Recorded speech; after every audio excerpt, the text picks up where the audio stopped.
Yeah, I'm making plays. Y'all know where to find me. You be looking center stage. 24/7, we ain't never taking breaks. Got a lot to learn. Think you better know the game. Yeah, y'all don't like the match. Finally got the belt, now I think I'll give it back. At 24/7 grind, put me on the map. I think you probably should try to study how I move, that's a fact. Yeah, y'all don't like the match. I got the belt, and I ain't gon' give it back. Yeah, y'all don't like the match. I got the belt, and I ain't gon' give it back. Yeah, I'm making plays.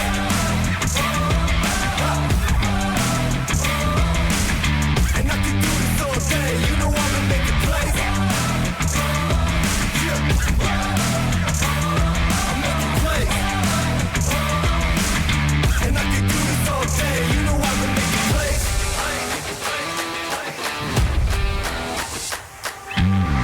Yeah, take it to the bank.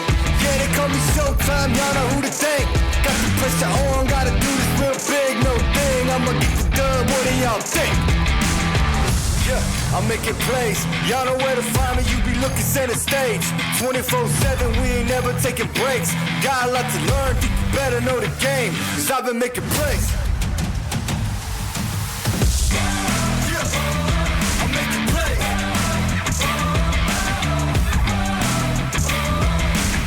And I can do this all day, you know I've been making plays. Yeah, I'm making plays. And I can do this all day, you know I've been making plays.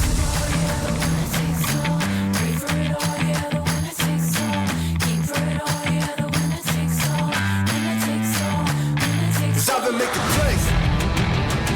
Better know the game. Cause I've been making plays. Better know the game. I'm making plays.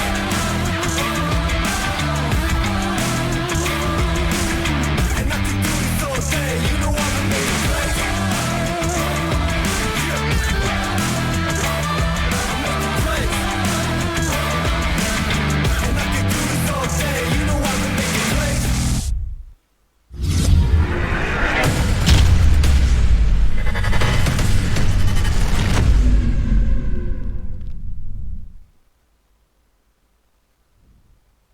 Da, da, da, da, da. Can you hear me now? Yes. Bum, bum, bum, bum, bum.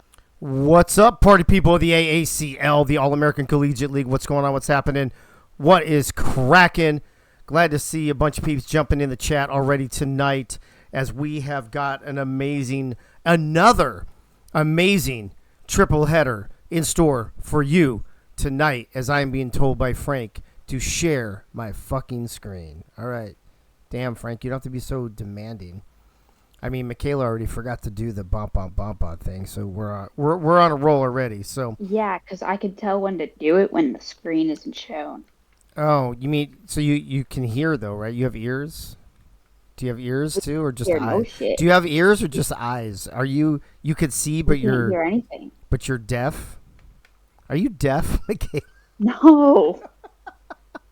Deaf Michaela. Let's get that on a T-shirt as soon as possible. All right. Deaf Michaela working the soundboard. That's right. Oh my gosh, Becky. Good call there, Frank. I mean, come on. Here's your triple header for tonight.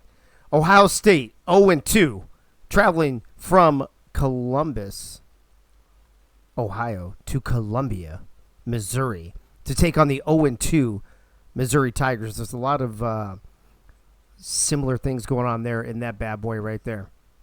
Second game tonight in your primetime game of night 3 of week 3 of season 3. There's a lot of threes going on as well. Nebraska 1-1, trying to get into that upper echelon of teams, heading to UNLV, who's already there in that top echelon of teams. I believe that's a number 3 versus number 9 pairing there out west in the desert in Las Vegas. And the nightcap tonight is Syracuse 1-2. 1-1, but they only won their game last week, beating this Missouri team. It's about to play actually by 2 points. So they're literally 3 points away from being 0-2 against Auburn, the most surprising 0-2 team in the country as we speak right now. We're gonna jump right on in to the first game between Ohio State and Missouri, and I'm going to introduce and bring on board the crew for tonight. The play-by-play commentator is none other than the man, the myth, the legend in his own mind, Frank, the franchise Wade. Frank, what's up? How you doing tonight, buddy? Oh, I'm doing good. How's everybody doing tonight? I thought for a second there you were introducing Gundy. I was starting to look around. Where is he? Whoa! I didn't say anything about pearls of wisdom or Well, 14 other segments he's had on my shows. you see, you talk about man, myth, the legend. That's Gundy. So I was Oh. like, man, Gundy's going to be in the booth. Yeah, I did, but I did say a legend in his own mind, so then I broke that down. That I am. That I am. I don't know if Hannibal's joining us for this or not. I'm going to be your analyst. If Hannibal is going to be the play-by-play for the next game, but if he wants to jump in his third wheel, he's more than welcome. If he wants to just chill, that's fine too. Hannibal, what do you want to do, bro? I can take either one for you. I don't mind doing third wheel on this one. I haven't seen these two teams play this season, so I think I'm in for a good one. All right. Well, if you want to do third wheel this one, you don't have to do a lot, and then, or if you need to prepare for your next game, because you've got play-by-play next game no matter what. So you're all over that. Frank, I think I'm all set up, but I'm going to take about 30 seconds to figure that out real quick while you go over these rosters. But feel free to include me as your analyst, shoot me questions, do what you got to do. All right. I appreciate it, Dave. The AACL Season 3, Week 3 matchup for tonight. Ohio State Buckeyes traveling to Don Farrat, if I'm saying that correct, the stadium, Farrat Stadium, named after the Hall of Fame coach for the Missouri Tigers. People in Missouri don't know how to pronounce it either. Don't worry about it. We got quarterback Nate Hall is going to be leading the Ohio State Buckeyes with his halfback Ryan Davis. 3 human wide receivers in Ty Bird, Trent Rivera, and Jalen Washington. 2 of those being freshmen, Ty Bird being the only sophomore. Freshman tight end Ty Highfield will be taking the field for the Buckeyes. On defense, a lot of freshmen there as well. They got P. Fedor, defensive end, Finn Steele at the another defensive end, the freshman coming in. Middle linebacker Ron Haynes, and 3 freshman defensive backs: corner Zach Elliott, corner Gerald Pope, and free safety Tony Lemon. Over on the Missouri Tigers side, Jared Lorenzen II, the freshman, will be leading the Tigers out on the field. The second best Tigers in this league, behind LSU. We won't even mention the third. Halfback. Wait a minute. You can't just get away with that, bro. You got to rank them now. You got to rank them. Oh, I'm telling you, it's LSU, Missouri, then Auburn. Oh, ouch. All right. Look at that, man. 26-game win streak doesn't mean shit if you lose 2 in a row, I guess. Well, that's what you got to say about a rival. No, I do. I do. It's a friendly rivalry with the Auburn Tigers. He's a good AD, and he's done well with the Auburn Tigers. Well, let's get back with Missouri here. All right, so we got the halfback Shiloh Banks, the freshman, toting the rock from Missouri. 2 wide receivers, sophomore Yogi Dre and freshman Swift Witted. Tight end freshman Anthony Jackson. On the defensive side, B.J. Shark is the defensive end, freshman defensive end. A lot of freshmen on this defense as well. Middle linebacker Edward Diggs, outside linebacker Mike Churchill, sophomore corner Ferb Pinkard, cornerback freshman JoJo Rock, sophomore free safety Carlton Rhodes, and strong safety freshman Dre Pope. That'll be your lineup for tonight for the Missouri Tigers and the Ohio State Buckeyes. As of right now, I'm considering either Dave or Hannibal, whoever wants to be this third wheel. What are your thoughts about these 2 teams?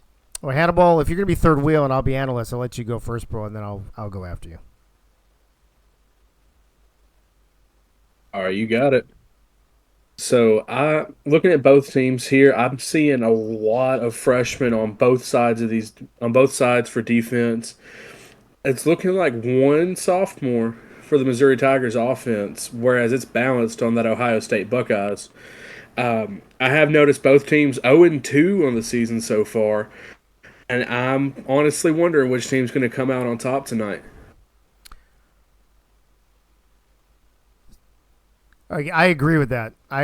Here's the thing. Here's what I got, Frank. You ready for this? I got a little inside information, just because you're the commissioner. Because I do.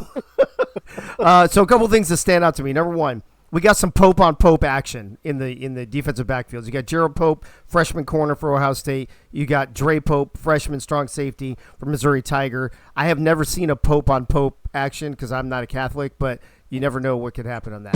Heyo, although we did see the Notre Dame game last night. The second thing, I will tell you that Ohio State did make some playbook. If you remember, Frank, they're one of 4 teams that are running custom playbooks here this season. They did make some adjustments, and they also changed some of their kick return, pass, punt return depth charts. So where Missouri kind of stayed pretty similar because Missouri's been pretty close, right? They've played well. They just haven't been able to get over the hump and win. So it'll be interesting to see.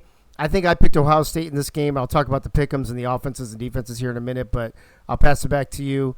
Those are my 2 cents, so I'll let you roll with it. I failed to mention this, Dave. I think of all the times that we've been doing games and radio show or podcasts and stuff like that, this is the first time you and I have called a game together, I believe. There's no way. Are you serious? I think it is. Wow. I think it is. I could be wrong, but I think it is. You know what it is? You know what it is, bro? It's because we're both play-by-play guys, right? We're both alpha dogs. Nobody ever wants to be the beta in this relationship. I guess that's true. but guess who's the beta tonight? Not wrong with well. you. I mean, I can shut this whole shit down right now. All right, Frank, do your thing, hello? bro. My screen just disappeared. Hello, yeah. All right, welcome to the Ohio State Missouri game. Frank is no longer with us. All right, let's travel to Missouri and Don Farrat Stadium with visiting Ohio State Buckeyes will be taking the field against the Missouri Tigers. Let's get it on.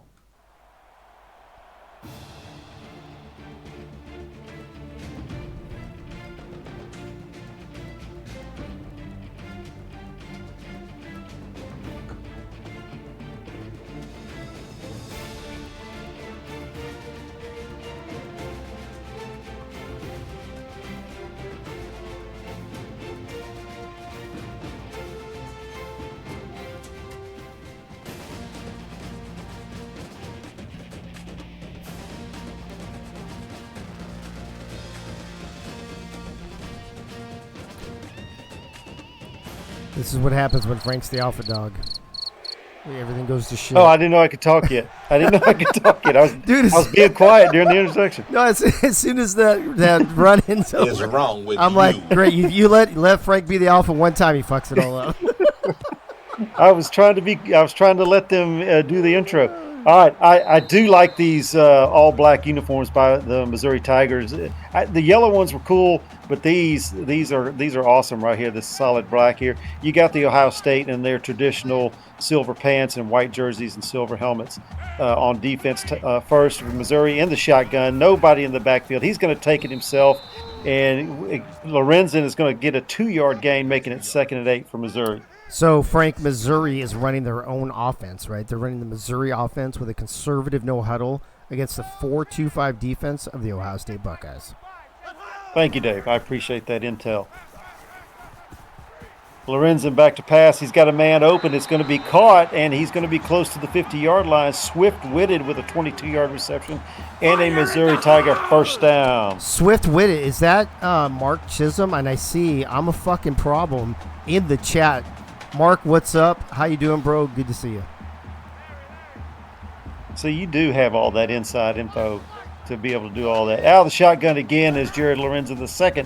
One back to his left. He's got plenty of time. The blitz is picked up. He dumps it off. It's going to be a short gain of 5 yards to Yugi Dre. Frank, just an FYI to you and to the rest of AACL Nation, I'm not just a pretty face. You're fired. Out of the shotgun again, trips to the top, one back. He's going to keep it, and Lorenz is going to have the first down and more. He's going to be down inside the 35-yard line, down to about the 32, and a Missouri Tiger first down. Fine. I'll do That is literally the key, I think, to this Missouri offense is that Lorenzen gets off and keeps that Ohio State offense or defense in check. Well, I don't know how much he wants to get off on the field, but you don't know Lorenzen like I know Lorenzen. If you knew Lorenzen like I knew Lorenzen.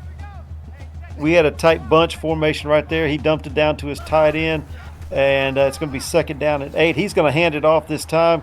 A short gain, a gain of 3 by Shiloh Banks, and it's going to be third down and 5. Hey, Franklin, I'm sorry, real quick. Mark Chisholm, Crazy Canuck, Churchill, Biff Markham, Guy Clausen, Chef Moose. Who else is in here real quick? Michaela, Twiggy, etc. Welcome to the program. Bob Funk as well.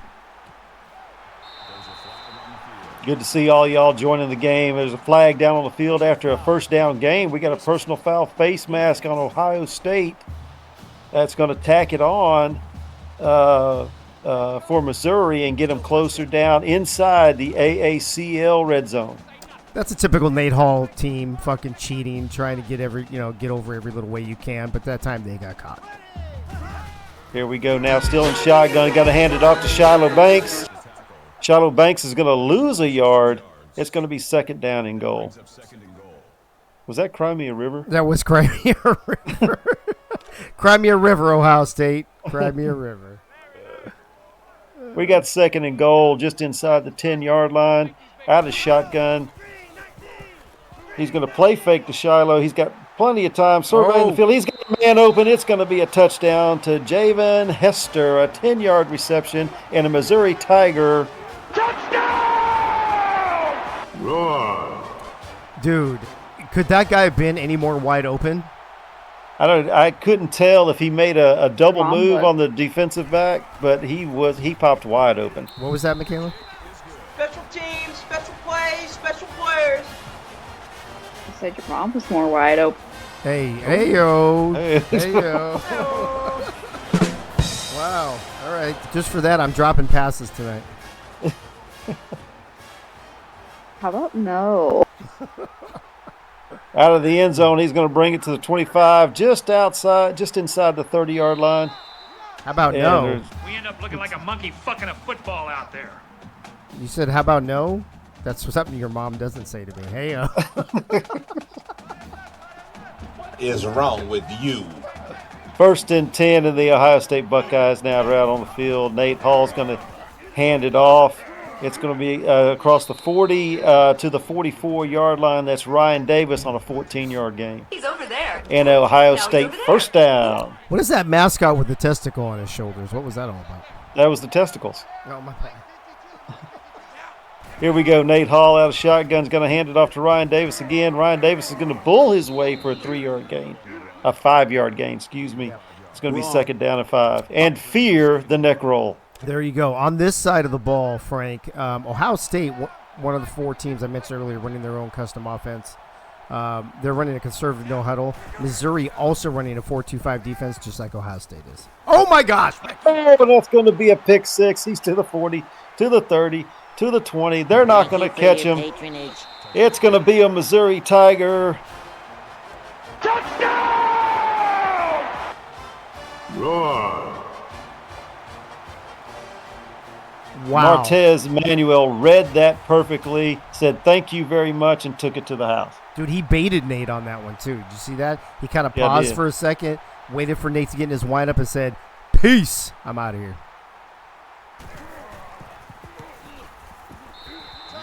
Special teams, special plays, special players.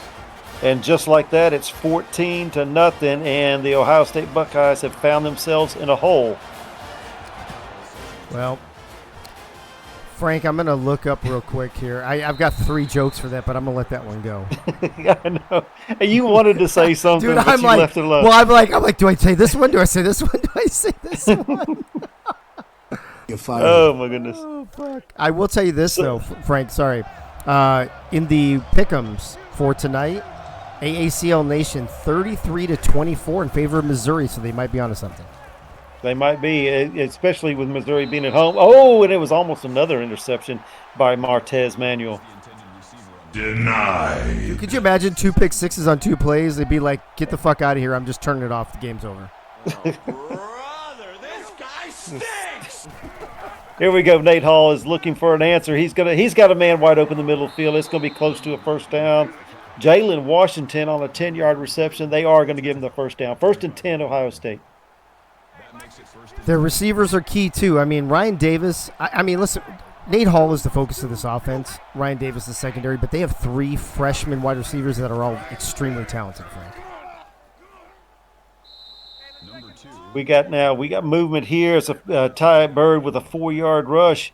It's going to be 2nd down and 6. Ty Bird, he was a transfer from LSU, I believe. He's one of the 3 wide receivers I just mentioned a moment ago. Isn't he a sophomore, though? I will take. He is a sophomore. Yes, he was a sophomore wide receiver. They have 2 freshmen and 1 sophomore, but they do have a freshman tied in. I knew there were 3 freshmen somewhere. I don't fucking know, Frank. What do I know? 3 freshman skill guys, and they got to get the tight end involved. So look for that to happen. It looks like it's going to be a screen down to Ryan Davis. Ryan Davis he's going to be knocked out at 40, a 6-yard gain. It's going to be 4th and 5, and the Ohio State punt team will come out on the field. Hey, I want to know who 6God757 is in the chat. And I see Mac Dre has joined us. Mac Dre, welcome, along with K-Dubs, the GOAT, and Quick Cappin.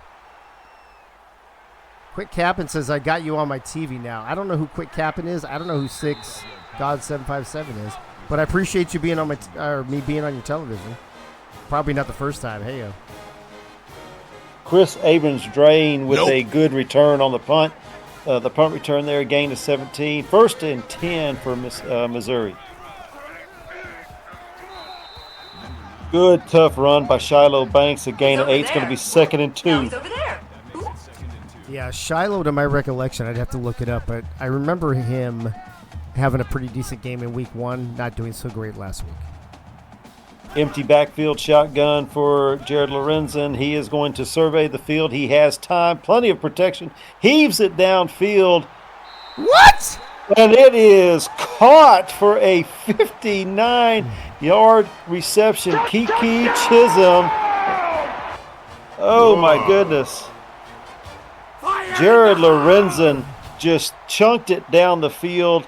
Oh, he had a chance to knock that away, but Kiki Chisholm with the reception. Okay, Frank, 2 quick things. Number 1, Chef Moose, you've got way too many fucking Twitch names.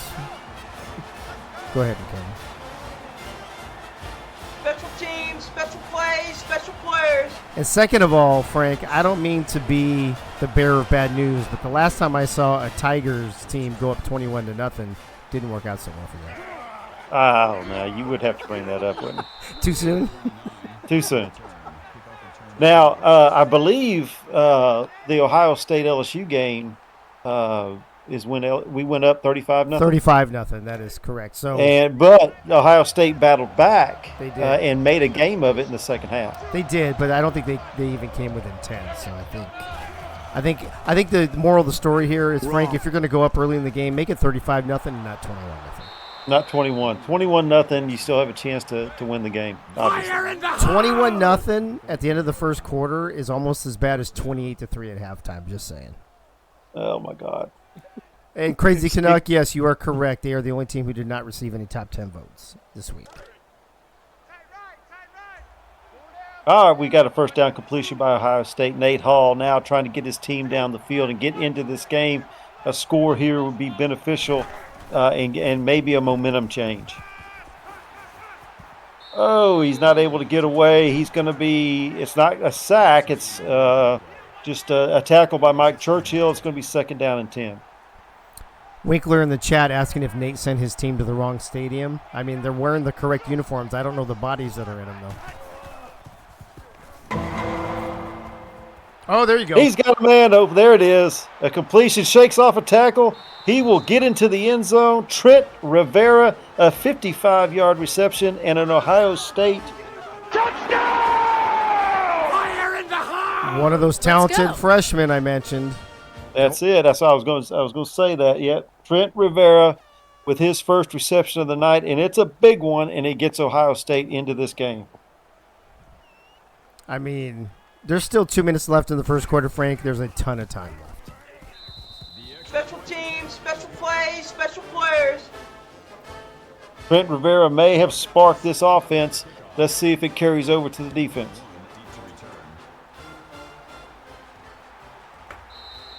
He elects not to take it out of the end zone. It's going to be 1st and 10 on the 25-yard line. Jared Lorenz is going to bring his Missouri Tiger offense out onto the field and try to answer that score.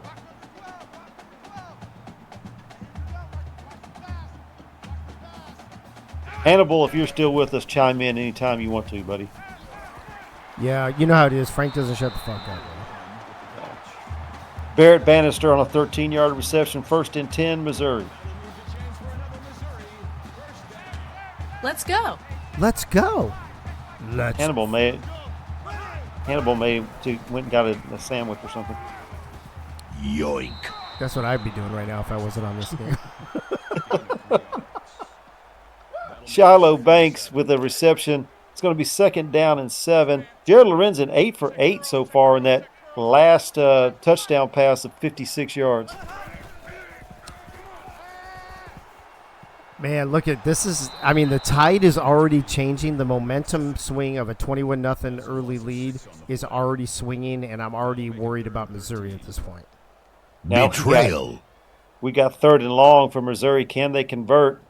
We will see after that sack by Ohio State. It's going to be 3rd and 13. Do they have enough to get to that first down? The answer is yes, Frank. Oh, my goodness. He is. No. Wait. Oh. Wait a minute, Michaela. Slow your roll, woman.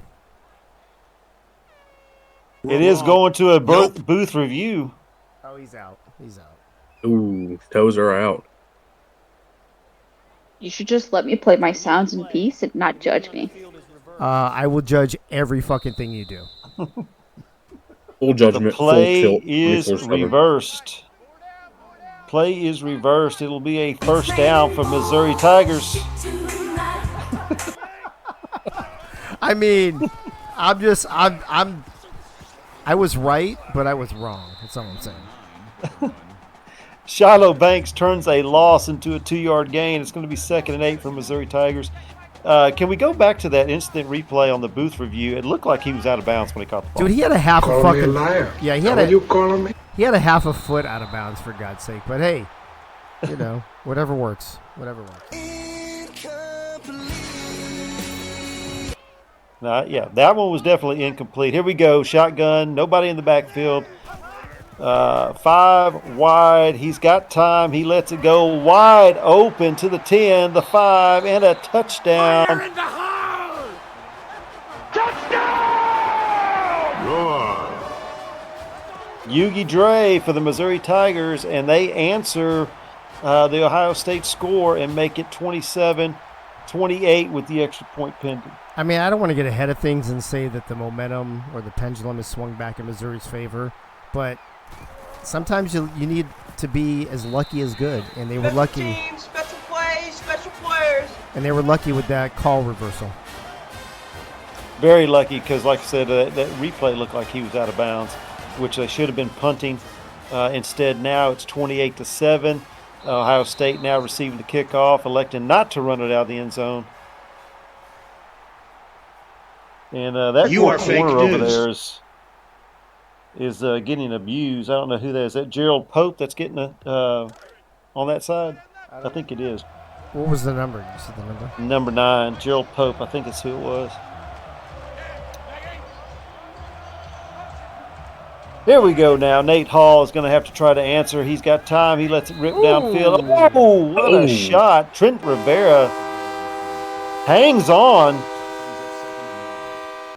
The number of that truck was... Oh, my goodness. Actually, real quick, you said Pope on Ohio State is number 9. Yep. There you go. That was Mike Churchill laying down the boomstick. Attaboy, Mike Churchill. He's got a man open. It's a completion. That is Ty Bird with his second reception and a Ohio State first down. First reception. The other time he touched the ball was a run, so that's his first pass reception, a gain of 13.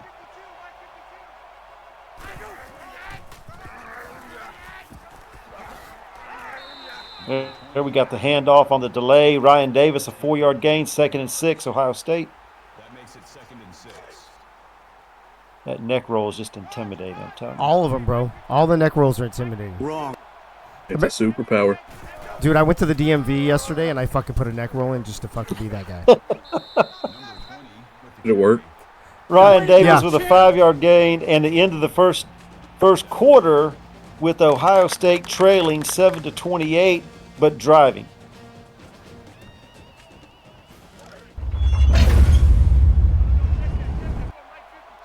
To answer your question, Hannibal, yes, I only had to wait in line for 4 hours instead of 6.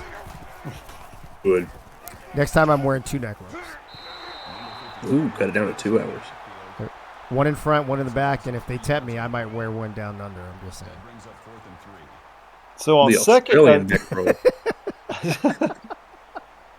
on 3rd and short, they elect to throw it. They dump it down to the tight end. He loses 2 yards, and now Ohio State, which had a promising drive, is going to have to punt it away.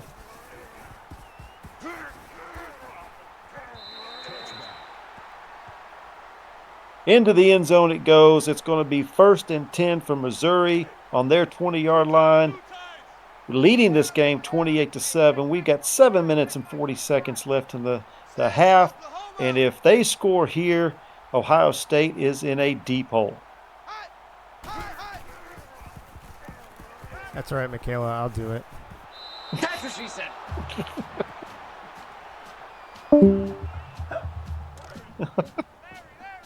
It's incomplete. It's 2nd and 10. Out of shotgun again. He has 2 backs with him now. So we're going to run the option. He's going to pitch it. He pitches it at the right time. It's going to be a 1st down. Shiloh Banks with a 16-yard rush. Very cool. Ohio State very lucky that didn't go the distance. That's what she said.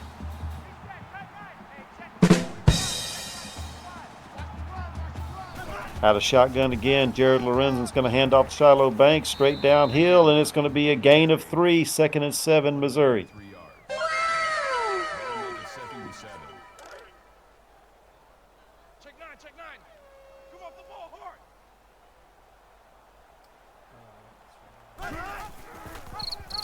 The option again. He's going to keep it, and he doesn't have a chance to pitch it. Jared Lorenzen's going to go down. A loss of 4. 3rd and 11, and this Ohio State defense may be able to get off the field here with another defensive play. I just fucked up. Empty backfield. Jared Lorenzen back to pass. He's got time. Lets it go. He's got a man wide open at midfield. It's Kiki Chisholm, and a 15-yard completion and a Missouri Tiger 1st down. Let's go.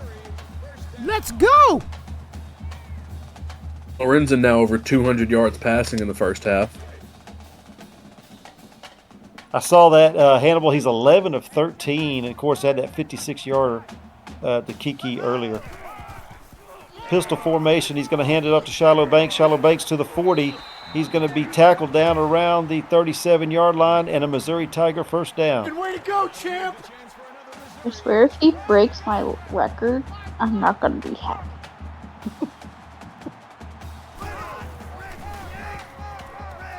Hand got off it. again to Shiloh. Shiloh is going to be close to another Missouri Tiger 1st down. A gain of 8. It's going to be 2nd down and 2. He's over there. Whoop.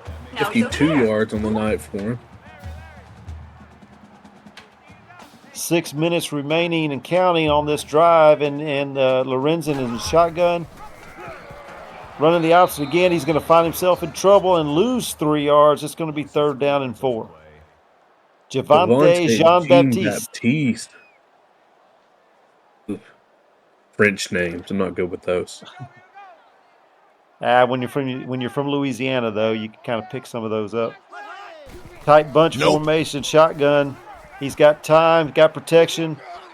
Breaking down, he lets it go. He's got a man, and it is knocked away. Denied.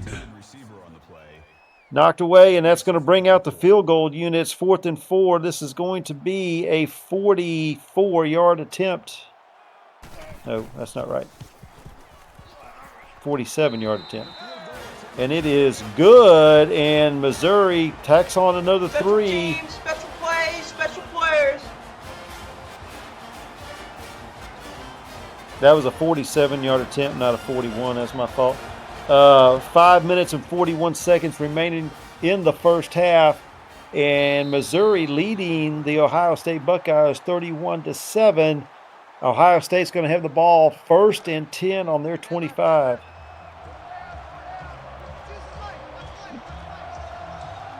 It's like a 3-wide set.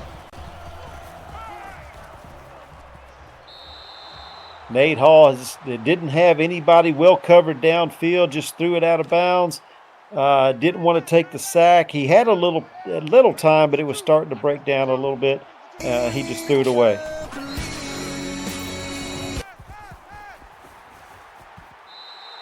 Got pressure this time. He's going to be sacked for a 4-yard loss, and it's not looking good for the Ohio State Buckeyes as there's a swarm of Missouri Tigers taking down Nate Hall. Emotional damage.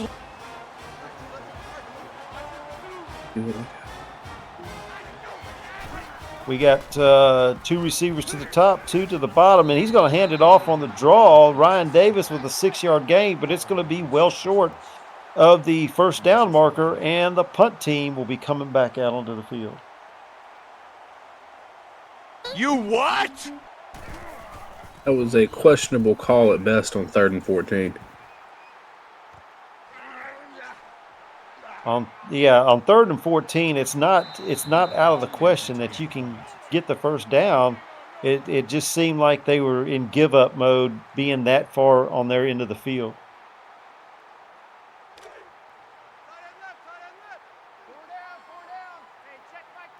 Hannibal, did I see that right? That was negative -1 yard total offense in the second quarter? That's what I saw. Yeah. Quick-witted now with a swift-witted, I should say, not quick-witted, with a reception of 9. It's going to be 2nd down and 1, and the Missouri Tigers are already at midfield. Shiloh Banks in motion, running the seam down the sideline. He goes to the other side of the field with the completion, and it's Yugi Dre Very nice. with a 33-yard reception, and he's approaching 100 yards. Almost had a chance to break that for a touchdown, but fortunately Ohio State was able to bring him down. Fire in the hole!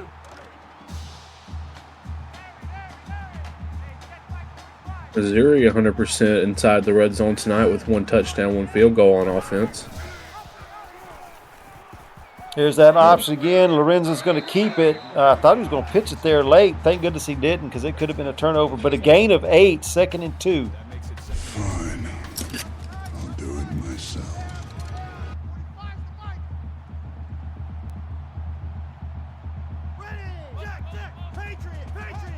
We got the pair slot formation, tight end across the formation now, going to stay in and help block. And the protection's running out, and Lorenzen's going to go down for a 7-yard loss, and it's going to be a sack for Finn Steele, the freshman defensive end. That's Ronnie Hickman's first of the night.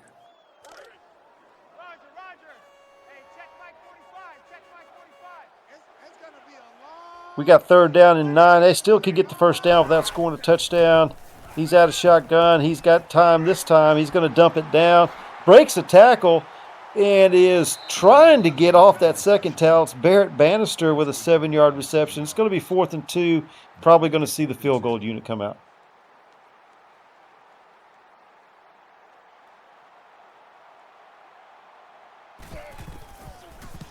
The 25-yarder is good. Special teams, special plays, special players. And Missouri tacks on another 3 points. Not a touchdown, but they are coming away with something. Now it's 34-7 with 3:15 remaining, and the Ohio State Buckeyes are going to set up shop on their own 25, needing something here, needing to answer. Their defense has held them to 6 points in the last 2 drives, so hopefully now the offense can step up and get some more points on the board for Ohio State. And they do have a tall order ahead. They are down 4 scores right now. Nate Hall in trouble. He's able to escape one tackler, but not the next one, and it's going to be a sack. Dino Oliver with his first sack of the night, putting Nate Hall down. It's going to be 2nd and 11. Emotional damage. Empty backfield this time. Nate Hall changing the play, gets rid of it quickly, dumps it down to Michael Jenkins on a 4-yard reception. 3rd and 7 for the Buckeyes.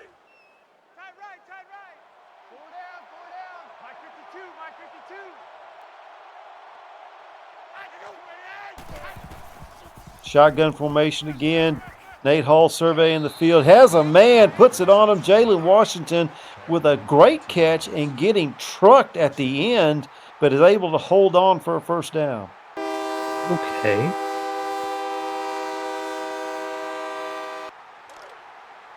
I didn't get the number of who popped him, but he just almost took his head off. It was looks like Carlton 33. Rhodes. Mr. Twinkie himself. Mr. Twinkie himself. Another completion for Nate Hall and a first down for Ohio State.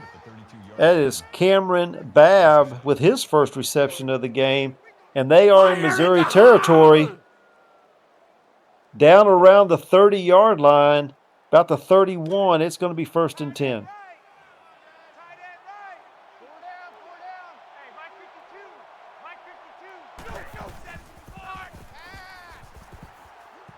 A little blitz, it's picked up, and the throw is picked off. Picked off, and he tries to hurdle. He gets flipped over. That is Carlton Rhodes with the interception. And stops the Ohio State drive. What could have been is not going to happen, and the coach is asking Nate Hall what he was looking at there, because all I saw were black jerseys around that receiver. And Nate Hall responded to the cheerleaders on the sideline. Jared Lorenzo with a pump fake. He gets it out for a completion to Anthony Jackson, a 27-yard reception. That's his 2nd of the night, and a Missouri Tiger first down. Fire in the hole! Let's go.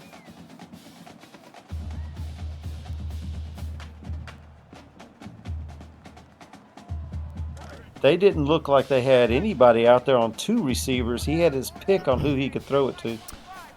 What the hell happened here? I was gone for a few minutes and all hell broke loose. Well, you got a couple of field goal drives by Missouri. You had a nice drive by Ohio State, stopped by an interception around the goal line. And in 2 plays, Jared Lorenzen has gotten the Missouri Tigers around the 50-yard line and knocking on the door of another score. Let's go. Well, I will make sure not to turn away again and miss so much.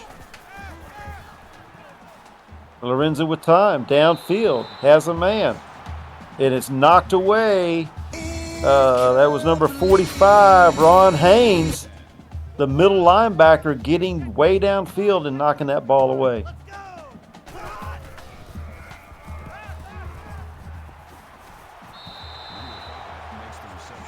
Completion by Swift Witt, his 3rd of the night for 49 yards, makes the diving reception and a Missouri Tiger first down. Swift Witt on pace to have 100 yards receiving today. If he keeps it up, attaboy Swift. Lorenzen also over 300 yards passing on the night. That's crazy already. That's crazy. It's the first half, and he's over 300 yards. And there's another completion and a first down. Barrett Bannister with his 4th reception, and 49 yards.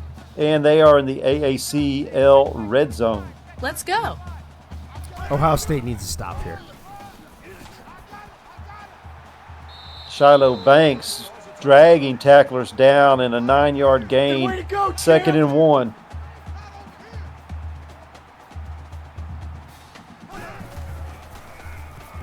Back to pass is Lorenzen. He puts it in the end zone. He puts it in the back of the end zone. Didn't have anybody there. It looked like Zach Elliott for Ohio State was the closest person to even try to catch that ball. Now we're shotgun, empty backfield, 3 receivers to the top. Oh, He's going to nice. pitch it. Good call there. Oh, and shit. that is a touchdown. Shiloh Banks for the Missouri Tiger. Touchdown. Sorry, my buttons got moved. That was, Shiloh Banks was lined up as a receiver, and instead of going downfield, he backpedaled to give Lorenzen that option to pitch. Dude, that Tiger's going to be buffed by the end of this game. Oh, my goodness. That was easily the longest drive of our game at 95 yards.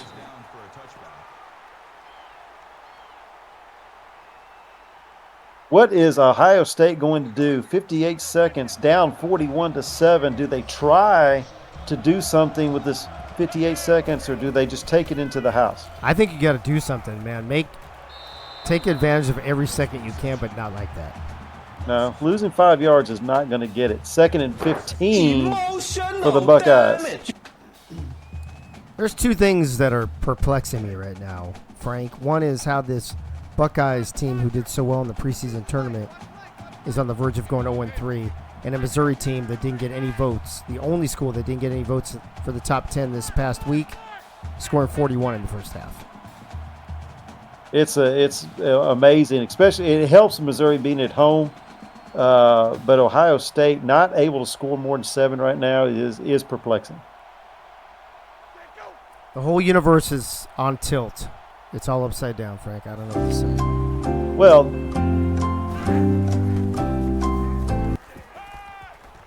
there you go. The AACL is still upset the fact that LSU lost last night. Is that what it is? Let's go. That's what it is. Wrong. I don't even remember what was You're fired. what was the pick'em last night. Let's see how upset AACL Nation really is. Oh, just a little bit by 33-29. Denied. AACL Nation picked LSU. So only 4 people are upset, Frank, and I think they're all on your team. They're all on my team. They're in my locker room right now. I think Alex Roy is definitely one of them. He is definitely one of them. I mean, Oh my I'm gosh, are you kidding me?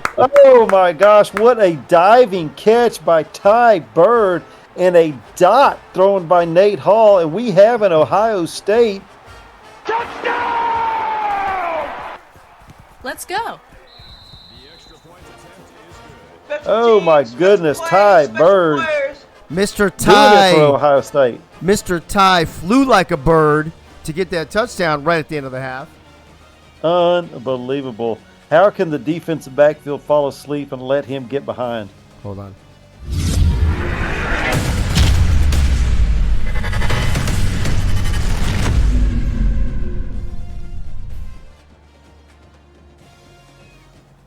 Here we are back now at Farrott Field, or stadium in Missouri, where the Missouri Tigers are putting a whooping on the Ohio State Buckeyes, but Ohio State scores with no time left on the clock at the end of the second quarter that gives them a touchdown to make it 41-14. Wow. Or is it 48-14? I don't know. No, I think it's 41. I think you're right. Or 42 maybe. I don't fucking know. I think it's 41. Frank, you know what? My mom always said, when you go to take a multiple choice test, just go with your first answer, man. Actually, Ray's mom told me that, but it's a whole other story. Oh, and here we go with it's going to be a good return by Ohio State. He's to the 40 and head to midfield before he's brought down.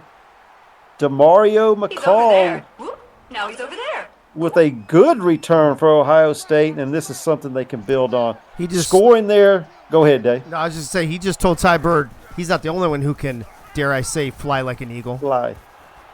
Fly like a Buckeye if they can fly. Only when I throw a nut at you, but that's a whole. Again, that's another story. Oh fuck! This broadcast is going sideways, folks. So we're not going to be throwing nuts. I mean, is wrong with you? I didn't create the fucking Ohio State Buckeye fucking mascot. Bro. Wrong. It's not on me. Oh. It's not on me that the guy looks like a fucking nut. Now what? That's because he is. I understand that, but that's not kind of what we're talking about right now. Oh! Another diving catch. Trent Rivera says, I can do it too. And he hauls it in, and he's over 100 yards on 3 receptions, 104 yards, and it's going to be first and goal for the Ohio State Buckeyes. Everybody on this Buckeye team wants to fly like a nut. That's how they get those little marijuana leaves on their helmet. Is that You fly like nuts. Is that what they do? Wrong. Wrong. You don't know, Got- Michaela. Motion in the backfield. We're going to run the option. He's Touchdown. going to pitch it. Ryan Davis is going to bull over one person and score for the Ohio State Buckeyes. And now it is, with the extra point pending, 21-41. And after this, Ohio State. Bro, could you see a Special teams, special plays, special players. could you see a 42-41 final? Holy shit. Oh, my goodness. Right now, the momentum Miami is on could. Ohio State. Whatever happens for one team in the first half can happen for the other team in the second half. A very, very wise man once said that. And we've got a ball game brewing here with Ohio State doing a double dip, scoring at the end of the second quarter and scoring on their first drive of the third quarter. And now we see it 21-41 Missouri. What is it, Frank, about these teams in this league that just cannot seem to hold on to leads, man? I don't know. It has maybe something to do with the stamina level. I don't know. You got adjustments at halftime by both teams, That's and a good sometimes you'll have teams outcoach themselves instead of just doing what got them there. Yeah, I can see that. Hannibal, I've also seen some teams that when they get a big lead, instead of continuing to do what's made them successful, they change their game plan. They go kind of on a safety level, and it kind of fucks them up. Yeah, that's happened. Yeah. About that. And just like that, Won't point fingers, Iowa Hawkeyes. saying. just like that, 2 Shiloh Banks runs, and it's third down and 18. So that's a run we didn't see in the first half, and they've run it twice in a row. Interception. And just like that, What I just said. like that, it's a interception by freshman Zach Elliott, saving the ball for himself and taking it to the ground and getting the Ohio State Buckeyes in prime position to get another touchdown. What I said. I'm telling you. Ryan Davis with a 5-yard gain and getting the Ohio State Buckeyes near the AACL red zone. I'm calling it Keep right now. handing it to the Eckdorl. I'm calling it right now, Frank. 42-41 Buckeyes. You are fake news. It's going to be the option. He doesn't have a chance to pitch. If he pitches, that might walk in. Wow. Terrible decision by Nate Hall. Wow. First down at least, Frank. At least first down. But, you know, with the strength of Ryan Davis, he may have walked in for the touchdown. Hey, look, Ray's in the chat. I said his name one time and he appeared. I didn't even have to say it 3 times. Oh, what a strike by Nate Hall to Trent Rivera. It's going to put Ohio State on the goal line. It's going to be first and goal just inside the 1, and Ohio State knocking on the door. We have both quarterbacks over 300 yards passing tonight. Ray, I don't even remember. I just said your name a couple minutes ago. I can't remember what I said. I think you said something about his mom. I mean, that would be a gimme, but Michaela's still learning English in college, apparently. Can I have soundboard music? Can I has? Catch me outside. How about that, Michaela?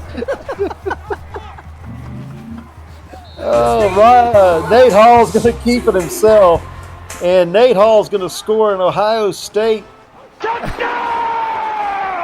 Let's go. Can I have soundboard music? How about that? always when I'm like starting out a call that Ray Bashaw never puts the music in. Oh, shit. Can I have soundboard? Special plays, special players. Can I have soundboard music? How about that? Oh my goodness! Hey, Fuck, 2 I'm scores, done. Dave, and your told score you. prediction is going to come true. Bro, I called it, man. I called it. It's according to the script, as some people have said in the chat. Now, in the LSU Ohio You are State fake game, news. Ohio State battled in that second half.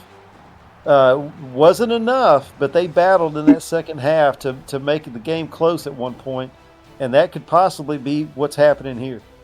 What game are we talking about? Whenever Ohio State and LSU played. Oh, yeah. Didn't you drop like 60 on them or something? Or was that a different game I'm thinking of? Oh, that's Notre Dame. Yoink. No.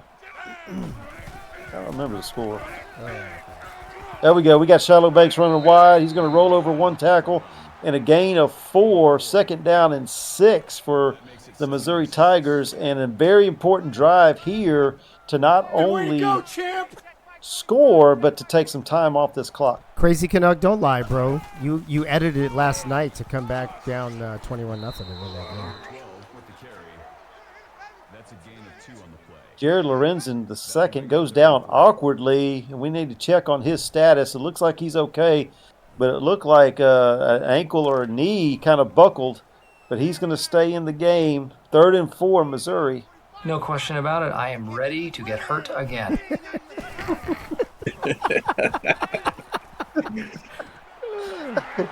Nothing wrong there as he puts it right on the money to Barrett Bannister for a 1st down and into Ohio State territory. Let's go.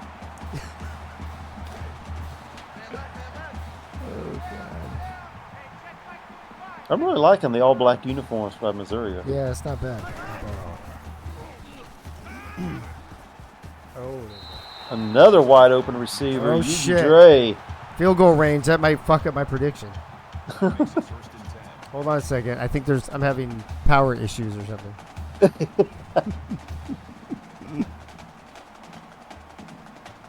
Oh, we're under booth review. Oh, he was out of bounds. I don't even know what happened, but he's out of bounds. Well, Oh yeah, way out of bounds. Well, if you compare it to the Ohio State one, then he's inbounds. Review of the play. The ruling on the field is reversed. Denied. It is incomplete.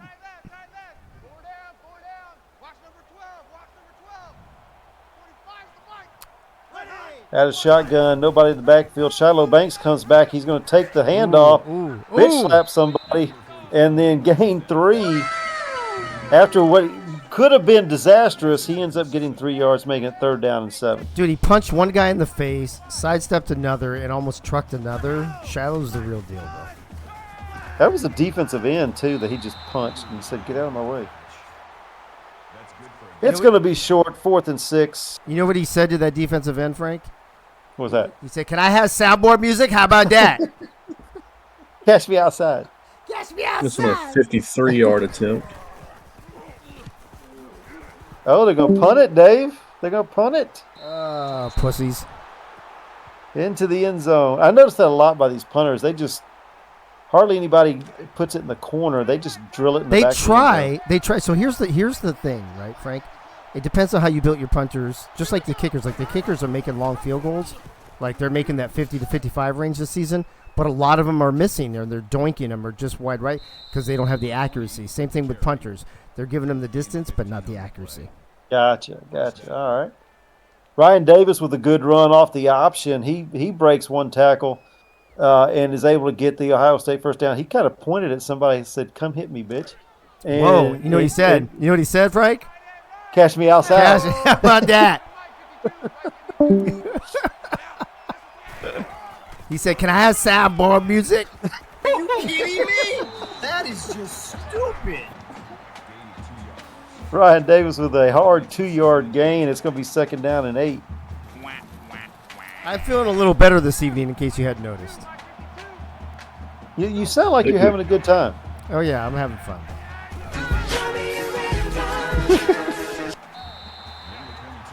If Michaela, Ryan Davis, go ahead. If Michaela said that, it'd be, you cry river me.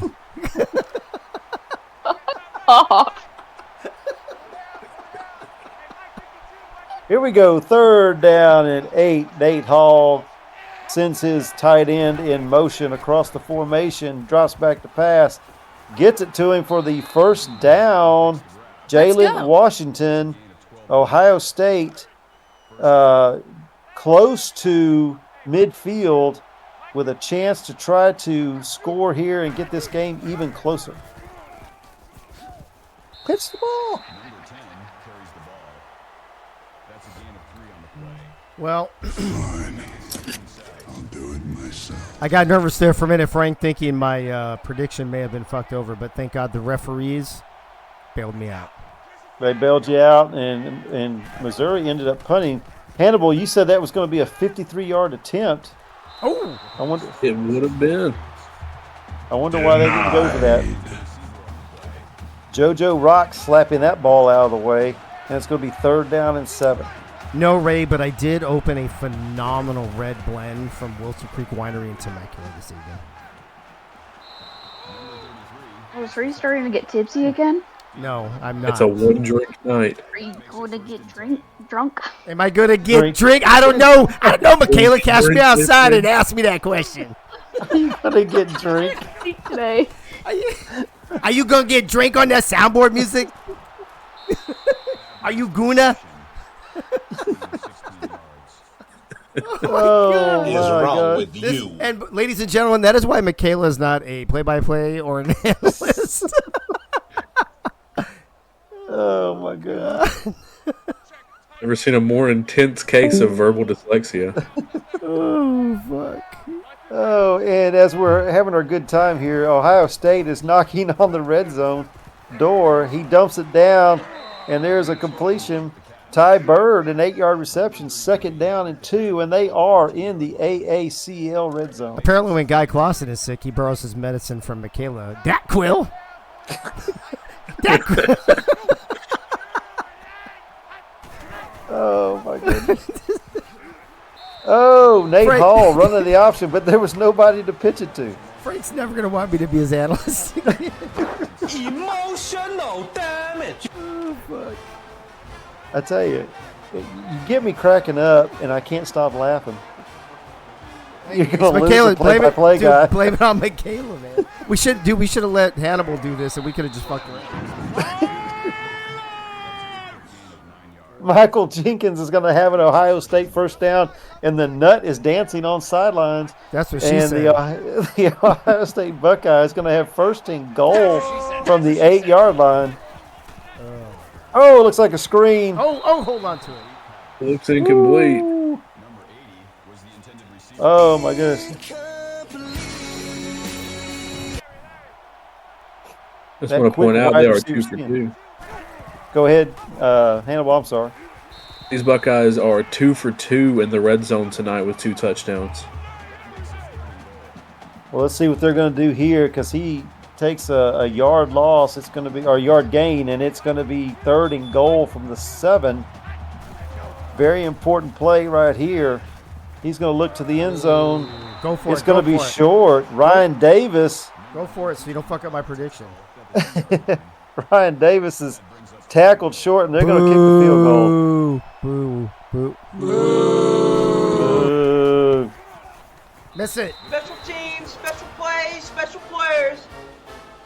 And the Ohio State Buckeyes have made this a ball game. They've closed it to 10 with 19 seconds remaining in the 3rd quarter and a whole quarter to go. Dave, what happens if we have a tie here? That would be something. We would go to overtime, Frank, but more importantly, here's what's more important. The Bucks can score 9 points still if they can kick another field goal, they score a touchdown and go for 2 but fucking miss it, and then I can still get my 42-41. Now we're dreaming. Hey, this is the AACL, Don't think bro. we can edit the script when we're live. Hey, that's what Crazy Canuck wrote into the script. I don't know what to tell you. Good hard run by Anthony Jackson after the reception there, and the first down for Missouri. Lorenzen pump fake to the left side of the field, went and throws back to the right side of the field, found his tight end wide open. There it is. And there we have the end of the third quarter. Ohio State is making a statement here in the second half. They have scored 17 points in the second half to close this gap to 10, and a defensive stop here would be very, very detrimental to Missouri. Yeah, Ray, sorry, we have a writer's strike going on, bro. He's over there. Whoop. Now he's over there. Whoop. Shiloh Banks with a first down gain of about 14 yards and a Missouri Tiger first down. Oh, you forgot to tell everybody to throw their stuff up in the chat, Frank. Oh my gosh, I'm forgetting. Oh my hey, God. throw your stuff up in the chat. Your emojis, your F Eagles, your fruit, vegetables, and numbers, and whatever else you're throwing. Throw it all up in there. You are fake news. You know, your little emojis that children don't want to put on their phones. Here we go, another wide sweeping run by Shiloh Banks. He's going to have the Missouri Tiger first down, but only a 3-yard gain, but he didn't need but 2. All right, all I'm saying is field goal, or you got to stop him, field goal, touchdown, 2-point conversion, fail, 42-41. Quarterback draw by Lorenzen, and he's going to have the first down. Missouri driving, and it's going to really mess up Dave's prediction here. Dude, if you mess up my prediction, I'm going to mess up your face. Hand off to Shiloh Banks. He's going to have a hard 5-yard, 6-yard gain, 8-yard gain. That was Tyler Beatty. His first rush of the game. And make it 2nd and 2. You got it. We got a bootleg sprint out by Lorenzen. He's got time, plenty of time, no pressure, but he's going to decide to run it anyway. He's going to have the first down. He's going to be inside the 5, tackle on the 4-yard line, and it is a first down by Jared Lorenzen and setting up Missouri 1st and goal inside the AACL red zone, inside the 5-yard line. 1st and goal. Very, very clearly not on board with Dave's prediction. Very clearly not. He had all the time, just nobody to throw it to, and saw the whole middle of the field bust wide open, decide to take it himself and get inside the 5. Looking for somebody in the end zone. He's got a man, but it's going to be out of the back of the end zone. The Ohio State secondary celebrating, but that was just clearly a bad throw by Lorenzen. That's going to be the handoff to the tight end, Anthony Jackson, and he's going to be stopped short.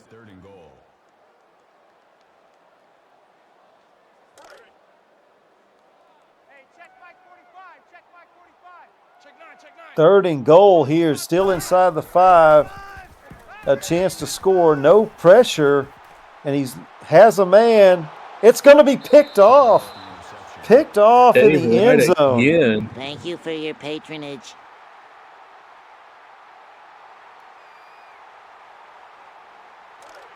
I'm not sure who number 4 is. He's not a human player. He's an AI player, but he's able to pick the pass off for Ohio State, and it's going to be 1st and 10 for the Buckeyes on their own 20-yard line. Who told me my prediction was in jeopardy? I said your prediction was in jeopardy, but number 4 for Ohio State bailed you out. Somebody put it in the chat, I thought. Carlton Rhodes, 10 tackles for the evening so far for Missouri. Ryan Davis up the middle across midfield to the 45 of Missouri. Oh, it was Guy Clausen. Guy Clausen said, well, there goes your prediction. Well, Guy Clausen, there goes yours, buddy. And then Biff Markham, bro, this is the wrong channel for that kind of talk. I don't know what Uh-oh. this. Just go to the men's bathroom at any truck stop. What the fuck, bro? What the fuck? All right. Oh, Biff thought he was on the different chat. Shall return momentarily. It sounds like food just got here. Biff, did you throw your fruit and vegetables in the chat? Because that's what we call them. Yep. Ryan Davis again. He's going to get tripped up. He's going to gain 3. Good way to go, Oh, it's going to be 3rd down and 3 for Ohio State. Oh my God, that's too funny. Ryan Davis approaching the 100-yard mark. Might get it on this drive. He's got a 1st down for Missouri after that 6-yard gain. In the chat, Josh's D Let's is go. here. Dragonfire, Miami. How many games in our season? This season we went a little crazy. We decided everybody's going to play everybody, so it's a 15-game season with 16 teams in the league. It's going to be the pitch to Ty Bird. Ty Bird's going to have plenty of room. He's down inside the 10, knocked out at the 5-yard line. A 28-yard gain for the receiver after the pitch from Nate Hall. And it's going to be 1st and goal inside the AACL red zone at the 5-yard line. Nate Hall. Nate Hall is down. Trainers come out. They have to lift him off the field. Hopefully he can walk. Biff Markham said no. I was answering about how to get protection. You should always use protection at the truck stop. Always use protection. Especially at the truck stop, Biff. I'm just saying. Man. Master Teague is going to score an Ohio State. Uh-oh.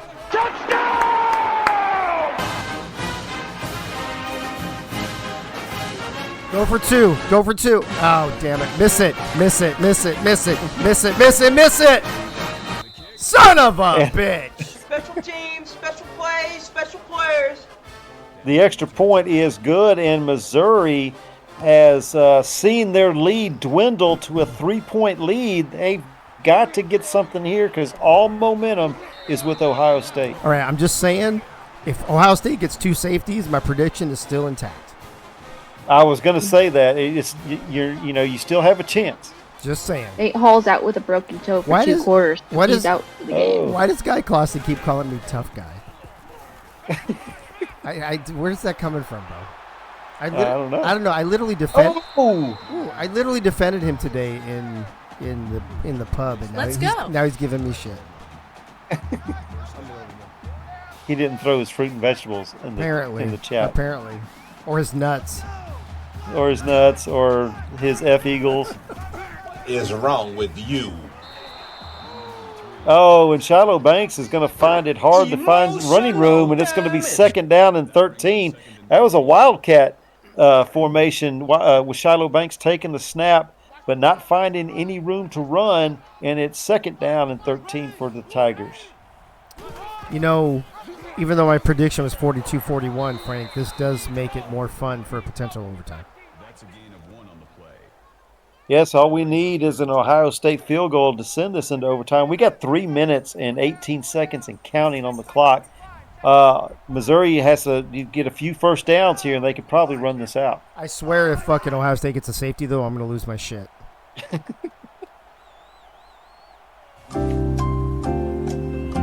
And there we go. The Jeopardy music is playing.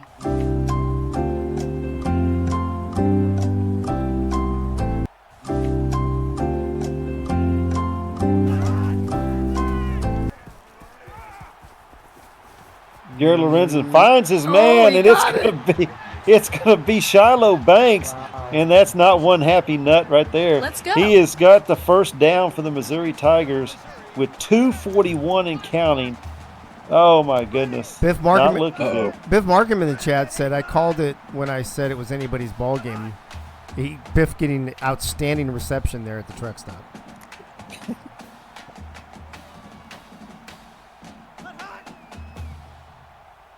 We're going to run this time down some more. We need some more Jeopardy music. Hey, speaking of Jeopardy, did you hear that the Wheel of Fortune dude, this is his last week too?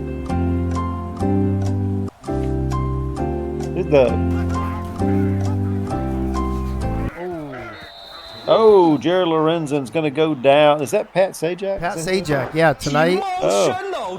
tonight or Wednesday, Thursday, Friday. These next few nights are his last 3. What do you call it? Shows. What about Vanna? Is she still there? I don't know, but she's like 120 fucking years old at this point. Though. But I think her plastic's only like 40, so we're good. He's over there. Whoop. Now he's over there.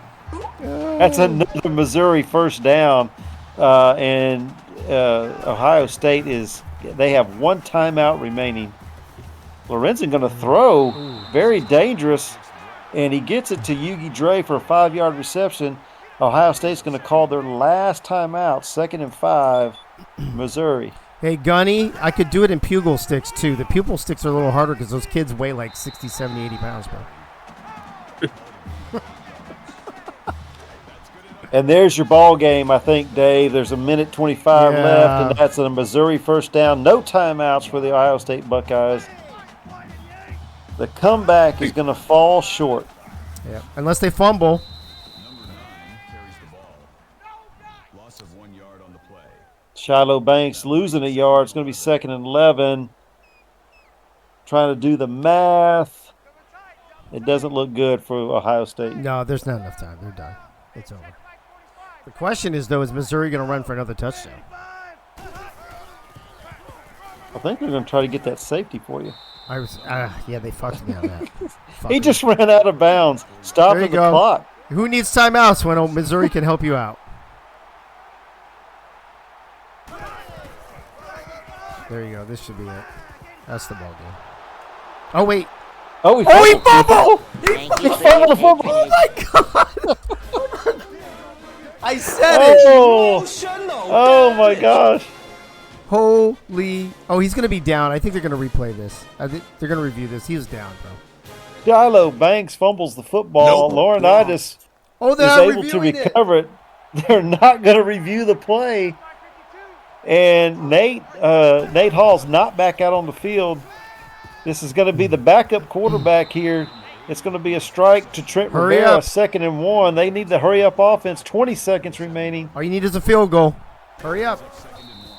They're going to spike it there. It's going to be 3rd and 1. Missouri Tigers all excited about that spiked ball. Dude. 3rd and 1. Dude, what a complete fuck up. Get out of bounds. Oh, it's a first down. That's he going to didn't get out of bounds. Clock. No, he didn't get out of bounds, I don't think. Did he? But first down. Yeah. Yeah, stops the clock on first down. There we go. Clock is running. He got 10 seconds. 8. He's going to spike it again. Took 3 seconds. Way to waste 3 more seconds, fucker. Again, Missouri getting all excited over the spiked ball. Looks like the Hail Mary time. You got tight end to the bottom of the screen. You got trips to the top of the screen. Send it. He's going to send it downfield. Oh, it's going to be picked off. Thank you for your patronage. Oh, my goodness. Oh, my goodness. Intercepted. Jalen Carlson is going to pick that ball off. There's C.J. Stroud as the backup quarterback, by the way. That's going to be it for this Missouri Tiger Ohio State Buckeye game. Ohio State making it a game in the second half, pulls within 3 and has a chance there at the very last, but it is turned away by the interception. I mean, imagine, Frank, if Ohio State doesn't completely fucking shit the bed in the first quarter, they could have won this game by fucking 10 points.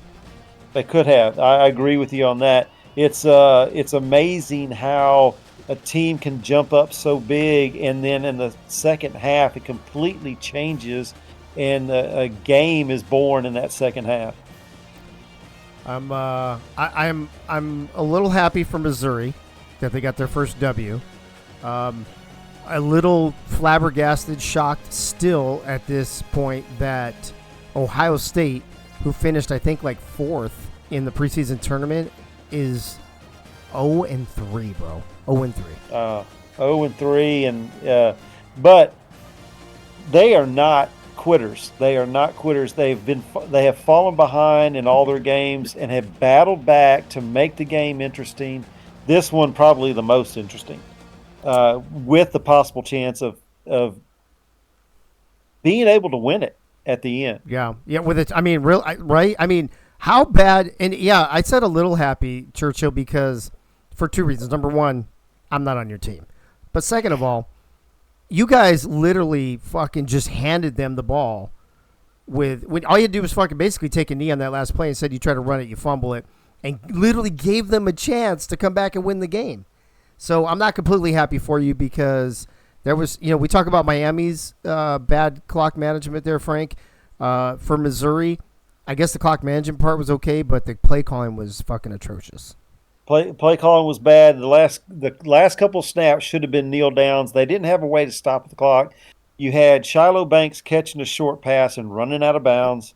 You got to have field awareness. Yeah, don't forget about that was important too, because if they don't run out of bounds, then the fumble probably doesn't matter because the clock runs out anyway.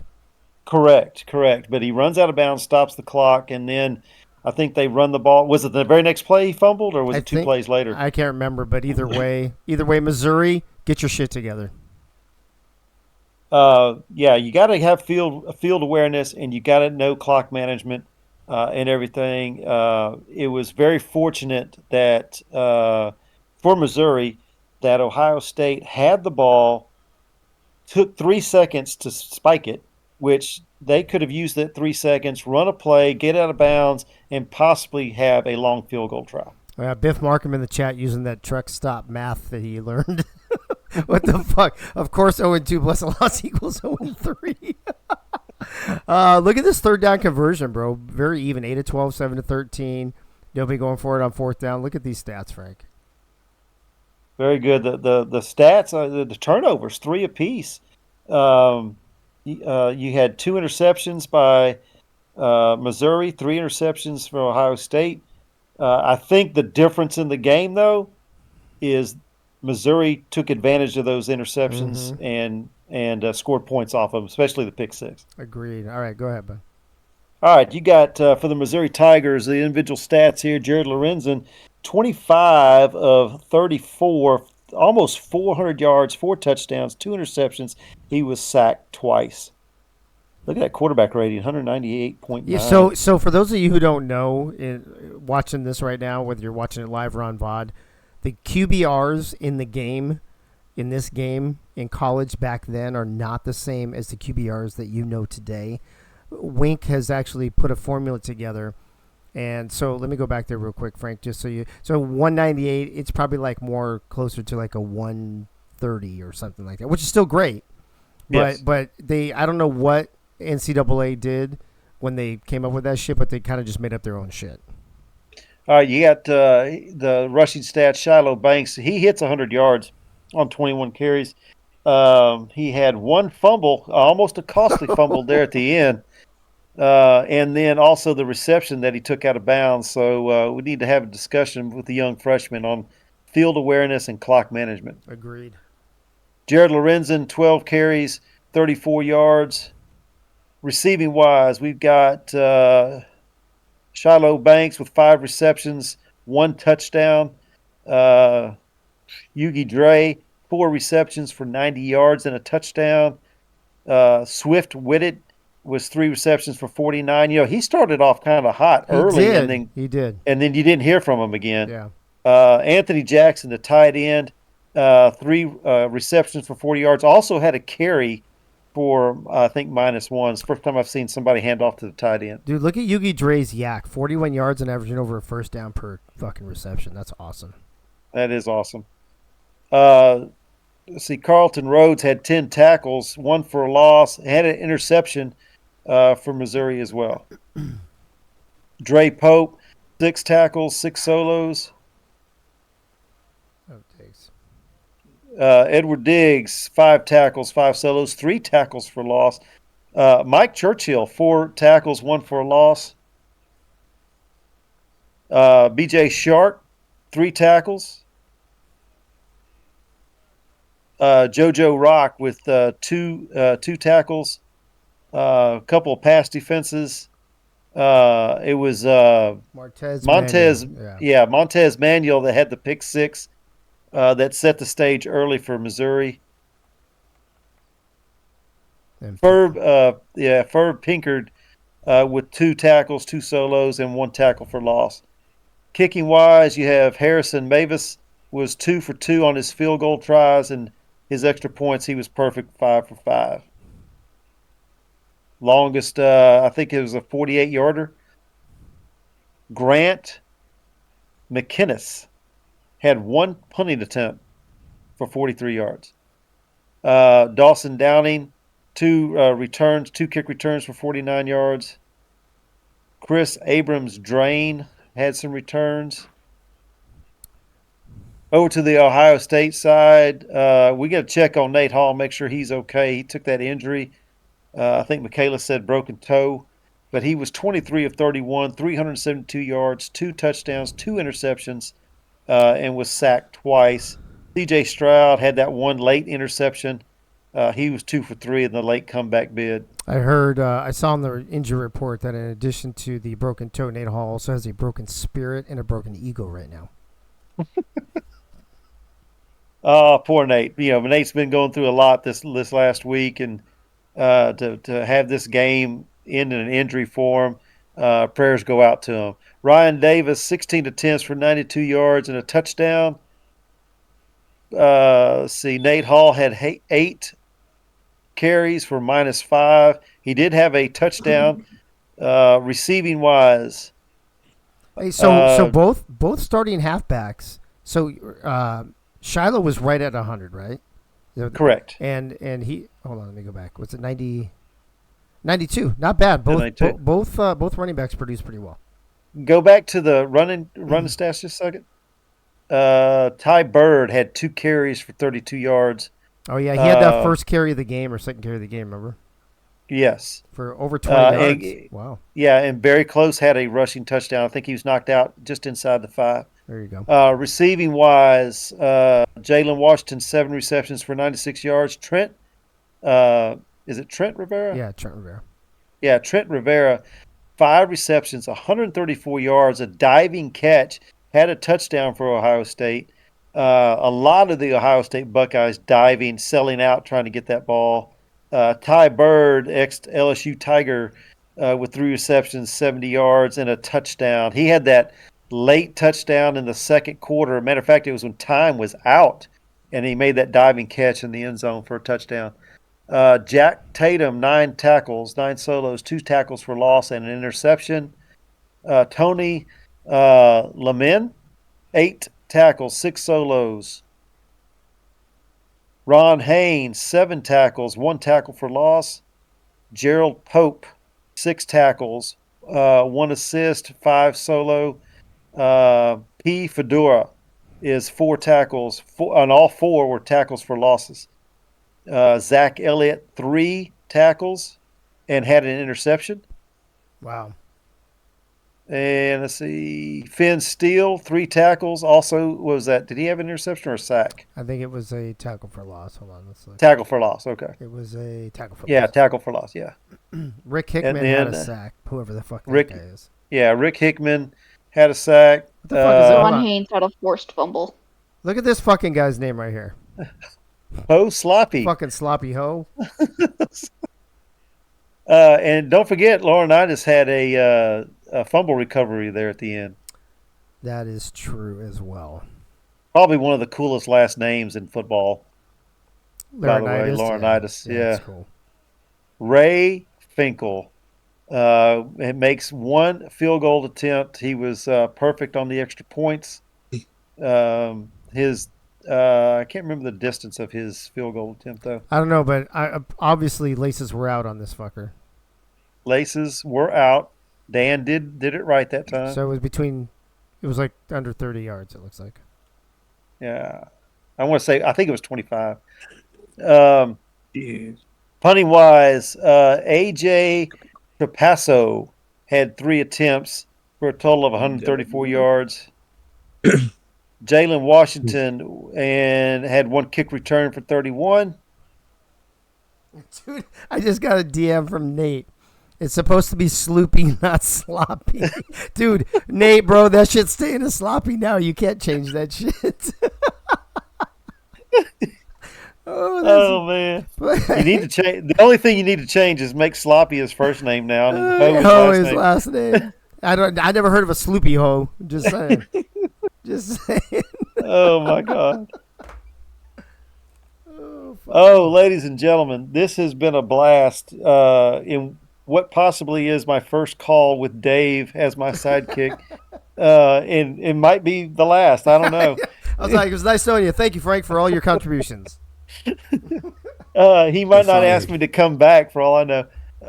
But it has been a pleasure calling this game tonight. And for Hannibal stepping in, you got Michaela on the I want to run the big boy, catch me outside. Dude, what the fuck? That message is gone now. I don't remember what she said. Can I get some sound? Wait, hang on. Looks like Gunny is super from the Michaela virus. Scroll back up and chat a little bit for me, Dave. Where we at? His message right before that. Anyone get hurt tonight? Ronnie Dangerfield sends a period. Get better soon. Period. Hallmark card. Bro, hey, maybe Gunny's on his period, bro. You don't know. Oh my God. Oh my goodness. Jared Lorenzen is our player, the offensive player of the game for the Missouri Tigers. Like I said, 25-34 for 398 yards and had a rushing touchdown as well. Four passing touchdowns. Carlton Rhodes, free safety, 10 tackles, 1 for loss, and an interception. On the Ohio State side, Nate Hall battled as best he could, 25-31 for 372 and 3 total TDs. Jack Tatum was the defensive player for Ohio State, 9 tackles, 2 tackles for losses, and an interception. Ladies and gentlemen, that's it from Missouri as the Tigers are able to hold on and defeat the pesky Ohio State Buckeyes that tried to battle back in the second half. The Ohio State Buckeyes fall to 0-3. Missouri gets their first win of the season. And Dave, I'm going to send it back to you. Well, thanks a lot, Frank. Fuck. Thanks for sending it back to me. What am I going to do with this shit? All right, folks. Have Michaela play some more soundboard music. I mean, well, she could spell soundboard. Shit. So, Frank, Dave, and Hannibal. Michaela and Hannibal. Sorry. Thanks for the call. I'm doing 14 fucking things at the same time right now. So, imagine what that 15th could be. Hey-o. Hey-o. So, so Frank, Dave, Axis, and Hannibal, thanks for the call. Michaela, DJ Michaela Forker on the 1s and 2s, the Wheels of Steel here. Let me see. Who's going to be on this next game? Let's take a quick peek. It's Hannibal. That's it. Nobody wants to fucking hang out. Hannibal, nobody wants to play with you, bro. Apparently. That's fine. I'll talk to myself. That's fine. I'll probably be the play-by-play on this one, too. As a matter of fact, you know what? Let me update this fucking board real quick. So I was the... Good luck, Hannibal. Good luck. What are you trying to say, Frank? What are you trying to say, Frank? I got no one beside me. All right, folks. There you go. Game 1 is down. Ohio State. The comeback falls short as they fall to Missouri 41-38. And it's not like Missouri didn't try to give you the game. I mean, they let you back in it. They fucked up a lot. At the end, they ran out of bounds and they fumbled the ball. It's not like they didn't try to say, here, Ohio State, take the game. Take the game. Ohio State, you didn't take the game, bro. So back to the drawing board for Nate Hall and the Ohio State Buckeyes. Jared Lorenzen and crew, along with Carlton Rhodes and them, they get their first W of the season to move to 1-2. Ohio State falls to 0-3. That'll move us into our second game of the night between I guess I'm not supposed. I shouldn't call this game, but I mean I broke the rules last night. I guess I can break them again tonight. The Nebraska Cornhuskers and the UNLV Running Rebels. This is going to be one of those wild, wild west games, I think. Nebraska, known for putting up points and throwing long passes. UNLV with Rebel is the one, just throws for more yards than a quarterback should be allowed to throw for. So, Hannibal, I'm going to let you talk about this roster real quick while I get this game going on in the background. But go ahead and go through the roster, give us your thoughts, and I'll jump back in a moment. If anybody else is on the broadcast crew listening, wouldn't hurt to jump in and do us a solid and get your ass in here. No. Oh, hey. Just do what I tell you. All right, Hannibal, take it away, bro. We are in for a good game tonight. Our UNLV Running Rebels are undefeated so far this season, whereas our Cornhuskers only have one loss. They are actually coming off of a win last week. Oh. Dave, I'm scared I'm alone. What's that? Nah. You need someone to talk to. Okay, just don't talk the way Michaela types, and you'll be okay. Shut the fuck. Yes, we are coming off. Nebraska is coming off of a win, by the way. We lost week 1 to LSU. Michaela, who did we beat last week? Kansas. Oh, that's right. We beat Kansas, bro. Very nice. It looks like we have only one sophomore on both of these defenses tonight. One being the middle linebacker, Rob Foraker, for the Nebraska Cornhuskers, and the other being defensive end, Peter McLongfellow, for the UNLV Running Rebels. By the way, Peter McLongfellow is a transfer from Indiana. Really? Yes, he was originally the AD of Indiana. I learn something new every day. You're just going to have to keep talking about this shit, even if it doesn't interest you, bro, because I got to get this game ready. Looks like we have 2 sophomore receivers for the Nebraska Cornhuskers, Speedy Gonzalez and Dave Axis. I'm sorry. Tight end freshman Robert. That might be the best wide receiver crew in the history of the world, I'm just saying. Sure. I don't know. Was it a question? Okay. All right, I don't know is a statement now. We have tight end freshman Robert Teastabaum, and we have defensive ends, both freshmen, with John Smith and Jaquiz Garfield III. Middle linebacker, as mentioned before, Rob Foraker. Outside linebacker, Hungry Johnny. Cornerbacks, Kenny Slider and Randy Brooks, with strong safety, Cal L.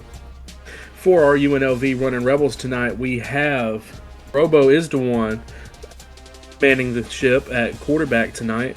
Halfback, we have Fillmore Slim, with wide receiver Doug Britton and tight end Adam Worm Williams.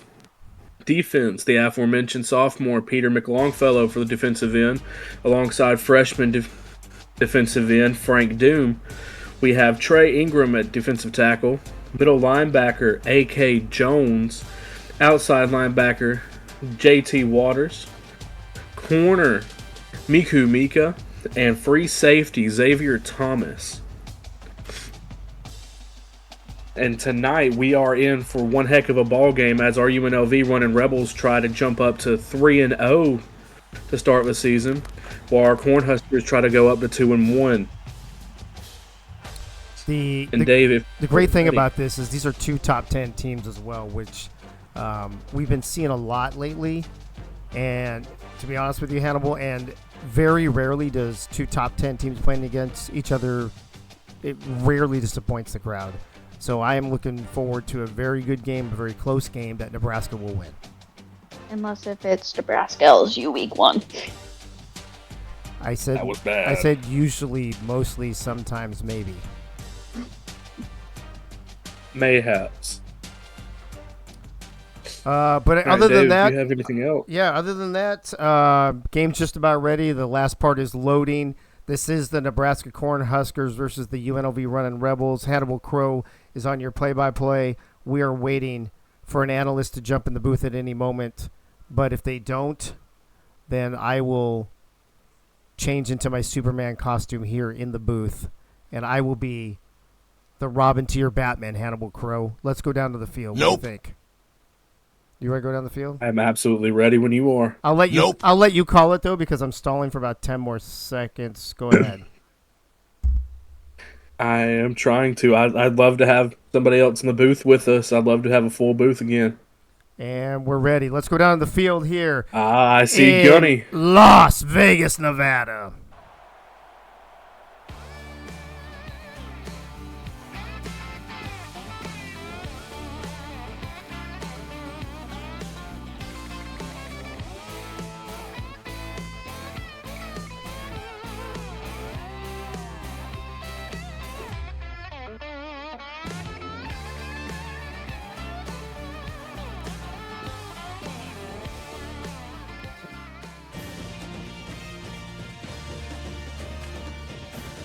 Alrighty, welcome to Allegiant Stadium in beautiful Las Vegas, Nevada. We are getting ready for a game between the Nebraska Cornhuskers and the UNLV Running Rebels. Nebraska is lined up for the kickoff. Nebraska to kick it away to start the game. Back to return.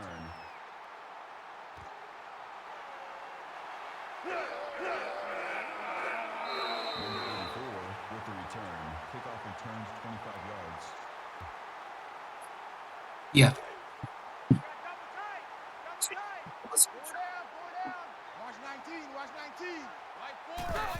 What'll do?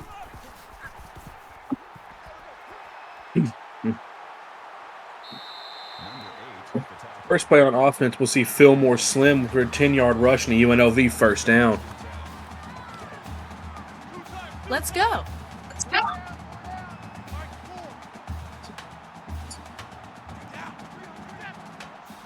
We'll see a tight end in motion coming across the screen.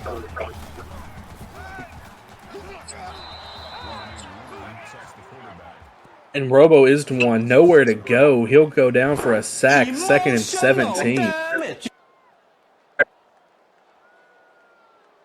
Right at that one to not Guna score.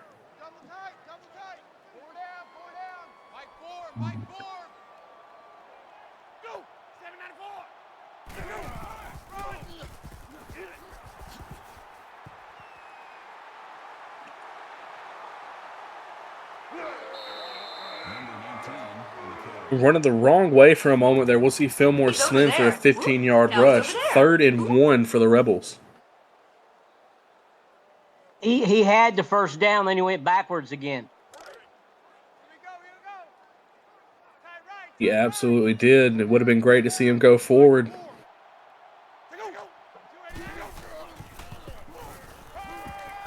Isdwan will keep it this time. And it'll go out for the first down. Doug Britton with the reception. Let's go.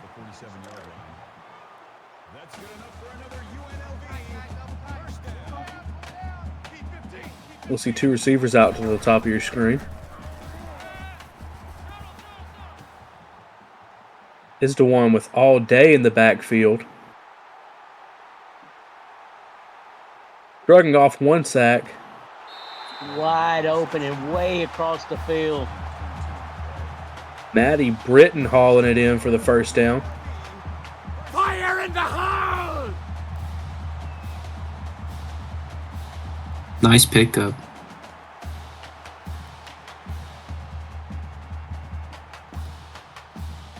This is a tough game for me to root for. I have Marine Corps brothers on both sides of the field. One for the quarterback for the Rebels and the wide receiver for the Cornhuskers. There's only one right answer, Gunny. Well, there's only That one one Marine right on each answer is the team, running so- Rebels. Just out of spite for you, Michaela. Just out of spite. Wow, you sound like great.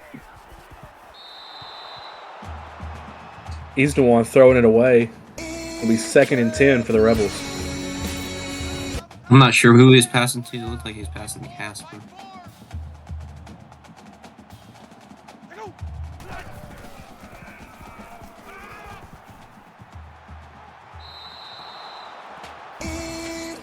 Casper on the other side of the field this time as he's the one throws it out of bounds.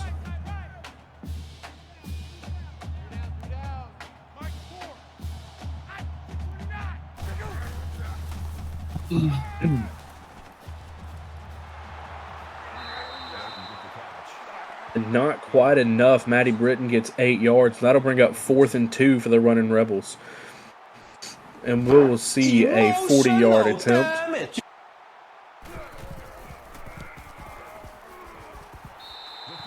Well, they had a nice drive going. Special plays, special players. And They it had a is nice drive good. going. At least they got some points out of it. We are 3-0 with 5:56 left in the first.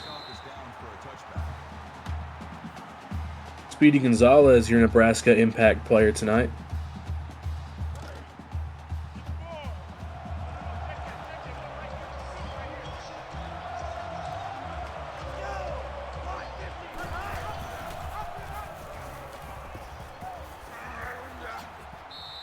And we'll see a flick. That'll go to Marquis Step for 9 yards. 2nd and 1, Cornhuskers. Hey, did Michaela borrow sleeves from Dave or something?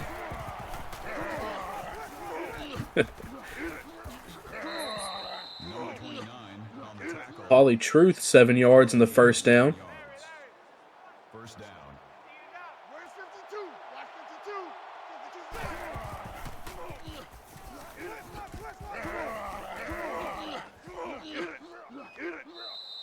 Number 29.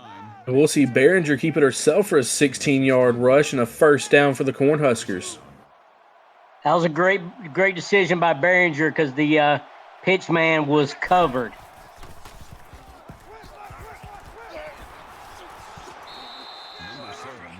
Nice tight pass to Dave Axis Jr., Nice 17 pickup. yards. Dave? Dave?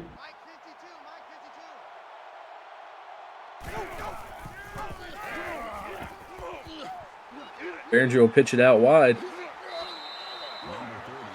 3-yard gain, Marquis Step. Call it 2nd and 7 inside the 25.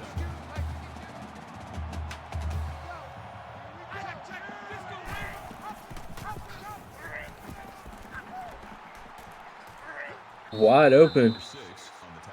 Polly Truth for 21 yards. That is a 1st and goal for the Cornhuskers. What offense is Nebraska using for this the touchdown drive? All right, folks, real quick. The Nebraska Cornhuskers are running the Troy offense with a normal no huddle against the 4-3 multiple defense against the UNLV running Rebs. Marvin Scott going nowhere as he'll lose 5. We'll say this: both offenses have started out pretty well. Those opening drives. That they have is Behringer back to pass. Intercepted at the 1. Wow. Are you kidding me? That is just stupid. Very dangerous spot for this Rebels offense to take over. Well, at least up until that point.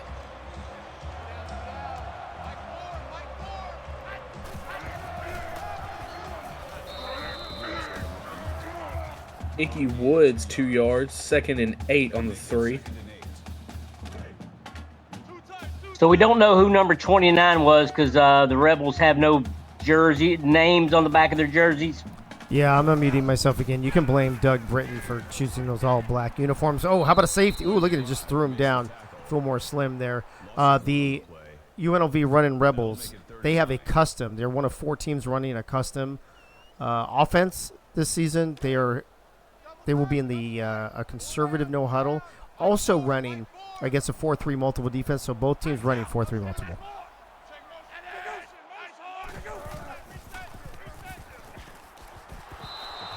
There, almost intercepted by Cal L. Instead, knocked down. That should have been an interception and touchdown. I'd have to agree.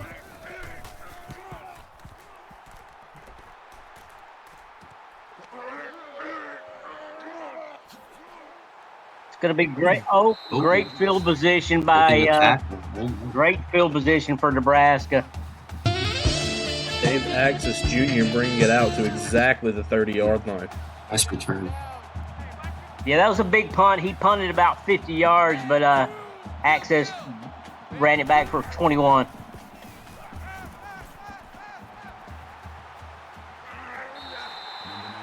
Ooh, Behringer with nowhere to go.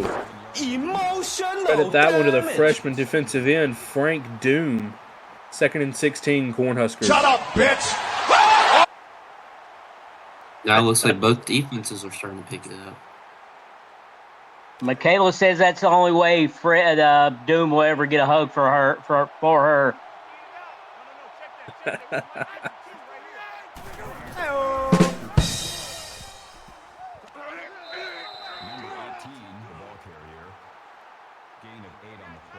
Behringer this time will run it up, 3rd and 8.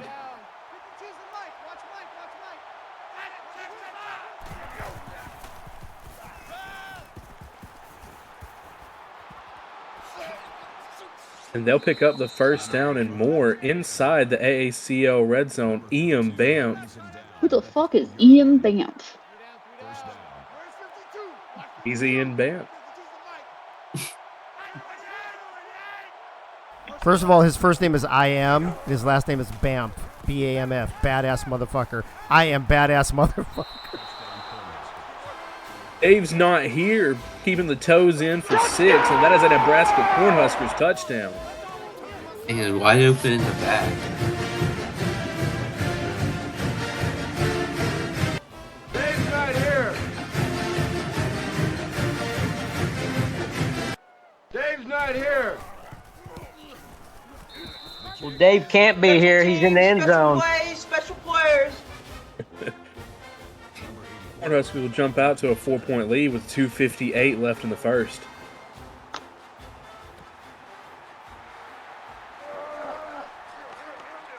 Number 84 with the return. Kickoff return 21 yards.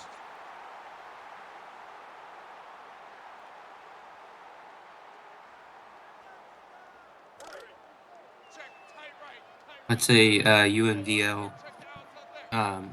UNLV has got to be careful. Not let this game get away from them. I want to see Fillmore Slim, 2 yards lost on that play. Quiz Garfield the third with his first tackle of the night for the TFL. I'm going to jump in here real quick, too. Emotional damage. You know, Tony had a good point. He said about UNLV letting this game get away from them. More importantly, what we've learned here recently is we've got to make sure the team that goes out to a big lead doesn't let the game get away from them. Call it a gain of 3 yards. They're going positive again this time, 3rd and 9.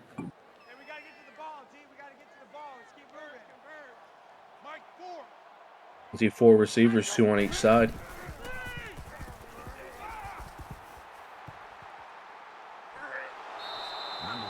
And nowhere to go for Robo Isdwan. He'll be sacked. 4th and 14. That's savage, baby.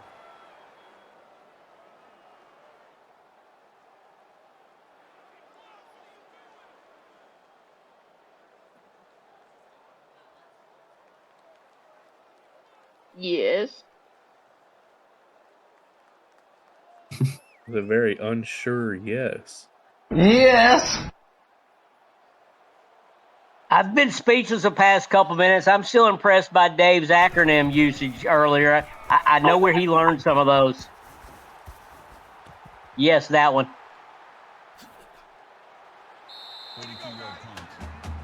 Dave Axis Jr. bringing it back across the 50. And the Cornhuskers will set up shop at the 48-yard line. I believe this is 2 consecutive drives with a punt for UNLV.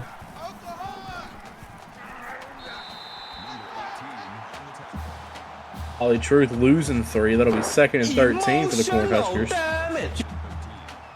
Credit to Peter Longfellow.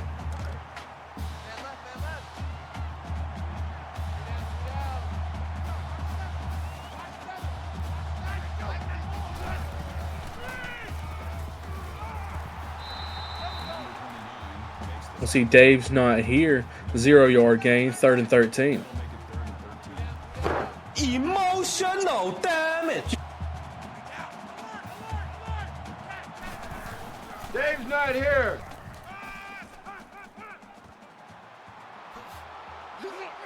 Behringer with a first down pass to Dave Axis Jr. Dave?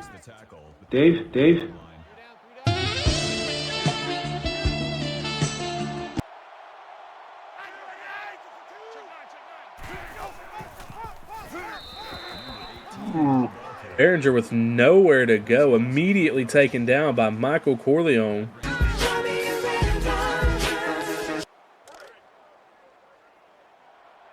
Are you running board tonight, Dave?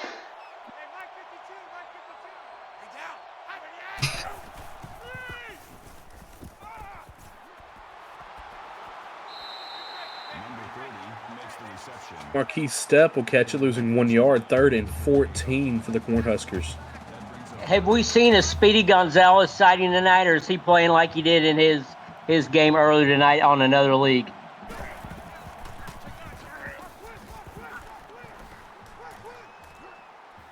Ooh, wide open. that's a nice Wide run. open. Untouched to the end zone.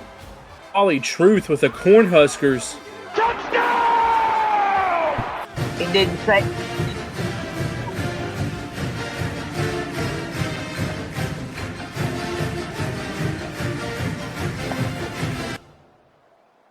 It didn't say how many yards that was, but it was around 40.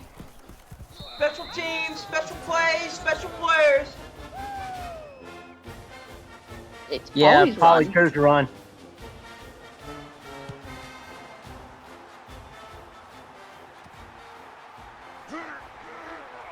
Well, no, it was back that way, but he was playing quarterback on the play. So you're not wrong. 2 consecutive. I believe that's 2 consecutive drives for Nebraska that ended with a touchdown.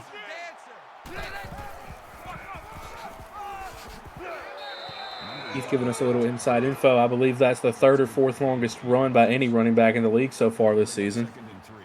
Way to go, champ! Every possession that Nebraska has scored on, there's been one reception per drive of 17 yards by Dave Access Jr. So that's the catalyst of the past 2 touchdowns for the Cornhuskers. Dave? First down, Rebels. They'll bring it out to about the 45. Fillmore Slim. He's over there. Whoop. Now he's over there. Whoop. Nice run. That'll be the last play of the first. After 1, we have the Cornhuskers up 14-3 over the running Rebels.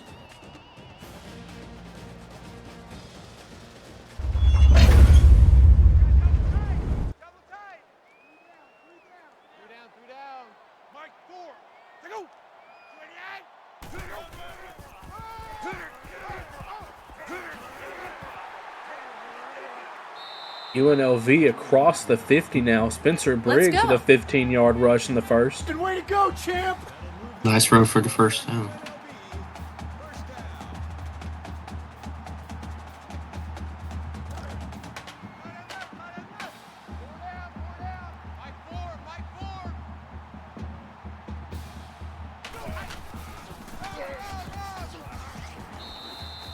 We'll see another handoff to Fillmore Slim, this time going nowhere as he'll lose 1 for 2nd and 11. Hungry Johnny with his 2nd TFL of the night.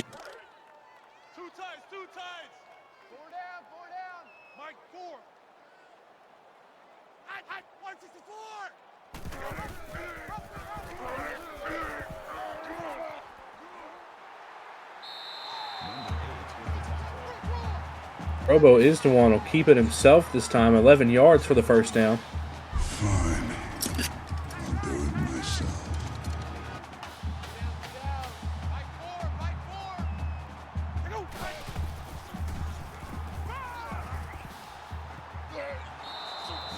Isdawan going nowhere, immediately swallowed up by Jaquiz Garfield III. That'll be his first sack of the night.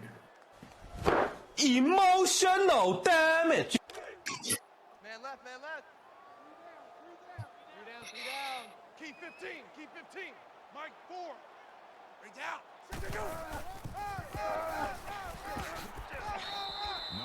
We'll see this one back in the hands of Slim for 3 yards. That'll be 3rd and 12 for the UNLV running Rebels. UNLV only 1 for 4 on 3rd down conversions tonight.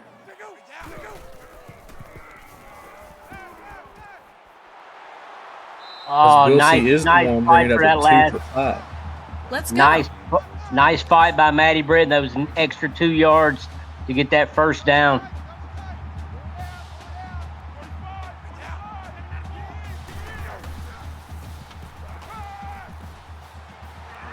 Isdawan will fire it again.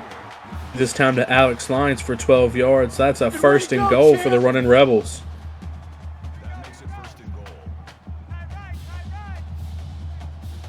Look for Fillmore Slim on this handoff. You are absolutely right, as he will bring it down to the 2, call it the 1 yard line. 2nd and goal, running Rebels.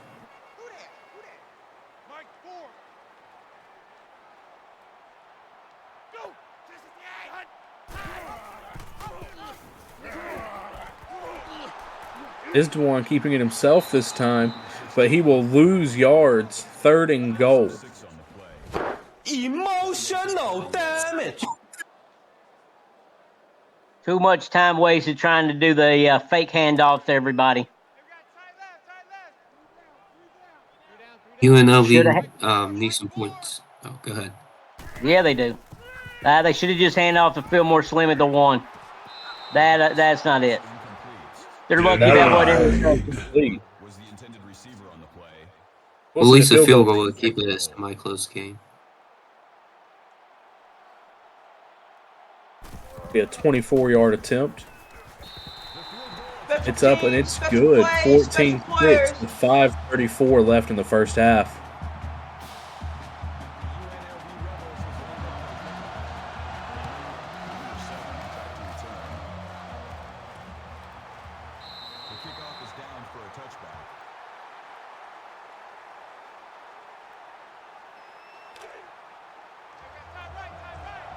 Mr. Keith in the crowd, have you been looking after the home and away wins this week in week 3? I have not.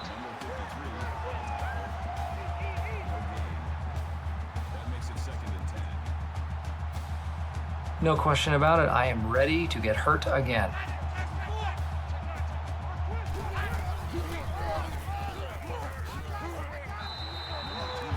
Holy truth on back-to-back handoffs, both going nowhere as it brings up 3rd and 10. That's what UNLV needs is back-to-back stops.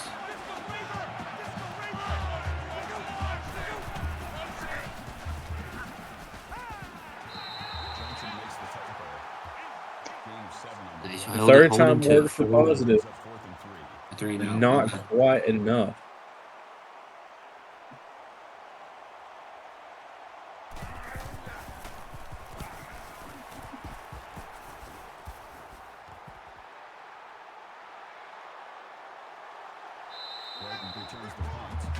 We'll see Maddie Britton with a 13-yard return.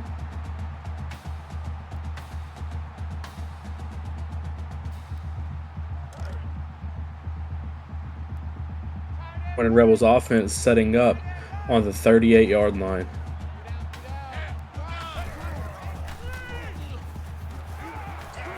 We'll see a quick screen out to Maddie Britton. That'll go nowhere. 2nd and 10 for the running Rebels.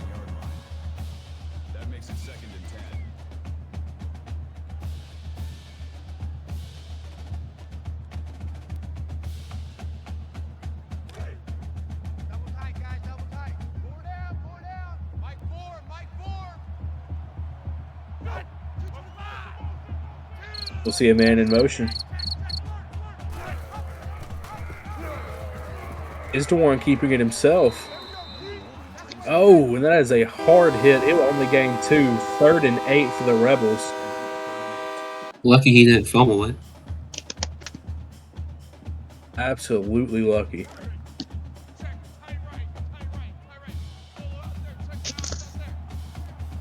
I think this would be a great opportunity for UNLV on this. Try to score this drive, or at least get a field goal. And they'll keep it alive with a first down. Jerry Tarkanian with his first of the night.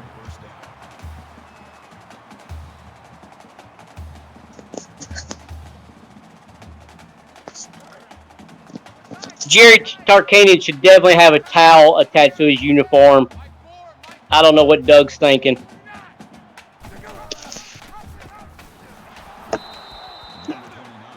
He's the one losing 4 here. Credit that to JoJo Demand. 2nd and 14, Rebels.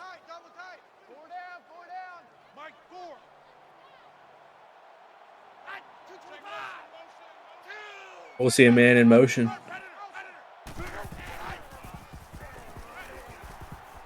He's the one throwing it deep. Adam Worm Williams, his first catch of the night for 18 yards and a UNLV first down.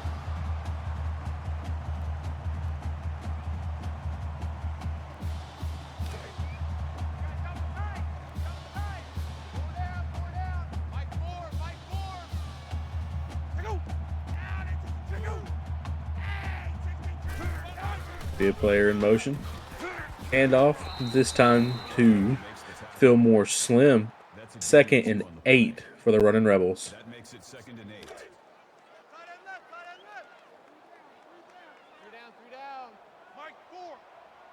We'll see three. All We'll see drive 3 forward out so wide. far. He's the one who'll pitch it out to Fillmore Slim, who gets the first down yardage and more. He's over there. And they are Now he's over there. Ooh.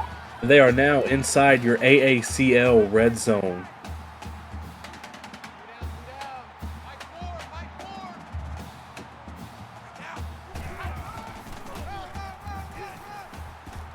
See Fillmore Slim get it again. He'll bring it up for 3 yards to about the 10-yard line. 2nd and 7 Rebels.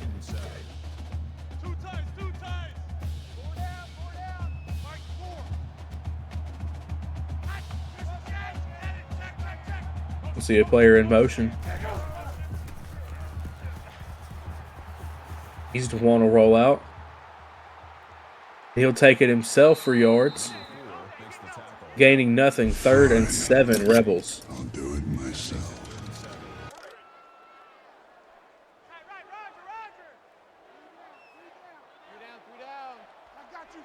You'll see 3 out wide at the top of your screen.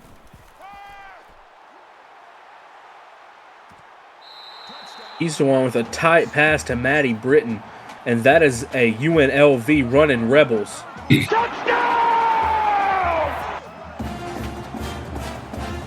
Yeah, they got the stuff they needed to get the ball back. They took out the score. Yeah, it looks like We'll they're see the going for Rebels 2. going for 2. We'll see 4 receivers out wide, 1 running back in the backfield. He's got it. And that is good for Zael Griffin. And we are all tied up with 1:39 left in the first half. UNLV is lined up for the kickoff. Number 7, deep to return. That is the first passing touchdown Nebraska has allowed this season. They got a nice back and forth game going.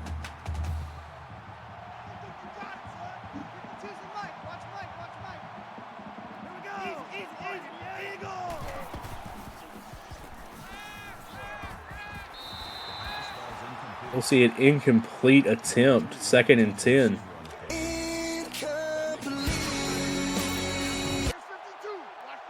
Let's see if Nebraska can respond this drive.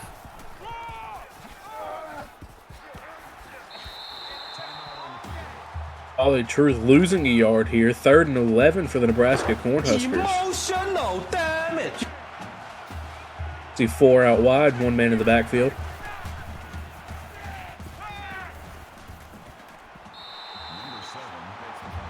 We'll see a short pass to Dave Axis Jr., 4th and 10. And this will be the Cornhuskers' 2nd punt of the night.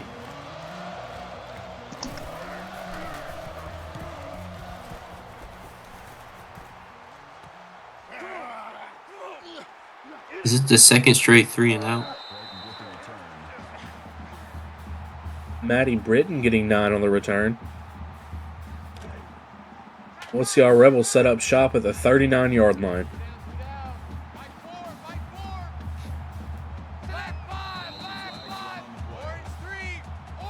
And there is a flag. It looks like a false start on the offense.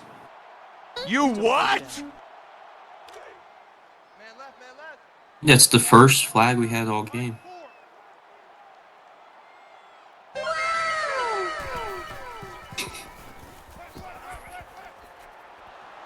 We'll see the deep ball. It is caught by Jerry Tarkanian, 23 yards in the first down.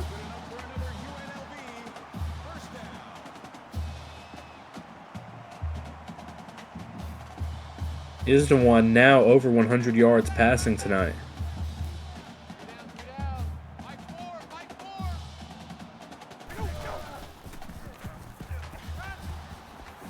And we'll see another quick pass, this time again to Jerry Tarkanian, and that'll be another first down for the running Rebels. Yeah, the running Rebels have He's got a good drive. Go, bro.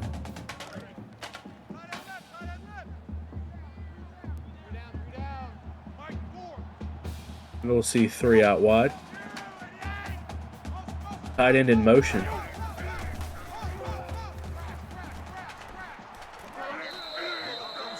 And we will see our quarterback here. That is a slide for the second down.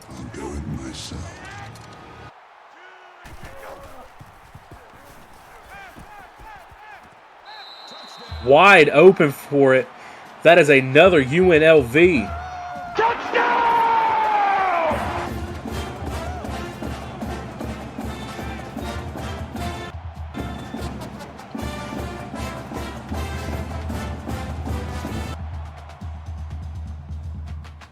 UNLV will take a 1-score lead for the first time tonight. Clearly some miscommunication in the Cornhuskers secondary. That guy was wide open. Let's see how Nebraska responds this drive.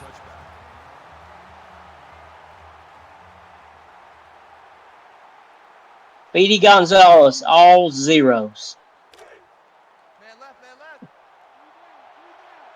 That's not a stat you want to see. We'll see 4 out wide. Behringer completing the pass. That'll be Dave Axis Jr. for 17 yards in the first down. Dave? Oh, this is good. This is going to be a good drive. Another 17-yard reception. His third one of the night. That stat's still holding true for us.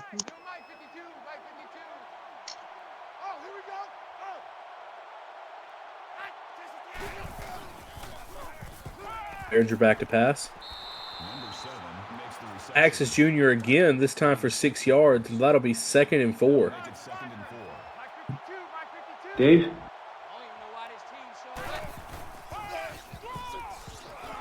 We'll see a handoff to Polly Truth for the first down. Let's go. You're running back punt kicks too, so that's why your name's called extra. Yeah. Ooh, wide open. Receiver. Speedy Gonzalez, his first of the night for 36 yards. And we are now inside the AACL red zone.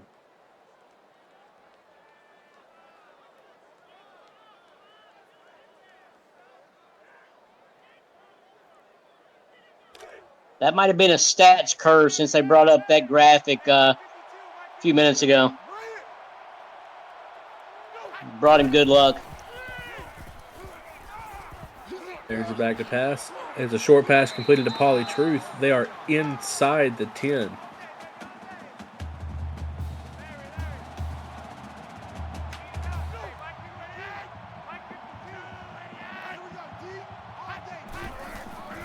Receiver in motion.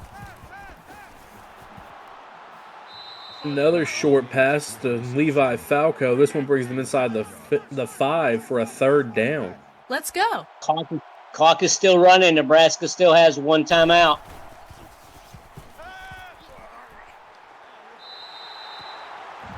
Behringer will throw it away, and that'll stop the clock with 6 seconds left in the half.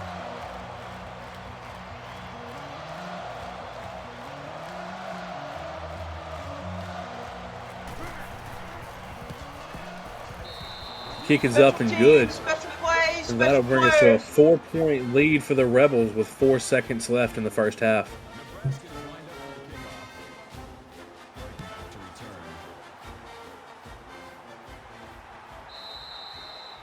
Nebraska is just trying to get any points they can get before the half.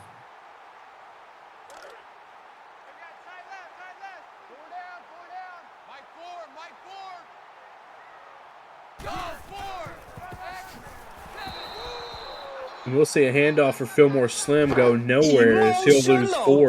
Not gonna score with the 2nd tackle of the night.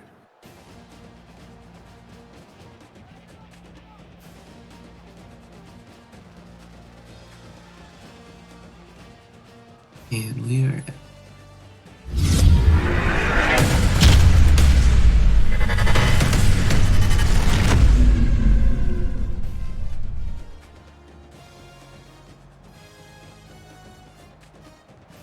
this Running Rebels offense has slowly started picking up the pace tonight, taking over 21-17 over the Cornhuskers.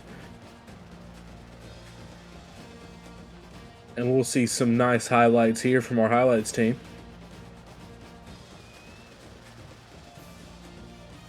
That was a big second quarter for the UNLV Rebels with 18 points alone in the second quarter to kind of outdo the 14 points scored by Nebraska in the first quarter. I think we have a nice back and forth game going. Nebraska came out with a 11-point lead, and then UNLV was able to respond with 17 unanswered points. I'm excited to see how the second half is going to go. And we are back with 2 more quarters to play. UNLV will be kicking to Nebraska.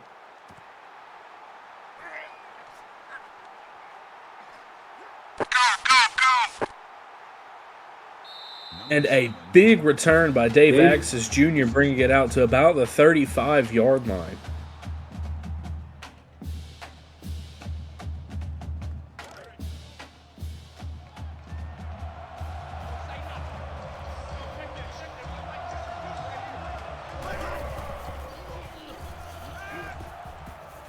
Behringer back to pass. And that's completed over the numbers. I am Banff, 21-yard reception of the first down. Good way to go, champ!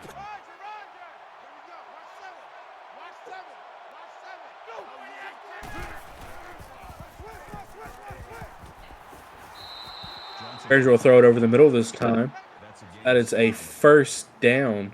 Second and 3. I am Banff.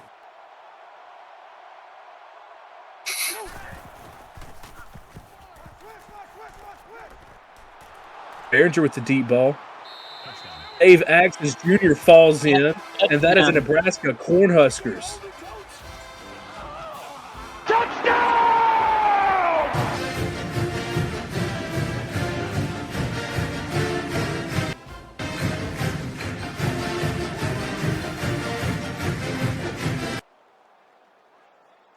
Dave? Special teams, special plays, special players. And we'll see Big Red take a 3-point lead over the UNLV Rebels with 7:27 left in the third. Dave said on that touchdown, he says, I am AMFM.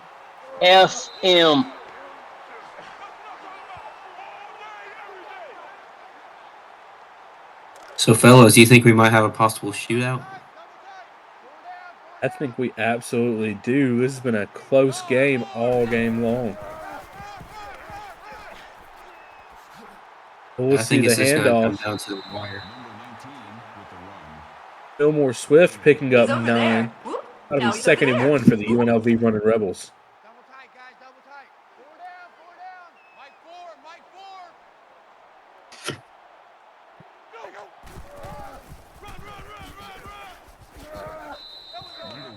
Again to Swift, this time losing yardage for 3rd and 2. Emotional damage. That'll be Cal L's first TFL of the night.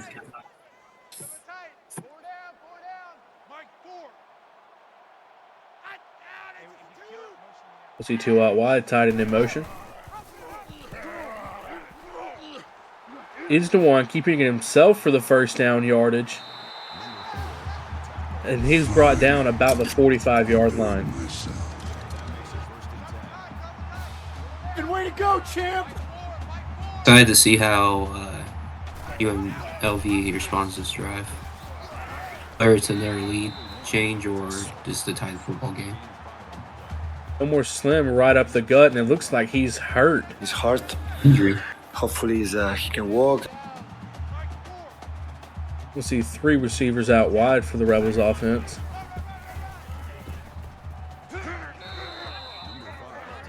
Spencer Briggs, his first carry of the night, will lose yardage, 3rd and 6. That'll bring up 3rd and 6. Denied.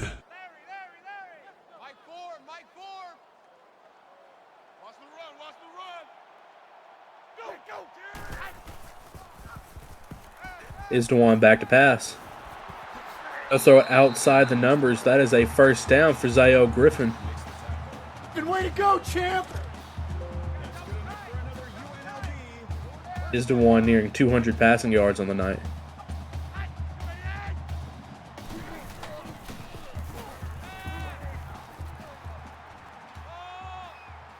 And he'll run it himself this time, going to pick up yards.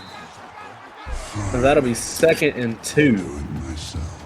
He's over there. Whoop. Now he's over there. Whoop. I think he did a great job trying to keep the play alive with no receivers open downfield.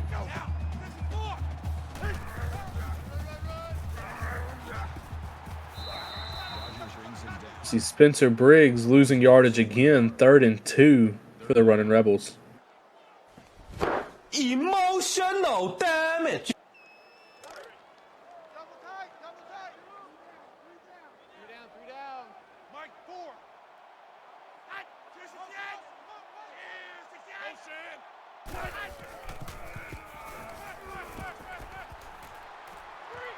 Wide open man down the sideline.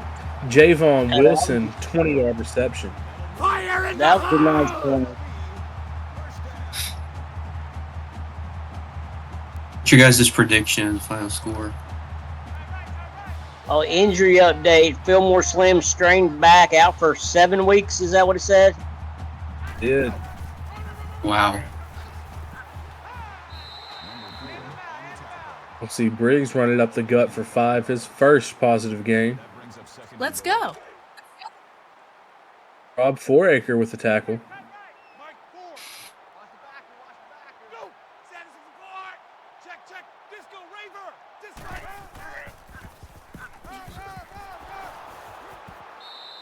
See it handed off again. Javon Wilson losing 4.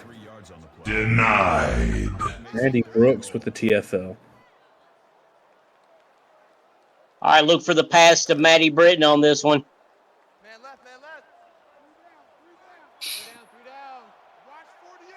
Watch 48. He's one back to pass. Barry Tarkanian, no yards. That'll be 4th and goal for the UNLV running Rebels, and we'll see the field goal team.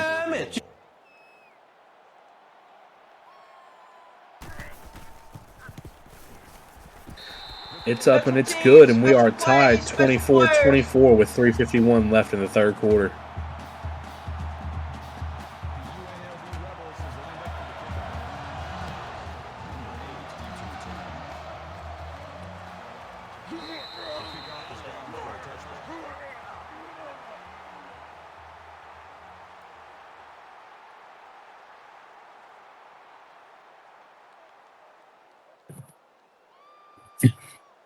I see either one of two things is going to go down to the wire of who has possession last, or we might go to overtime.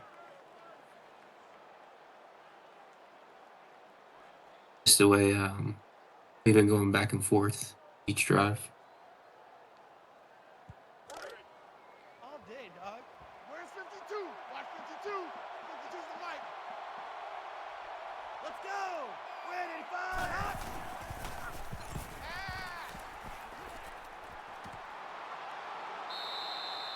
First down for the Cornhuskers. Speedy Gonzalez, 19 yards. He's over there. Whoop. Now he's over there.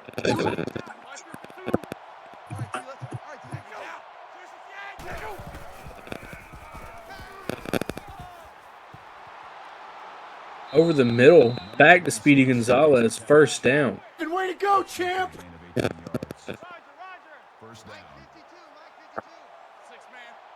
Maybe Speedy just needs to sit out the first half every game. He's having a good third quarter.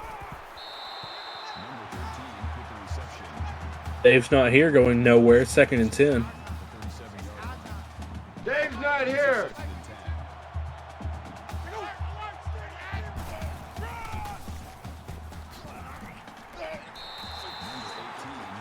Let's see Polly Truth losing a yard on this one. 3rd and 11. Emotional damage. Credit that one to Peter McLongfellow.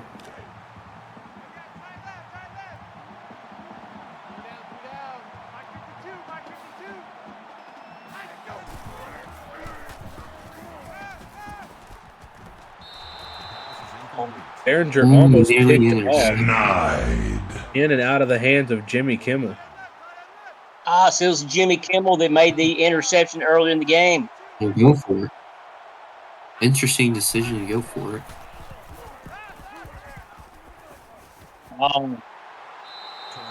It will not pay off as we will see a turnover on downs right around the 35-yard line.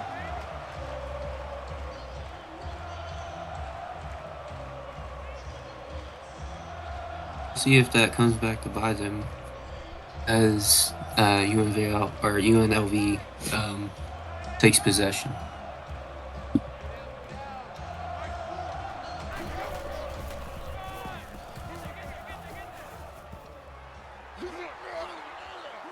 First down and more. Spencer Briggs, 26 yards for the first down. Good way to go, champ.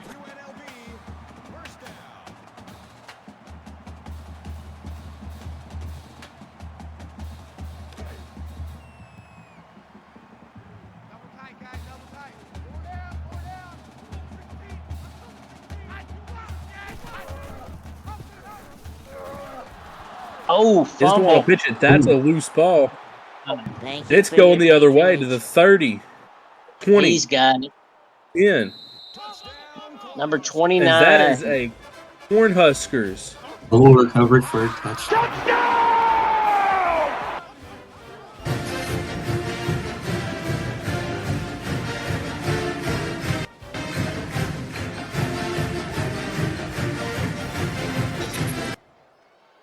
If I'm not mistaken, I think untouched.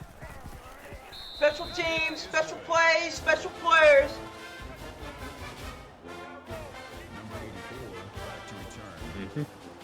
yes. Yes, sir.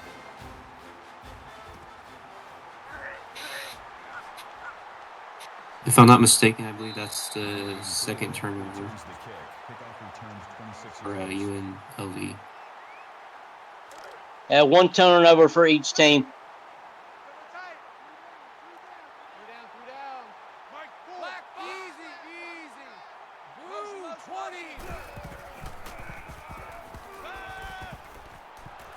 This is one firing over the middle and incomplete on a nasty hit. We will see another injured Rebel here. His heart. Hopefully he can walk.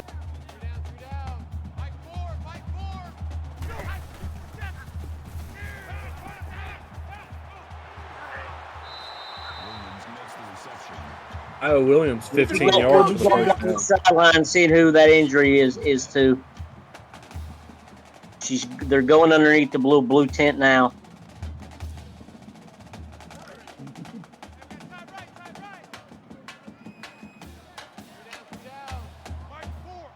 We'll see three receivers out wide.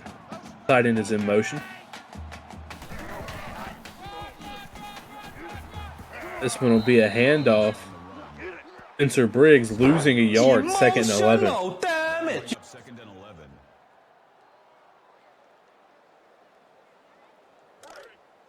Double tight. Four down. Mike four.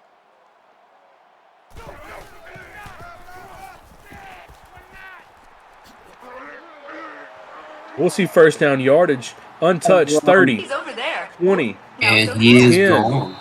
End zone, but there is a flag on the play. And this one's clipping, and it will be coming back. Worm, oh my goodness. Unfortunate. Worm was just picking up one of his casino slips to go take to the tail. They're in motion. Wow, wait, nice pitch right there. 99, 89. Oh, Jerry Tarkanian, what a run. Over there. Whoop. Now he's over there. And that brings us inside the was a AACL nice red hit. zone.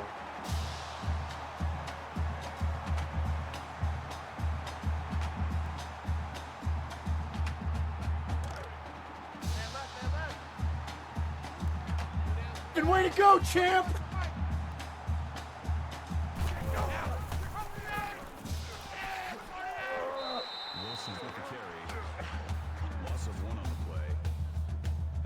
Second and 10.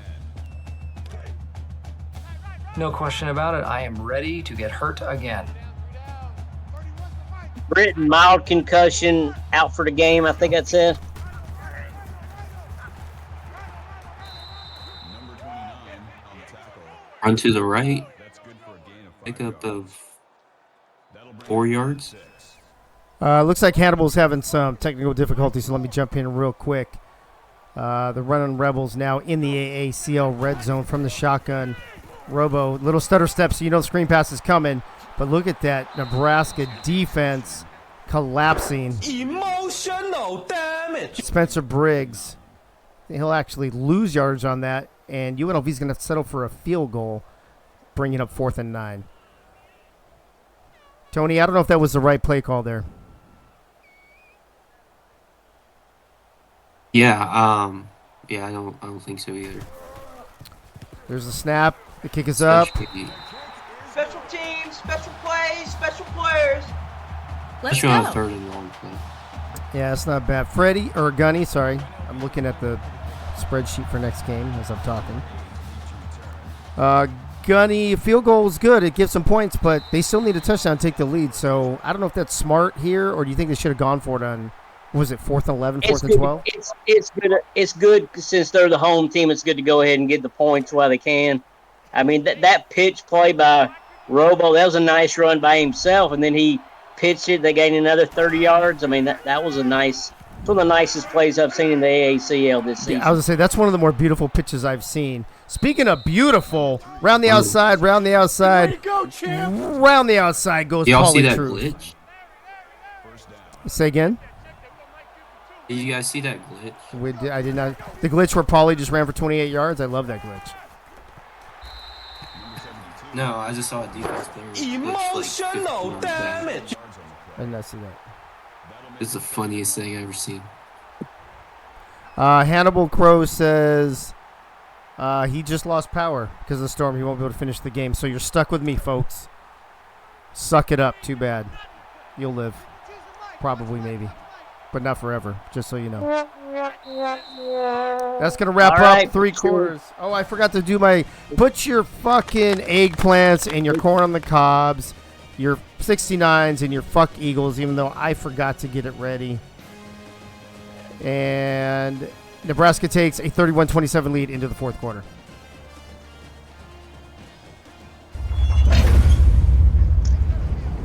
For those keeping score at home, like myself and Keith, this week in the 6 games already played in the AACL, 3 home teams have won, and 3 away teams have won.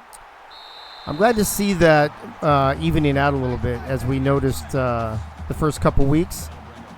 Gunny was home teams were dominating, so I'm glad to see that evening out a little bit. Yeah, first week was 7-1. We started off 5-1 last week, but the last 2 games were won by away teams, so it ended up 5-3. And now this week it's 3-3 with 2 games remaining.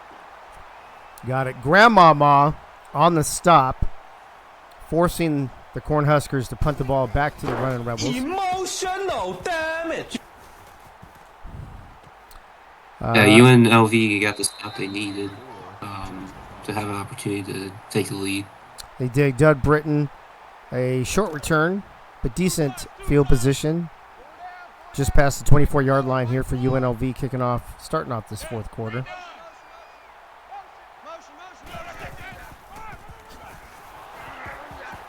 Handoff to, I'm assuming that's Spencer Briggs. He had 7 or 8 yards, but he only got 5. Twiggy, why fuck Eagle? Because we can. Just like we say fuck Frank and eat shit Wink eat shit Chad and bloat suck it Wink. I don't know, whatever else we say here. We say a lot of stupid shit here, bro. That's what we do. That's how we roll.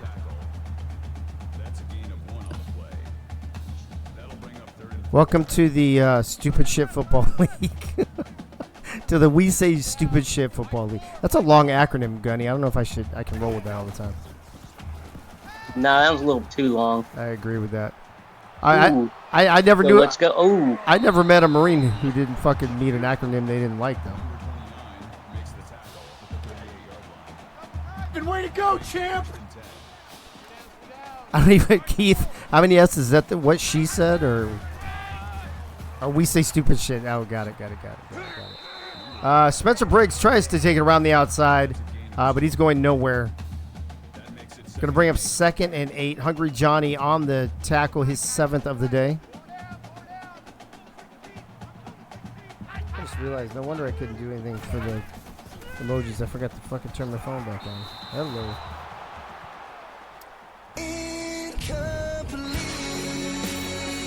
There we go, Nebraska. Bringing up 3rd and 8. Robo is the one incomplete pass from the shotgun. Looking around, surveying the field. He's got a man open, but no! Kenny Slider recovers at the last second. Tony Gunny, if he put a little more arc on that, that was probably 6 points. I agree. I thought it was open. I thought for sure that was going for 6, but instead, we get some kicks from the punter to Dave Axis on a 14-yard return. Dave Axis Jr., I might add. Dave? Dave's right here. Dave's right here. That's what I'm saying. Michaela, remind me later to tell you a funny story about Lisa sending me a text about all my selfies. Yeah, Eagle, Eagle, you missed it. I just jumped in a couple minutes ago because Hannibal had power outage because of a storm, so I had to jump in here and take care of business. Biff Markham, I'm surprised Nebraska doesn't have a Lady Gaga soundbite. That would be UNLV, wouldn't it? Poker face. Hey, yo. Looks like Hannibal. Let's go. Let's go. All right, from the shotgun. Brooke hands it off. Oh, she hands it off to Paulie, and Paulie is swarmed in the backfield. Emotional damage. Takes a 5-yard loss. That's going to bring him 2nd and 15 for the Cornhuskers. That call, Brooke, no bueno. 2nd and 15. Just outside the 40, around the 42-yard line from the shotgun. Over the middle. It's got number 13. Is that Dave's not here? It is Dave's not here. Number 52 on the tackle. Dave's not here. It was Biff Markham. I rigged an entire power outage wherever Hannibal Crow lives just so I could call my own game. You got it, buddy. Instead of calling the whole game, I just waited till the fourth quarter. Champ. Actually, I took over with a few seconds left in the third quarter. I guess Eagles here. As soon as we put the fuck Eagles in the chat, he shows up. Bum bum bum bum bum. Well, no, he was here when CUSE popped up on the screen a couple times. Oh. You hear me now? No, was that? I don't know. Yeah, I was. Hard work. Yeah, only you guys, Gunny. Only you guys see that though. They don't. They're the. I saw it. Yeah, the other peeps don't see that. That's me working on this shit for the next game. Brooke just chilling back there. Finds her outlet to Robert Tistabaum. Is that the first time we've called his name? It is his first reception for 5 yards, and Nebraska's back into the AACL red zone. Fakes a handoff to Paulie, keeps it herself. She says, "Fine, I'll do it myself." Very cool. I wasn't sure if he had support, so I just jumped in. Like, I'm gonna hang out. Oh, that's fine. That's fine. Hannibal was doing play-by-play. Tony was on, or still is on, analyst, and Gunny's my third wheel. Michaela's running the board as Michaela, a.k.a. Brooke Behringer, just took a sack for 7 yards. Who played Sexy Sax? Because that's my favorite. No, that's sound. every time that I see myself, Dave Axis on the thing, I just play that because I'm in love with myself. That's good. I like it. I'm so happy that I'm so happy I uploaded that one. So am I, actually. And so is Dave Axis Jr. Ooh, it's fair. Very nice indeed. Ooh, ooh, ooh, ooh. Added everywhere. Oh, Hannibal Crow is back. Hey, Hannibal, you're back, buddy. I am. I got back a lot sooner than I thought I would. We're having some storms right now that took out my power for a minute. So you're good. Are you good to go now? You want to take this back over? Oh. I can, but if I go out again, I'll likely be out till the end of the game. Well, that's fine. Or you could just be another analyst too if you want, depending on how you feel comfortable with your power. At the end of the game, like all AACL quarterbacks. I'll hang out for this one. Yo, I'm sorry, I couldn't hear you. I'll hang out for this one. You can take over. Special teams, special plays, special players. All right, that's an important field goal, folks, because that makes it a 7-point lead for the Cornhuskers here in the miserable, hot fucking desert. Where not only do you lose your mind because it's so hot, but you lose all your money as well. Jerry Tarkanian, speak of the devil, 22-yard return. He's hurt. He's hurt. He's hurt. Nope. Nope. Someone's hurt. Nope. Maybe not. Dude, I think some of these guys are just fucking lazy, bro. Well, they're fat, probably like fat turtles, and they can't get off their backs. Well, there's that. I mean, have you ever met a fat turtle? I have. His name's Wink. Oh! Dude, The hurdle. Robo with the hurdle. Now, this one...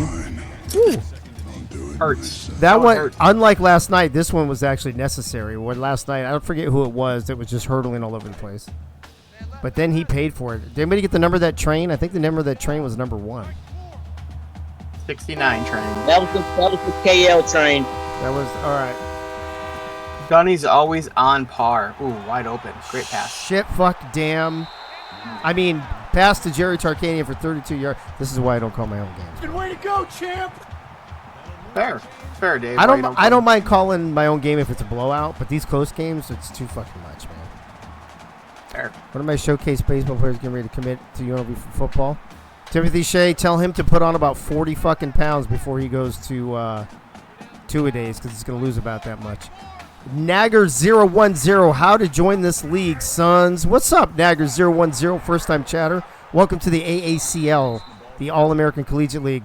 We'll throw the Way to go, champ. we'll throw the Discord server in there in just a moment as soon as I get my shit together, which could be a while. I'm just saying. There's a handoff to that's Nice Spencer run, Briggs. nice run. Damn it, first down. Let's go. Oy vey. Right now, the difference in the game is that 50-yard fumble recovery return for a touchdown by JoJo Domain. Good old JoJo Domain. Played it over the middle to Ziel Griffin, 2nd and 4. It's just Doman. Domain. Who is that? Who is that talking? Why does the soundboard have a Why- voice? Why does the soundboard have a voice? What is happening? Why can't our soundboard spell? Another Nearly high, picked. another high quality one of the soundboard plates that I put in there. High quality. Nope. Wrong.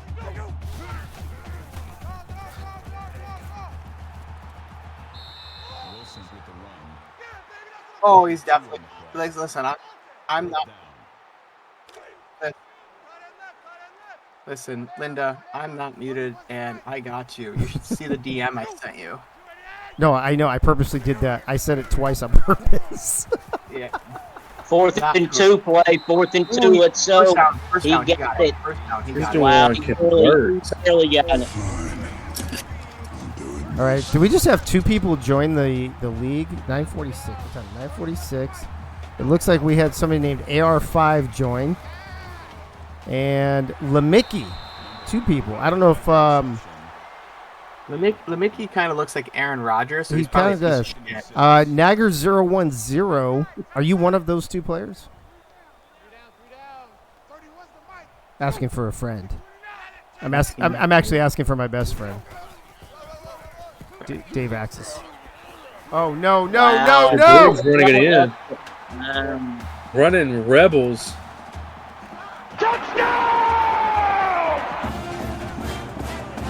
Yeah, tied ball game. MVP. Tied ball game. Well, folks, I don't know what to say about that one. This one coming down to the wire at 34-34 with 1:19 left in the 4th.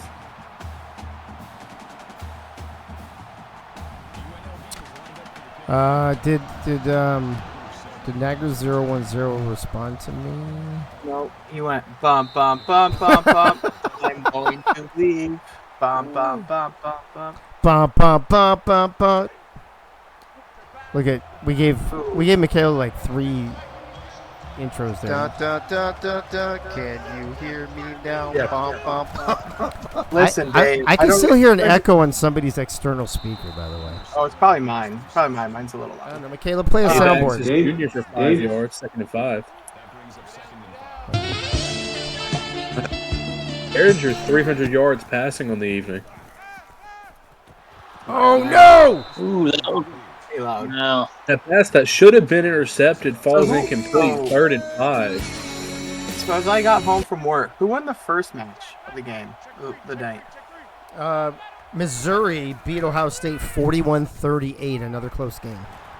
Oh my god, they both fucking suck. Dave's not here. 0 yards. Not here. Hey. Who's doing booth blab here? Ooh, Frank's around. I just see Frank in the booth. Hey, Frank, fuck you. He's actually not here for real. He called the first game and forgot to hang up, I think. God damn it. Yeah, And we'll see Britain fighting for yards. 15-yard return. All right, let's see. Can someone put me on the list? Is asking if he's going to be a player. A.K. Jones, get out of field goal range, bro. Well, I didn't mean that much. Oh, Shit. wow. Oh, my God. 55 yards. Adam Worm Williams. And that is a UNLV.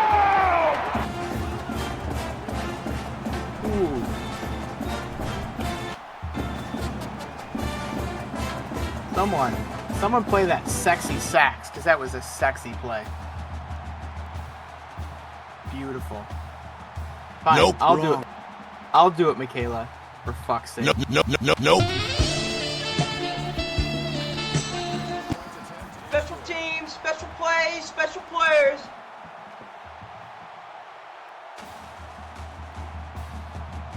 Number 7 sets his turn.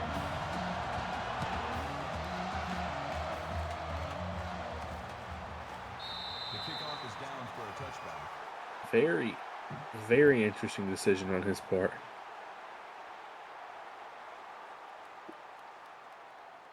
Worm has made up for his earlier clipping penalty that he had earlier in the game with a 55-yard touchdown to put the UNLV Rebels in the lead with under a minute to go. Dave's not here for 8 yards, 2nd and 2. Dave's not here.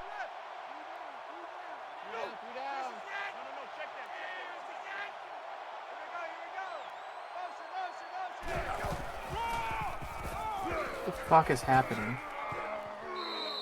Yeah, handoff to Pauly Truth, 9 yards in the first down. Nebraska down to one timeout.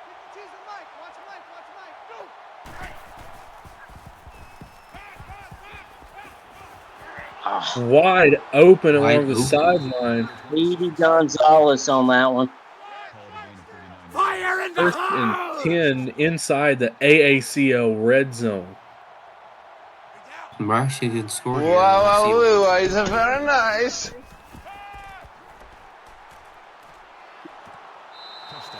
Man Touchdown open to the Dave first Agnew. Wow. Who would have thought? You know what? Listen, Gunny, seeing how David's gone, yeah. You've got 26 seconds left here, and if you're UNLV, Dave? guess what? Dave? Guess what that is? Enough time for a touchdown. Enough time. Special teams, special plays, special We're all players. tied up, 41-41. That was his second touchdown of the night.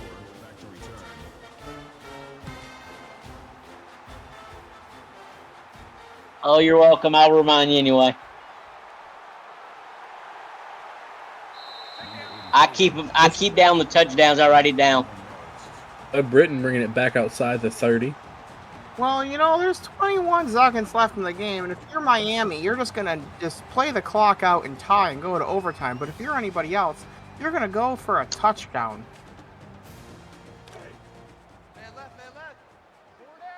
No one's got anything. Okay, great.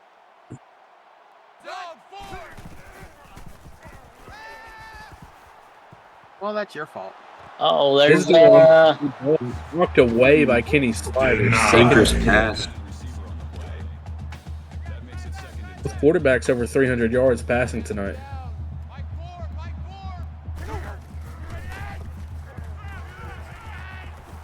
We want a winner. We want the That's next not a game. good that. Screen pass. We want a pick 6 to end this Adam game. Worm So Williams losing 30 yards, 3rd and 13. That'll make it 3rd and 13. What, Dave? Can't hear you. Sorry. Bullshit. Can't hear you. And they will not get the yards they need. 4th and 9 running Rebels. Ooh, block punt. Block punt. Block punt for a touchdown. Come on. And time will run out. We are going into overtime.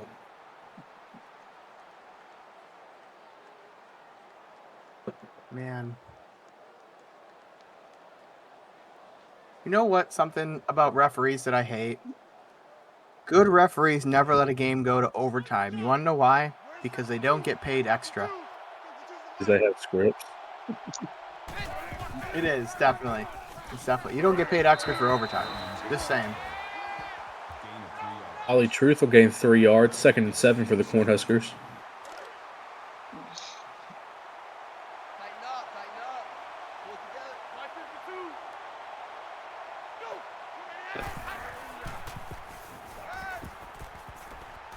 Behringer alone in the backfield. Throwing it Man, that was a backwards pass. Losing a yard. 3rd and 8. Emotional damage.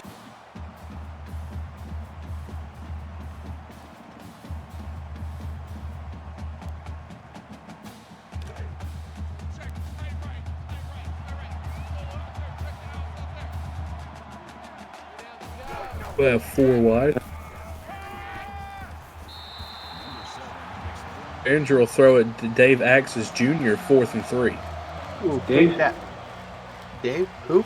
Dave? We'll see the field goal unit. This one a 35-yard attempt. Who is the kicker for UNLV? Or is it? Or Special sorry, teams, special plays, special players. with the post? Sorry, I meant to say Nebraska. And we'll see the Rebels with their chance to either tie or take home the win. Cough, cough. Come on, Doug Britton. Cough, cough. Ooh, Slim. There's Spencer Briggs. 6 yards on the reception, 2nd and 4. Ooh, he's hurt. He's hurt. Slim got injured early in the game, and also Matty Britton was injured as well. They're both out for the game. That's what happens when I show up late, Gunny, I guess, right? Never have the right quality stuff. Ooh, just run him over. Spencer Briggs, 1st down.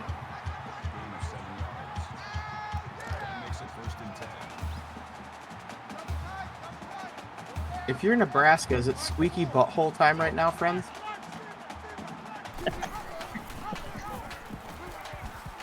Spencer Briggs up to that, and he'll be inside the 5, 2nd and 3. And he's getting up awful slow. Ooh, he's option, audible. Omaha, flex, Omaha. Oh. It'll be a handoff. 3rd and 1. Yeah, that was the 3rd string. No question about it. I am ready to get hurt again.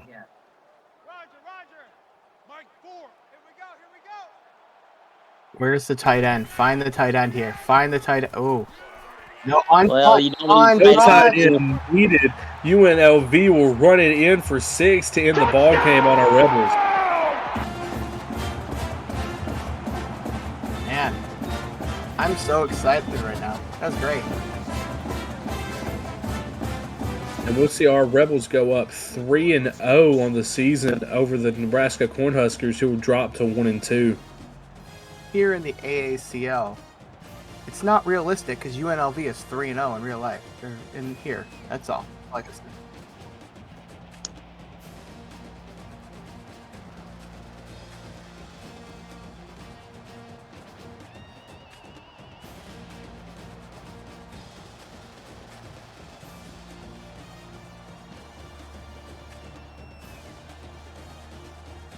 Well, I'm so happy that our booth is telling me information that I don't care about right now. Other than I just heard that UNLV has beat Nebraska. So Dave Axis Jr. has lost the match because he sucks. Dude, you play next. I wouldn't talk too much shit, bro. Listen, this is a Syracuse tradition. We talk shit and we lose. It's fine. It's perfect. Perfectly fine. I don't care. Great job as I showed up with 4 minutes left in the fourth quarter. So I have no idea what we're doing. You were the bad luck charm. Hannibal, you want to take the lead on this, friend? Because I have no idea what I'm doing right now. I absolutely can as we move into our into our game stats, I should say. Team stats, we see 555 total yards of offense for the Running Rebels tonight. Both quarterbacks over 300 yards passing. 1 turnover apiece. Let's see, we have 50% for the Rebels on third down conversions to the 33 for Nebraska. Red zone percentage 100% for the Rebels, 83% for the Cornhuskers. 1 interception credited to the Cornhuskers in this one. Time of possession very much a factor as the Rebels had 21 minutes versus the Cornhuskers 10 minutes 52 seconds. Moving on to player stats, we will start with UNLV. Robo is to 1. He went 25 for 34 tonight with 327 yards, 3 touchdowns, and only took 3 sacks. Oh, sorry, hold on. Fuck. Go ahead. We'll see Fillmore Slim top the running backs tonight, 17 carries for 80 yards. And we have Spencer Briggs, 15 attempts, 97 yards, and 1 touchdown. Robo is to 1 for 14 carries and 7 yards, and 1 fumble tonight. That's it.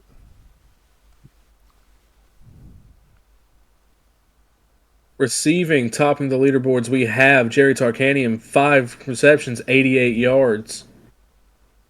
And we move to Adam Worm Williams, who had 3 receptions for 70 yards and 1 touchdown tonight. Doug Britton, 2 receptions for 7 yards. I don't know who else is up. Look at all these fucking targets.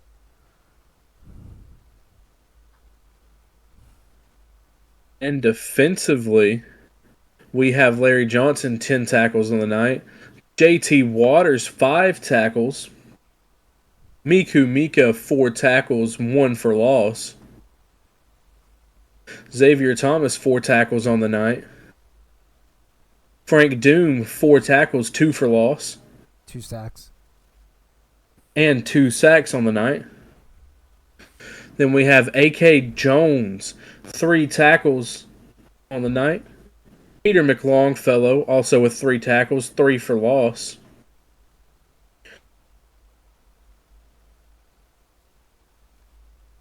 Oh, fuck. My bad. Hold on. My bad. There you go.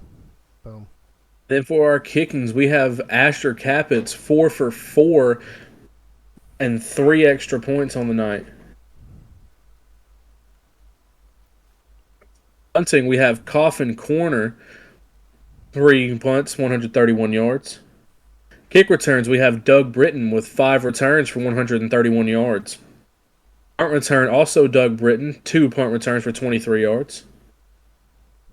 Moving over to our Nebraska Cornhuskers, we have quarterback Brooke Behringer, 32 for 38 on the night with 371 yards, 3 touchdowns, and 1 interception, taking 3 sacks tonight.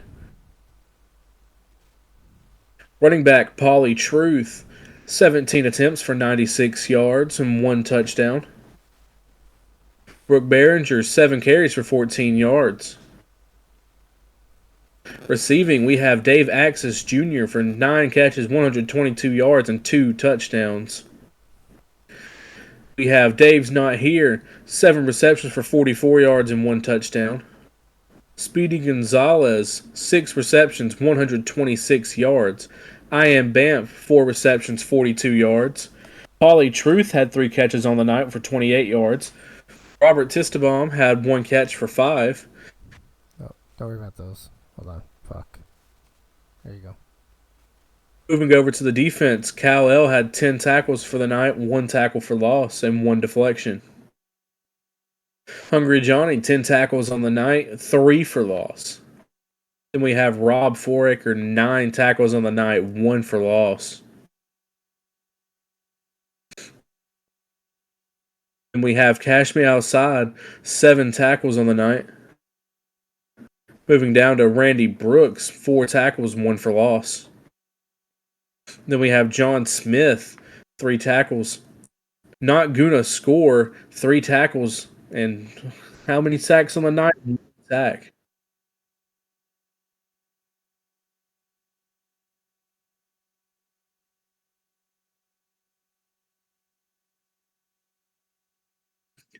Two deflections on the night for Kenny Slider, and 3 tackles, 1 for loss. Quiz Garfield, 2 tackles, 2 for loss, and 1 sack.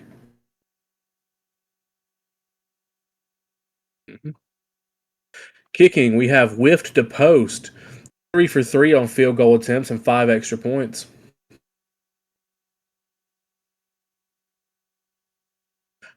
Brian Buschini, 4 punts for 167 yards.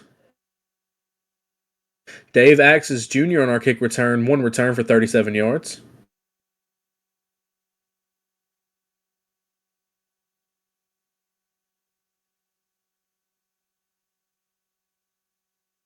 I think, yeah, we're on punt return.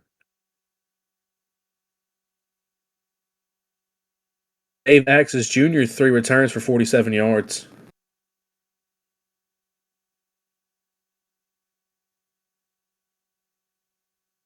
As we move over to our box score and players of the game, is there anybody in the booth that has any final comments?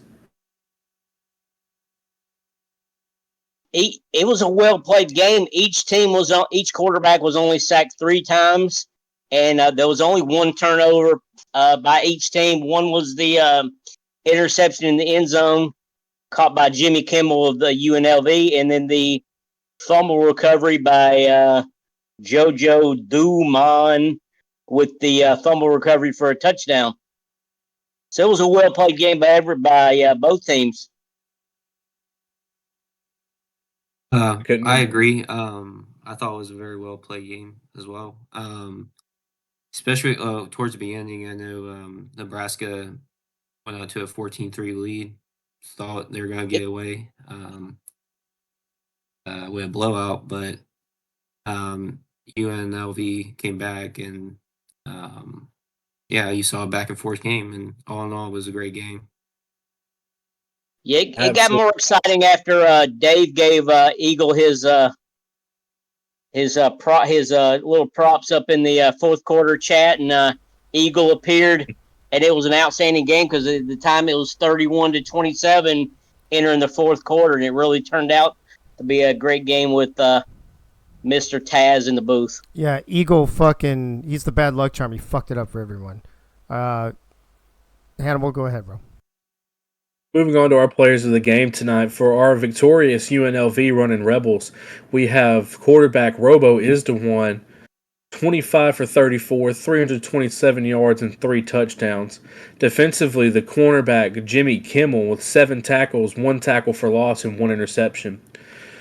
In the losing effort for our Nebraska Cornhuskers, we have Brooke Behringer at quarterback, 32 for 38, 371 yards, 3 touchdowns, and 7 carries for 14 yards. And we have Rob Foraker at middle linebacker with 9 tackles, 1 tackle for loss, and 1 sack. If there's anybody that would like to put out any final comments before we send it away, now would be the time. Hey, give it to UNLV. I mean, they had 2 of their key players injured in the game, Matty Britton at wide receiver and Fillmore Slim at running back, and they still pulled out the victory in overtime. Absolutely. Tony, do you have any final thoughts for us? No, just awesome game. I could. I couldn't agree more. That is all for our Rebels versus Cornhuskers game tonight, and we will send it back to Dave Axis. All right, Hannibal, Gunny, Tony, thank you for the call. Michaela on the ones and twos. Appreciate you guys. You saw it here, folks. UNLV holding serve at home, 47-44, a very closely contested matchup that went back and forth.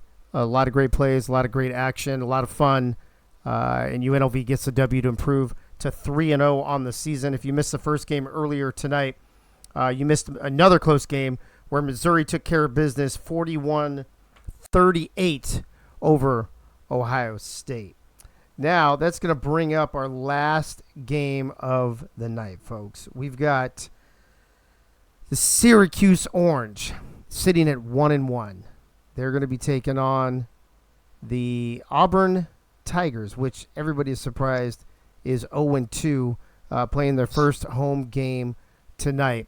We're going to have a third and different broadcast crew in the booth tonight to call this game. Your play-by-play man is none other than athletic director from the Kansas Jayhawks, Mr. Benji Matson. Benji, what's going on with you tonight? How you feeling, bro?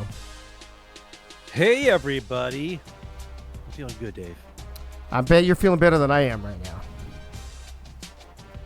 I'm feeling better than you are right now. Yeah, well, there you go. That's something. I hate fucking losing, bro. I fucking hate it. Also, it builds character. Is that what it does? Is that Yep. what it does? You know, I lied to my kids the same way you're lying to me, bro. I get it.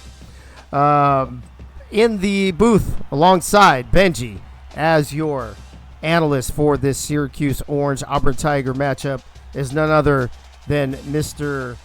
Party is Over himself. Fab Freddy is in the house. Fabulous Freddy, what's going on, bro? Good evening, Dave. Good evening, Benji. And it's good to be here. I am glad to have both of you here, so I don't have to call any more games or be in the booth at all because I don't want to be anymore. Benji, I'm taking my ball and I'm going home, so I'm giving you the ball to talk about this game and the rosters. Good night now. All right, everybody. How's everyone doing? Hanging tight? 2 games down, 1 to go. This is a big game early in the AACL season. Will the Auburn Tigers get up off the ground and steal a victory? Or will Syracuse do orange things like they do and make it to 2-1 on the season? I don't know. I'm looking forward to this one, though. There's some drama. We take a look at starters today for your Syracuse Orange. Your junior quarterback, Taz Von Wolfswinkel, will be leading the charge. Halfback, Nick Warner. Wide receivers, Ronnie Shanahan and Chester Chess. And tight end, Joey Dakota. Round up the offensive squad for the Syracuse Orange. On the defensive side of the ball, on that D-line, DJ Woods and Oliver Closeoff. Middle linebacker, Ace Blade. Cornerbacks, Vinny Boombats, Lutbert Vodruken, and the safeties in that back. Secondary, Bob Funk and Butch Menner. All right, Syracuse down. Let's talk about these these Auburn Tigers. Their script is orange on screen, so in a way they are orange. Auburn Tigers, last year's AACL champions, off to a slow start this season, 0-2. First 2 games on the road. Well, let's see if some home cooking is in store tonight. Auburn Tigers are led by sophomore quarterback Pink Litsa. In the backfield, Fox Highwind. Wide receivers, Gavin Duke, Krista Shalizzi, and Mel Davis. And tight end, Clamsy Wamsy. On the defensive side of the ball, middle linebacker, Rashad Watson. Cade Pence on the outside. Cornerbacks, Slurms McKenzie and Jordan Baker. And your safeties, Mike Twinscrew and Blake Grant. Woo! Ready, we did it. Beautiful there, Benji. Well, thank you. Before we go down to the field, Freddie, your thoughts on the game in front of us this evening? I think we're gonna have a pretty tight game. It's gonna be interesting. See how Auburn bounces back from the first 2 weeks, or if they just continue the tread they've been going on. And Syracuse is going to have a good team. It's one of my favorite names in all of the AACL is Tad Von Winkleworth. Wolf, because Winkles-Wolf. I just can't say it, and I just want to make for everybody laugh. Oh, for fuck's sakes. Taz von Wrinkleswolf. I'm not here. I'm just here as We wouldn't- emotional support. That's all. I wanted to get Eagle into the conversation there. What was that, Gunny? What was that, Gunny? Fab Gunny?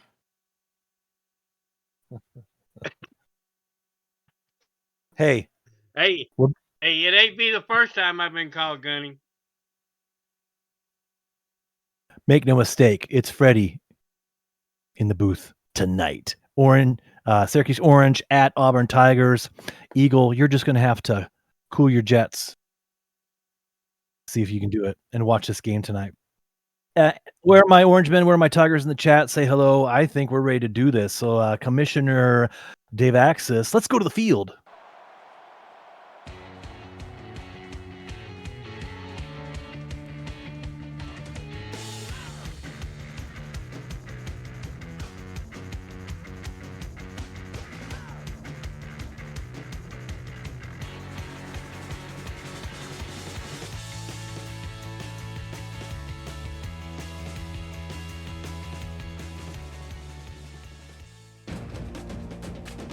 Welcome in, ladies and gentlemen.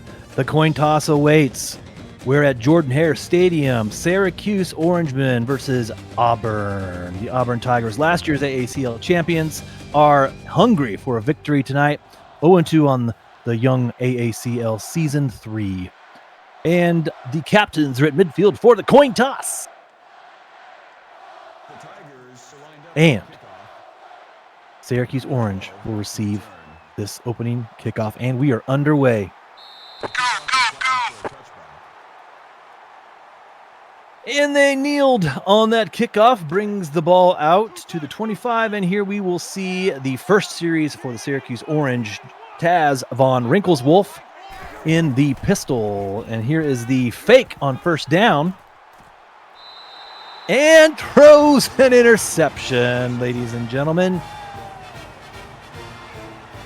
First play of the game, roll out by Taz von Wolfswinkel. And he gets that pass picked off. What a start. Syracuse football sucks. For the Auburn Tigers. Just like that. Not even 5 seconds off the clock, and they've got the ball back. Split backs formation, 3 wide receivers. Here is the give, the first play of the game for Auburn. Handoff for DJ Williams, goes 5 yards. Freddie, is that you think Syracuse is upset about that start? Well, they just going to have to shake it off. It's still a lot of game to go, and just hopefully the defense can hold them to 3 here. And the Syracuse defense had to get up off the bleacher real quick and get out on that field. So we'll see. They got a 3rd and 6 here. If anyone is good at shaking it off, it's this Syracuse football squad. Here we go, 4 wide for Auburn on 3rd and 6. I think Lisa drops back, surveys, gets the ball off across the middle of the field. And the reception just for 2 yards goes to Clamsy Wamsey. The Syracuse defense holds and forces the field goal. A moral victory for the Syracuse Orange. That was a good play by the defense, holding them to 3 and out and a field goal. And now regroup and get back to doing it. Syracuse does better when they're running the ball. They need to let Taz run the ball some to loosen up that Auburn defense. Yeah, Syracuse does better when Taz doesn't have to think so much. It's very taxing for our junior quarterback. Anything that they can do to just reduce that mental load for Taz von Wolfswinkel, that'll help in the long run for the Orange. And here we go. Their second possession. They did return that kickoff, got it out past the 20. And here's Syracuse with their second possession in the pistol. Here's the give up the middle. Big running lane for Nick Warner, who gets 11 yards and a first down. That was a better start on this drive. Absolutely. And Syracuse is going to go up tempo. Here's the option look. Taz keeps it. Gets brought down. No yards on the game. Jordan Peters with the tackle. 2nd and 10. Here is the give. Fighting through traffic. Nick Warner, another 4-yard rush. Sets up a 3rd and 6. Auburn had a 3rd and 6 on their last drive and couldn't convert. What will Syracuse do with this 3rd and 6 opportunity here? And it trips to the far side of the screen. Taz finds his receiver, Joey Dakota, but gets sandwiched by Auburn, and they prevent the 1st down conversion there. Syracuse has to punt. Benji, I was just curious. Did you get any memo from AACL headquarters about game plans and defense for this game? No, but you're about to right now. I was just waiting for the right opportunity. Let me send a telegram. Are you live, Commissioner, right now? I am unmuted. Auburn with the ball right now. Hello, that's me knocking on the door. Let me in, damn it. Syracuse. Hey. Syracuse is running their 4-2-5 defense against this New Mexico offense of Auburn, and Auburn's also running the normal no huddle or whatever. Hold on. What? Did you look at the game plan? Because it better not be a 4-2-5 4-2-5 defense. Oh no, I'm sorry. It sorry. doesn't look like one. Oh, I just said everything opposite. Sorry, hold on. Yeah, better dude, not it's be, dark. Not, Relax, it's dark. It's dark in here. Ohio State offense for Auburn with a conservative no huddle against a 3-3-5 defense of Syracuse. Hey, don't ask me questions if you don't want the answers. Well, I just want to make sure that the league isn't coherent. Why are you here? I don't know. I'm goodbye. Pink Lisa on the keeper, gets around the left side, can't be stopped, could go all the way. Syracuse defense finally catch her. 55-yard rush. Way to go, champ! Ooh. I gotta tell you. Well, it's hard to get Pink Lisa down when she gets loose like that and they get open.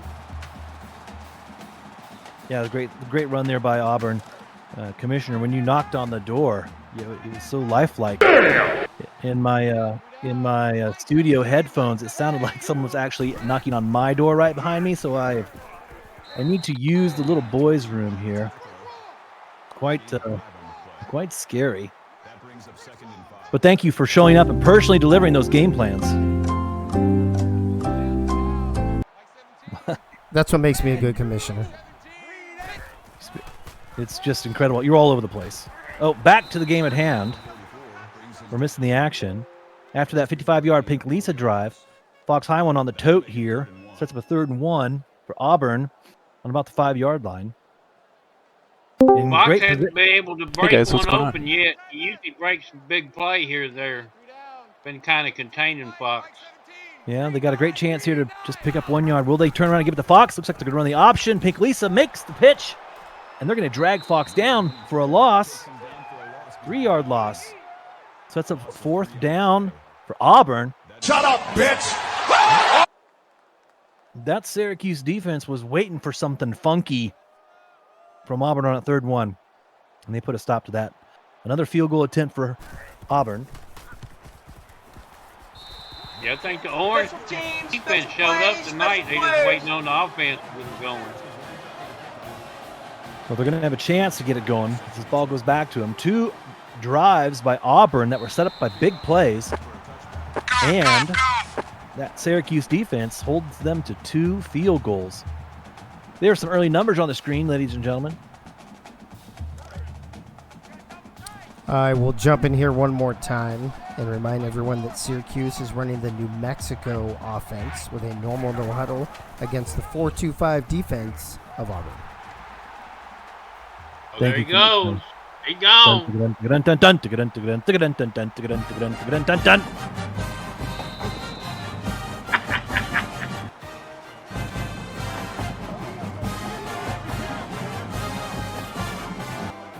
Taz Von Wolfswinkel. Play it again, Sam. Love it.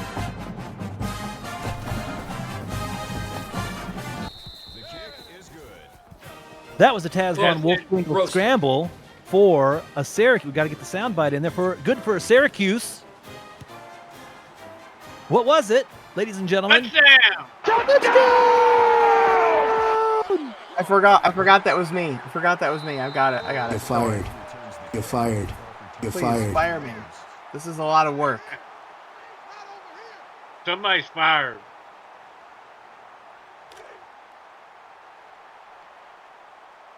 I was All right. trying to help out, okay, David. I'm so sorry, David. I was trying to help out. Hey, he got a little excited, man. He scored a touchdown. I got really confused. Syracuse. You scored. That makes it 2nd and 6. Go, go, go, go, Taz, go, go, Taz, go, buddy, you can do it. That's what it was like at Eagles' house on that big play. Anyway, Auburn with the ball. Here's a first down for Fox and Company.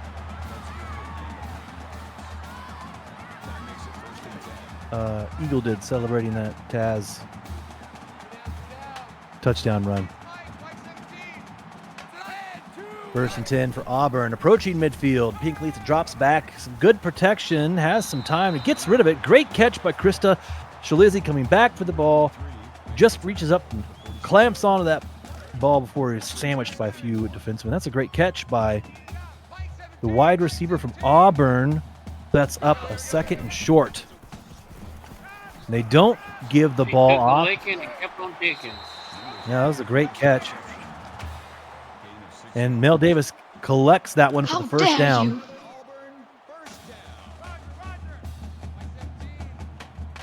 Auburn comes out on first down, 4 wide. Fox Highland in the backfield, gets the carry. Good hole up front, pushes forward for 13 yards. Great play by Auburn.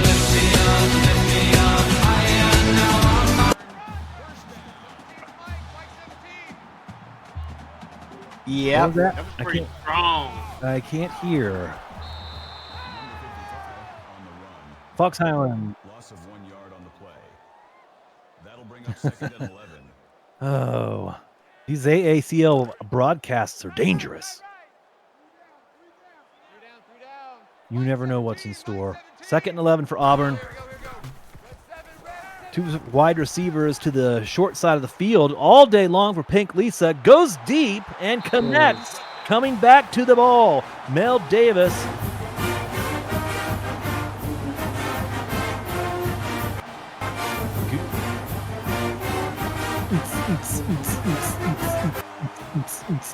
Good for the Auburn tutty. Eagles doing great. You're doing great, man. Thanks, Benji. I appreciate you.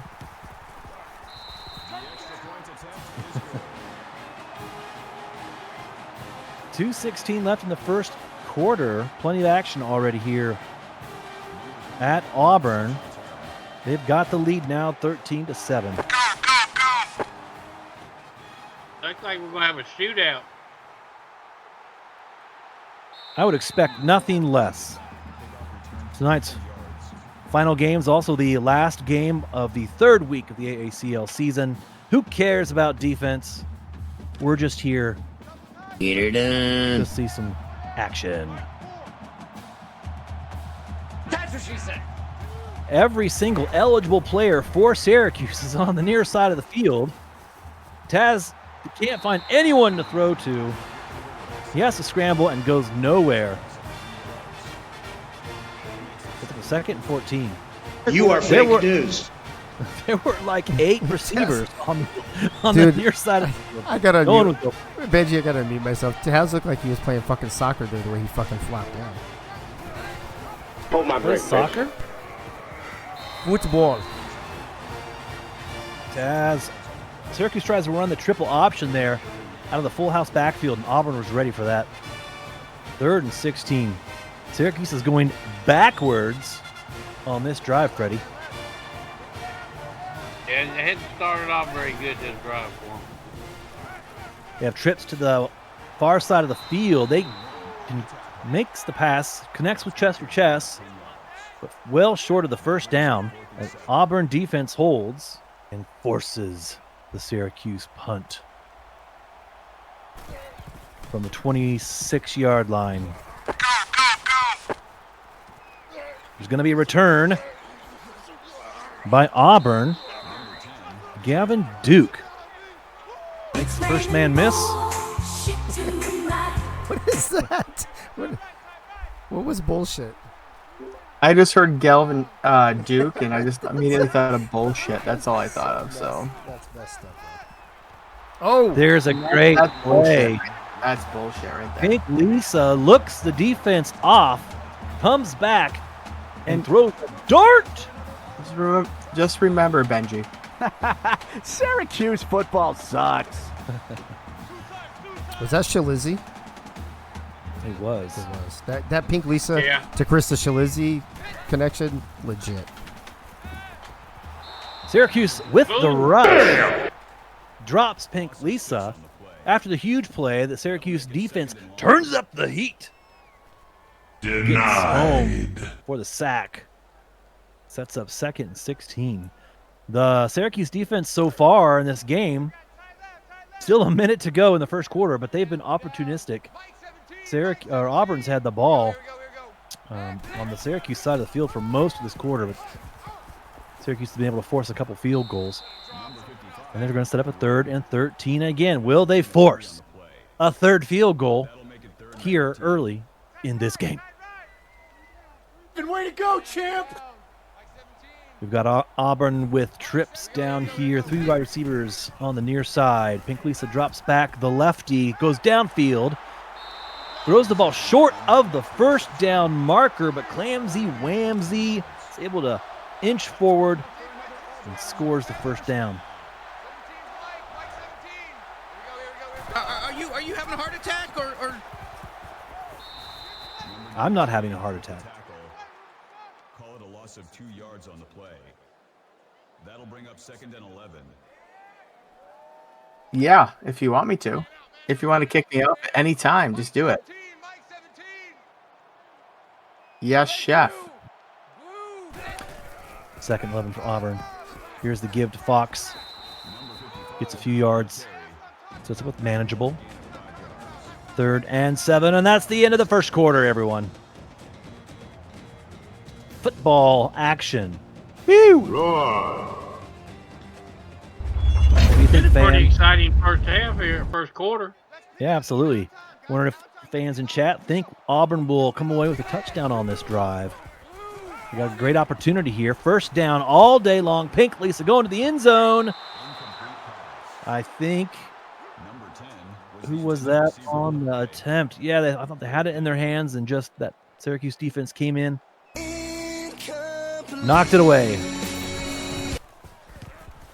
The Syracuse defense is, they're bending, but they're not breaking. I mean, all these field goals might catch up with Auburn here by the end of the game. The 3 opportunities deep in Syracuse territory for Auburn, and they cannot convert. 4 scores, but 3 of them are field goals. Still early in this game.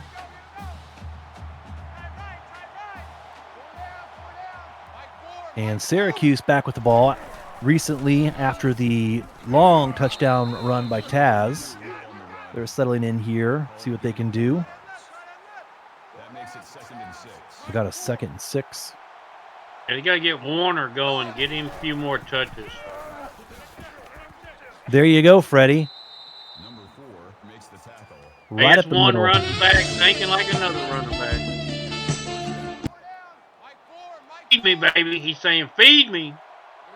Freddie's can see the future. Here's the pull by Taz. This is a great play by the Syracuse quarterback. Does not give the ball. Instead, keeps it and runs for 21 yards. The leadership of Taz Von Wolfswinkel is evident Good way there. to go, champ! Captain knew exactly what to do on that play. 1st and 10. Doesn't like what he sees down the field. He tucks it and runs. But they're going to give Cade Pence the sack there. 2nd and 11. That's a good shoestring tackle there by Cade. And he gets the sack. If Taz would have got around the end there, he might have been gone. Here's a give on 2nd and 11, and Nick Warner's caught up behind the line of scrimmage. Auburn was ready for that one. Denied. All right, Syracuse passing Shoulder game. down, buddy. It's been the running game that's scored the big plays so far for Syracuse. Now they've got a 3rd and 14 just past midfield. They're going to have to throw the ball here. They have 4 wide. The rush right up the middle, right away by Taz. Has to dump it. Blocking optional on that play for Syracuse. Goal. Someone didn't get trying to the... set the screen up with that 91. He was just too fast. He was all up in Taz's face.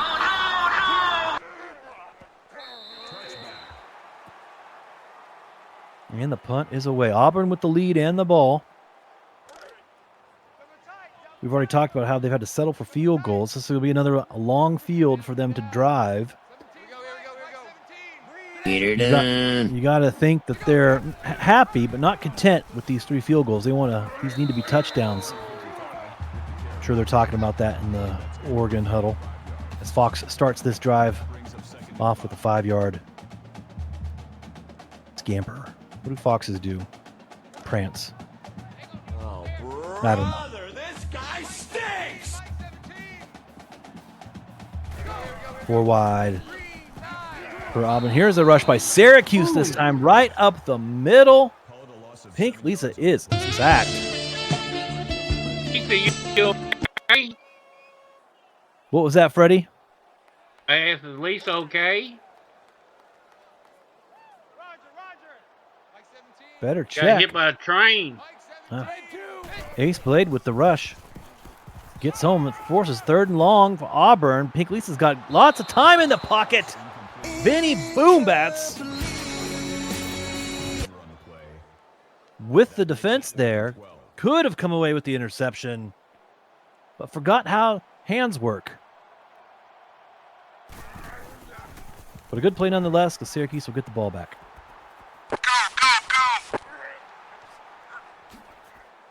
You get a little bit of a return out of it. Good job, Ronnie. Syracuse has good field goal. Nah. Will it be a field goal? They've got good field position, Freddie. Always like good position. Here's a give. This is a good run. Nick Warner gets loose. 17 yards.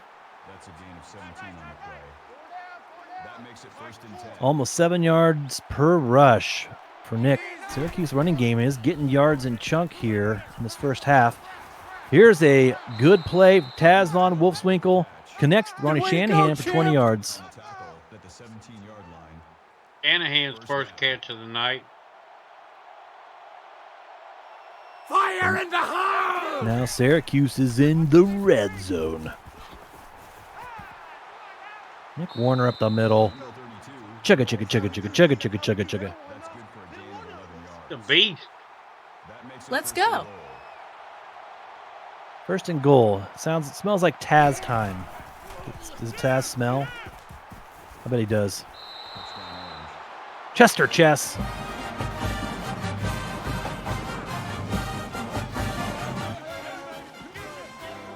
Taz Von Wolfswinkel does smell, ladies and gentlemen. Smells like victory. Chester Chess with the touchdown reception. Touchdown! And Syracuse with this extra point.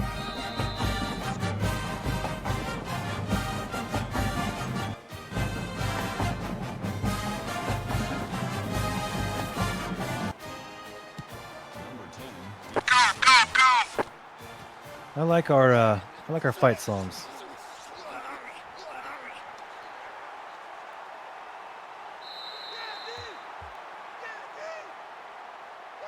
Discord only lets you play like 5 or 6 seconds at a time. They're so silly. Well, it's a nice addition. I like it. Auburn with the ball. 1st and 10, approaching midway through the second quarter. Pink Lisa drops back and fires. Crystal Shalizzi with the very nice reception. 3 receptions, 60 yards. So far in this first half, Chris Shalizzi has been the go-to wide receiver for Auburn. Mel Davis made that great comeback catch for the touchdown earlier.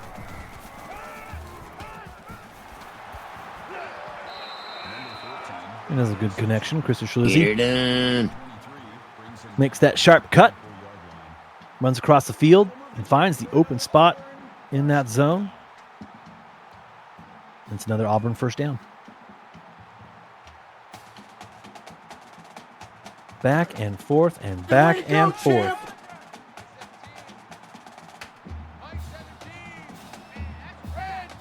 Three wide for Auburn with split backs in the backfield. Here is the give to Fox. Highwind kills a man, still going on his feet.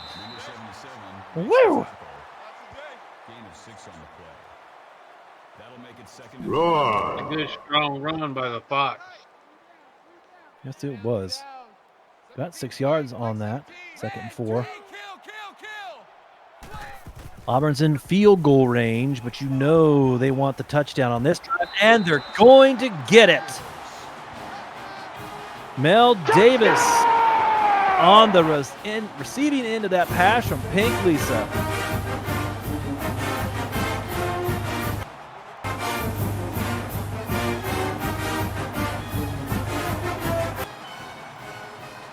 Syracuse secondary was confused. You got him? I don't got him. You got him? I don't have him. You got him? Special plays, special players. Someone guard that man. And there was 4 of them over there, and neither one of them knew who was had him.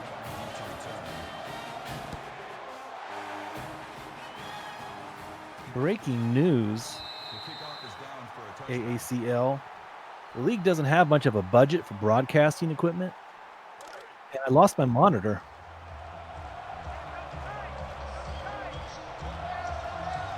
Well, I can't. I got a black screen. This is the handoff to Warner.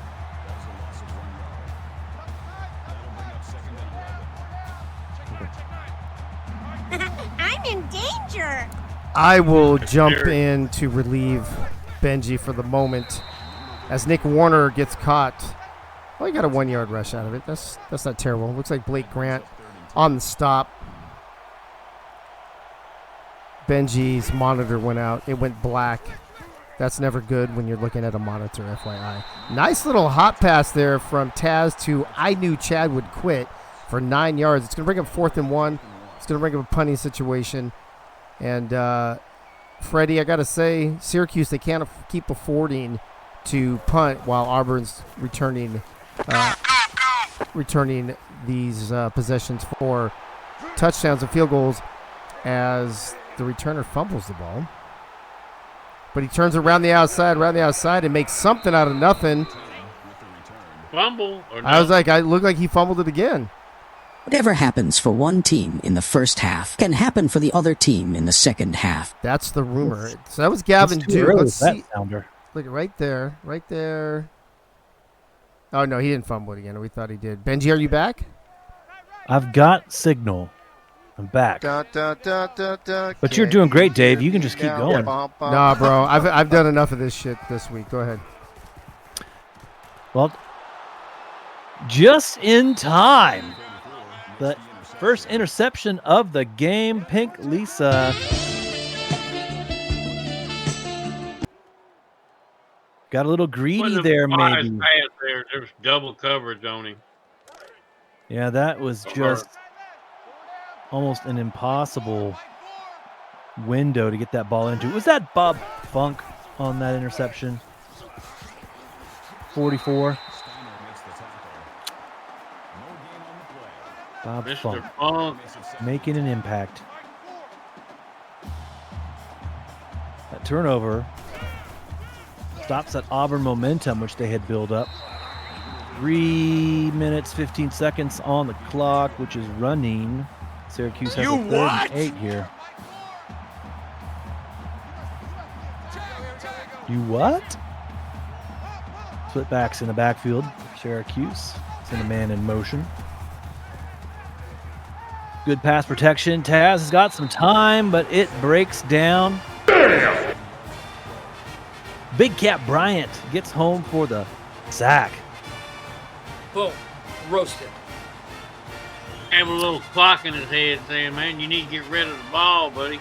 Get rid of the ball.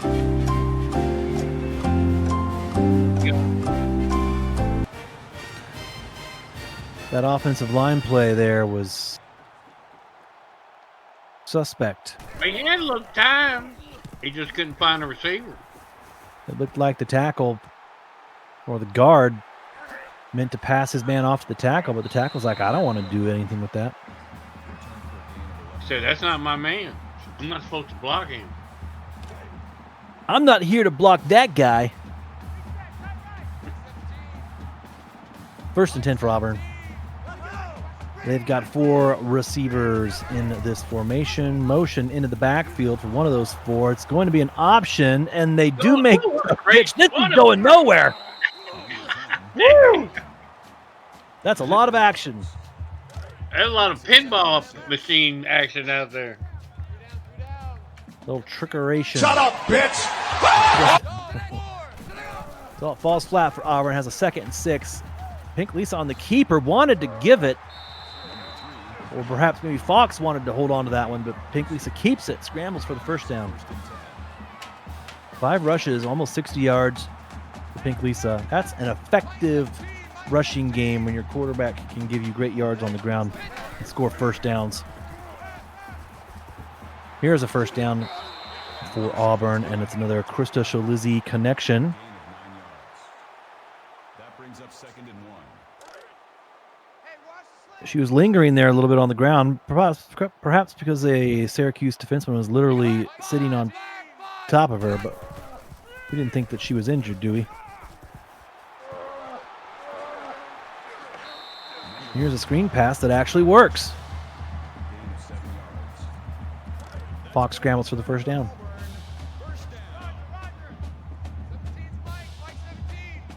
It's a trap! Wide open in the middle of the field. Gavin Duke with the reception there. 21 yards inside the red zone, inside the 10-yard line. Auburn threatening to put a touchdown on the board here. Here is the give to Fox. He's tripped up in the backfield. No rush. Yeah, I think Auburn's found a weak spot in the Syracuse defense right there in the middle. You could cut the sexual tension in here with a knife. Pink Lisa with the keeper. Had a lot of space out there to the far side of the field, but Syracuse closes quickly. This is an interesting 3rd and goal. Auburn would love nothing more than to put 6 on the board here. Pink Lisa just turned the ball over on the previous drive. We'll see how much leeway they give the Auburn quarterback on this play. They have 4 receivers in this formation. Here's the pass short. Is he going to make it to the goal line? Krista Shalizzi is short. The orange force her out of bounds on the 1-inch line. Another field goal for the Tigers. Another field goal. Teams, special plays, special players.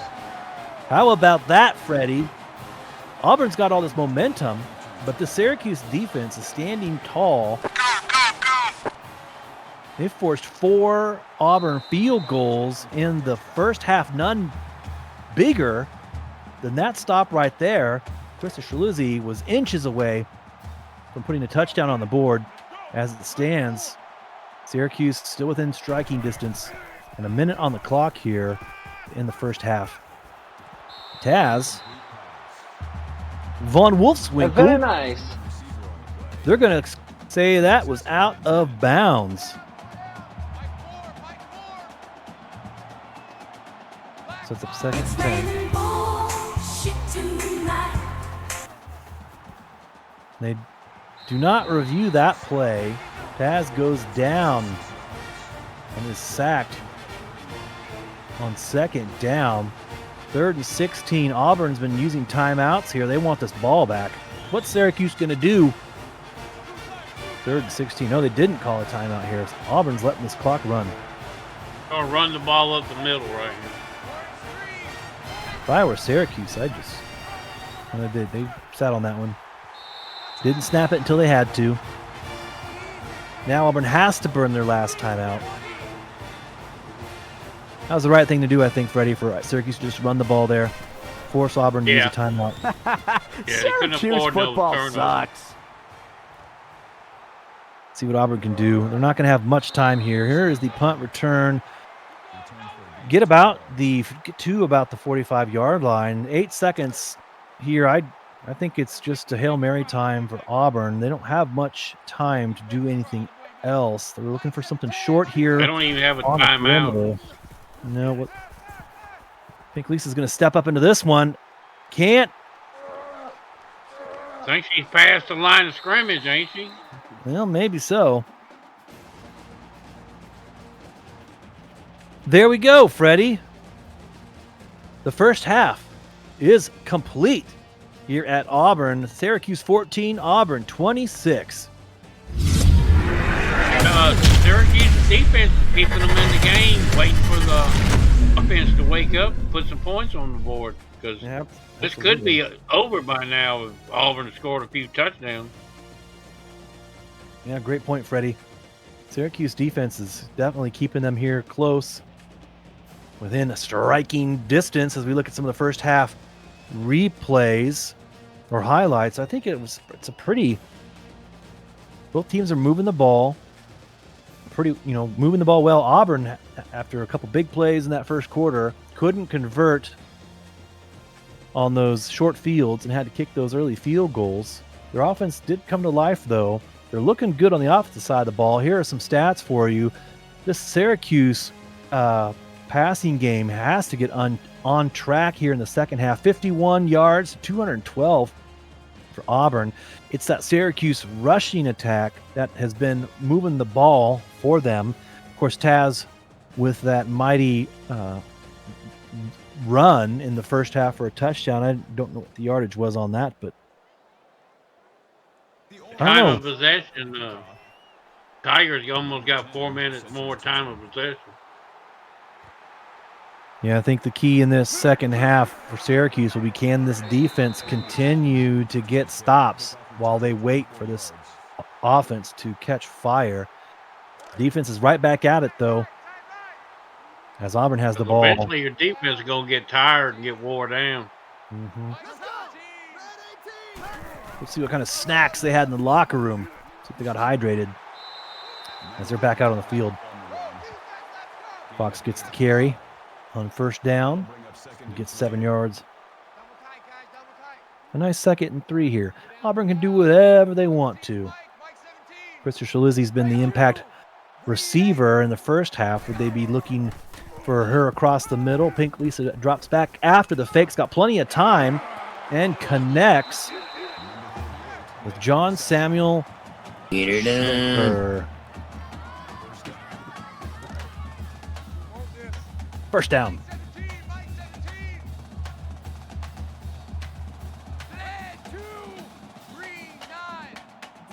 Auburn's motioning here into the split back formation. And here's the give. This is Krista Shalizzi, I believe, on the wide receiver keep. Gets 8 yards out of it. That's a great play by Auburn. Keeps that Syracuse defense guessing. You never know who's going to get the ball in this Auburn offense. That Syracuse defense, they'll bend, but they just won't break when it gets down to the end. Yeah, Pink Lisa looked like after she kept this ball, she wished she had given it up there. Has to keep it. Goes down for the loss. Who's that? Van Dam with the sack. They credit him with the sack. Here's the Syracuse rush. They blow up the screen pass. That's very nice. Syracuse right off the bat. Their defense holds. They're going to get the ball back here for their first possession in the second half. That's key. That Syracuse defense continues to play well. They're just hoping this Syracuse Orange offense can catch fire. Sounds like a clusterfuck. A bunch of monkeys trying to fuck a football. Ain't that what he says? Here's the great punt return. by Oh, Syracuse. no. Like a monkey Flag. fucking a football out there. Clipping. Receiving team. Laundry on the field. There's returns in the comeback.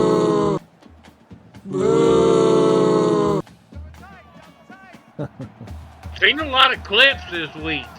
That's been the penalty of the week this week, clipping. Is there a penalty of the week in the AACL? Taz better look out. He is sacked. Blake Grant bringing the heat. Auburn.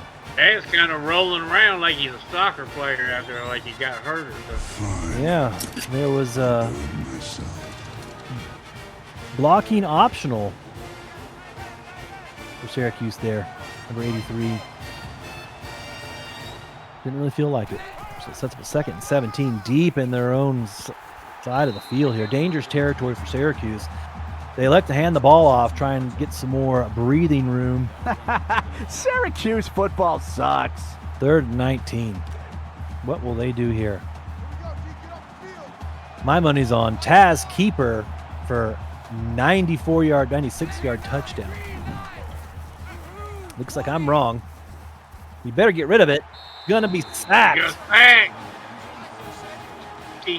Auburn defense gets home. Big my drink, Cat bitch. Bryant with his 2nd sack of the ball game and his 2nd sack good for an Auburn safety. There were 2 defenders tangoing in there.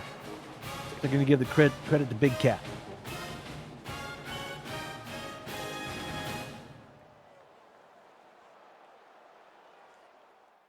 Pause glitch. Pause glitch. You have a sounder for that?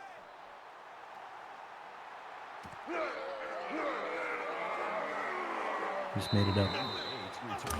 Well, that safety is, of course, unfortunate for Syracuse, but it's not the end of the world. They're still in a 2-score holding pattern, so they didn't lose too much on that safety. They do have to get the ball back, though, to Auburn. And look at this play by Fox Highland. Doesn't want to go down. Running up the middle. Taking Orangeman with him. Great scamper by Fox Highland right up the middle. That's a big play.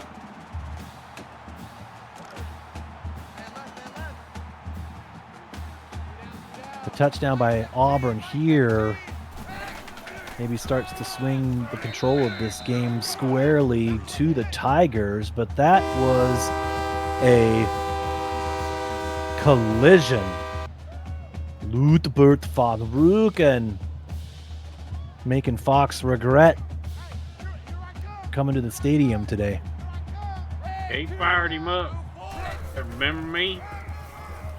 It's me, Ludbert van Rooken. Oh, look out. Here comes Ludbert van Rooken. And way to go, champ! Hello. 3rd and 3 for Auburn. Fox gets the carry. Is he going to make it? Nope. The Syracuse defense holds again. Damage. So it's a long field goal. 47-yard attempt. But we know who the MVP of Auburn's going to be. Yeah. Up, and it is good. Special plays, special players. Fucking kicker.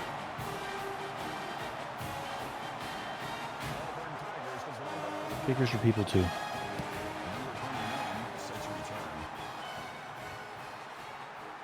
They are.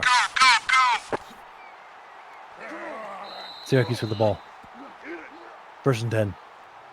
Orange need to make them a drive here and score some points. They've been kind of quiet here lately. Yeah, it's time to start throwing the ball around if you're Syracuse. Down 17. Up to this point. You got some good receivers. Start throwing the ball to chest. Emotional Get him involved again. So, of course, after talking about how Syracuse has to start throwing the ball. They're coming out with 2 straight runs here.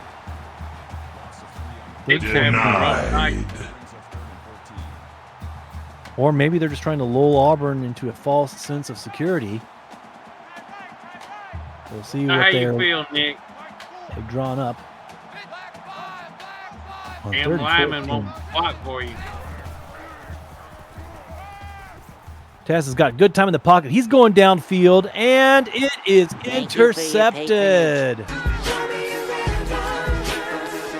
Auburn on the return is a good return into Syracuse territory. The interception by Taz Von Wolfswinkel. Mike Twin Screw. Mike Twin Screw. The safety rips that one out of the air. Turns over the Syracuse offense. Auburn right back on the field.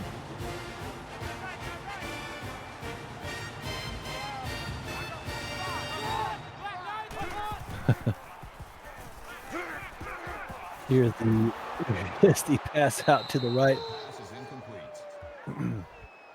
We need a welfare check on Eagle. That'll bring up 2nd and 11.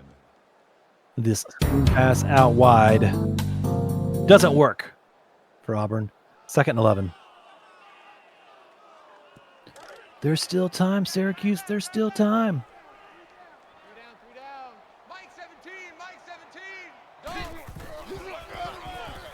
Here's the give to Fox up the middle. Oh, that is a crushing hit. Field goal here. Watch. Bob Funk, look at that.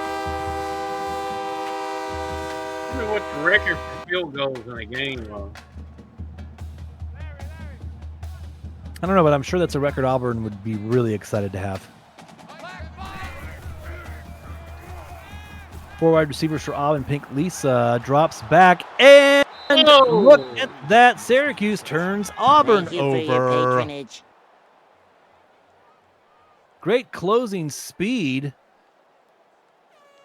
I missed the all-star there for Syracuse that made that interception. Who's 23? That was great.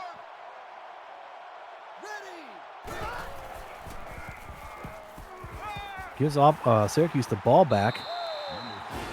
Got to do something though here. Emotional damage. 2nd and 17. Just don't have no time. He don't have no time. The linemen down there picking their butts on the line and stuff. Yeah, that's not good offensive line play. The butt picking. That's 2nd and 17. Auburn or Syracuse gives the ball to Nick Warner for a 1-yard Denied. 3rd and 16. Last 3rd and long, they went deep, and it was an interception, but they've got to throw it here. See what Taz can dial up. 3rd and long. And he's going to go.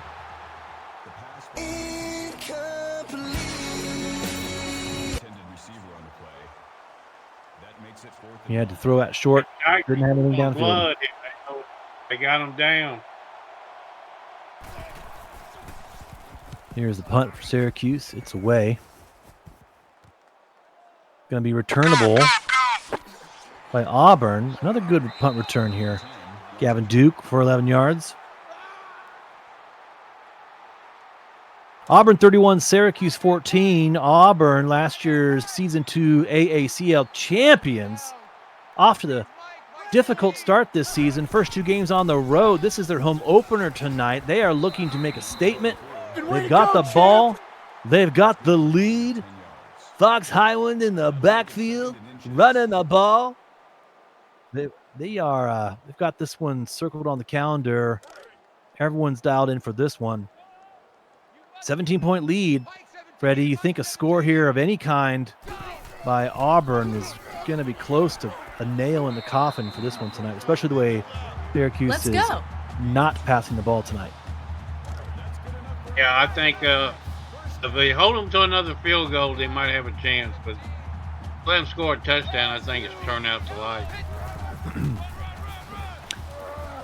I'm just running the ball a little bit more here. Here's the give to to Fox up the middle for 3 yards. Yeah, the clock is definitely a factor now for Syracuse. We know they can score quickly, but they're going to have quite the ground to make up here if Syracuse puts any more, or if Auburn puts any more points on the board. Here's the option. Pink Lee says, is she going to get the pitch out? She does. Great pitch. Is that Mel Davis? Not going down. Now he's over there. 21 yards.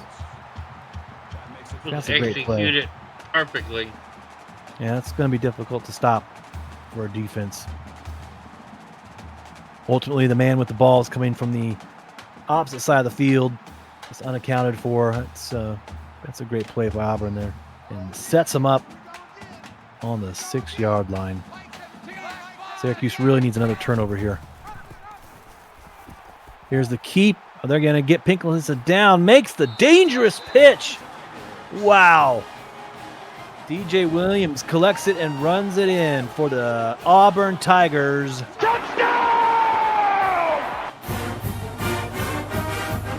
Even if the player was there, he just overran the play a little bit. Special teams, special plays, special players. Can you imagine if Syracuse would have intercepted that pitch and they'd still be running? Oh, we'd have had a ball game, man. The kickoff is down for a touchback. 38-14. Still in the third quarter here.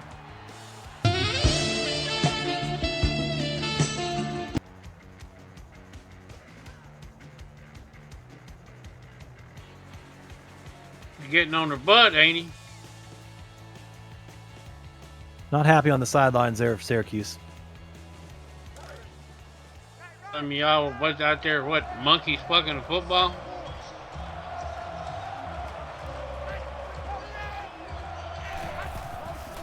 These last drives for Syracuse have just been unable or unwilling to go down the field in the passing game. Here's another emotional damage. Check down to Nick Warner, just nowhere to go downfield for Syracuse. It's been a tough night. Kind of hard to go downfield when Taz is running for his life back there.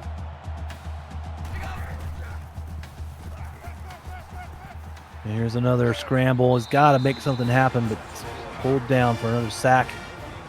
That's a 3rd and 13. Denied.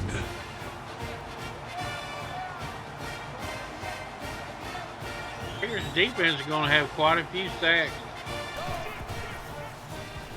Yeah, they might get a few more here tonight as Syracuse just has to try and keep passing.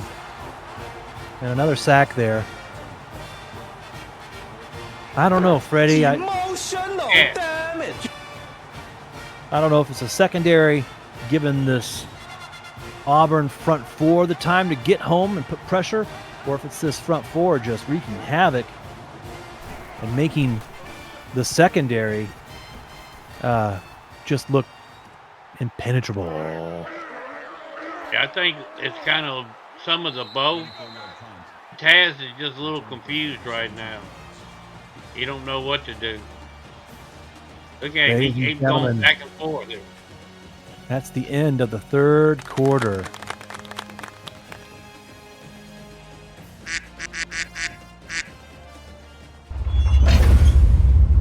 You're watching AACL football. The final game of week 3 in this third season. Last year's champs have the ball. Auburn's looking to take this one home tonight for their first victory on the season. They've played really well to this point in the game, Freddie. I know the offense didn't quite get going early in the game like they had hoped, but the Tigers were able to score quick and often. And kind of, yeah, I think they got back to their old ways there a little bit. The old Tigers from last season. Emotional damage. That makes it 3rd and 15. You know, when you go undefeated, you kind of get a little big head, and you have to be brought back down to earth a little bit. everyone's gunning for you. 3rd and 15. Pinkley drops back. Has good time in the pocket. He's able to connect with Fox out of the backfield. Is he going to get the first down? Almost. think like 5 Syracuse defensemen. Another field goal attempt. It's got to be a 6th or 5th. Well, math is hard for me. Need someone else to count.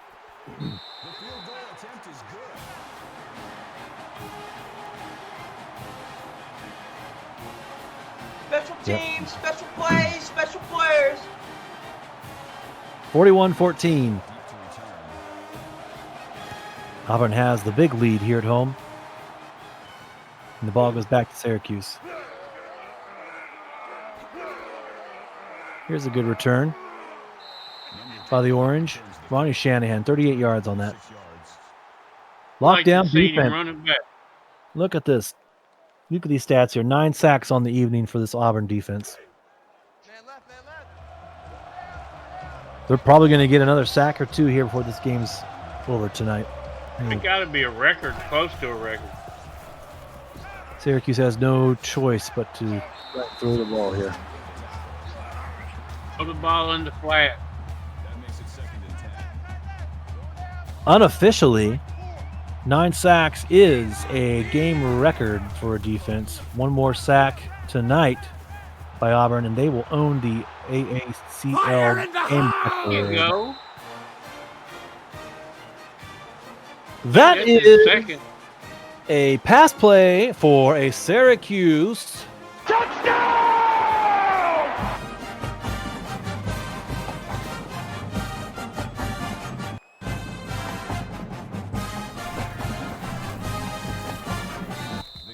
Special teams, special plays, special players. The touchdown by Syracuse. Yeah, we'll see. 21-41 is the score here. There's a good kick return by Auburn. They're going to want to just salt this game away. And turn around and hand this ball off to Fox. And you got to think Syracuse will be expecting that. We'll see what they do. They dial up some blitzes here, try and make something happen. Here's the option play. Syracuse destroys Fox. Pink Lisa has to keep it. It doesn't go anywhere.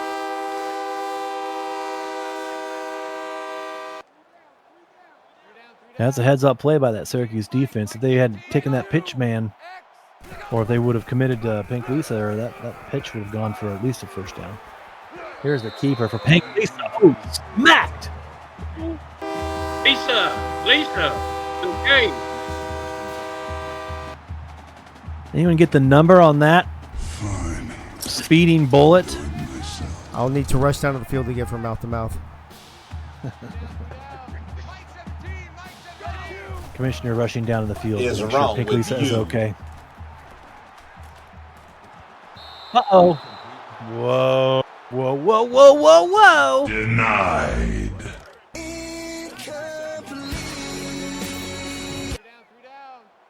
That would have made this game interesting. Syracuse could have picked that one off and taken it back. 2nd and 10. Here's the give to Fox. Syracuse brings him down. 3rd and 7. That makes it 3rd and 7.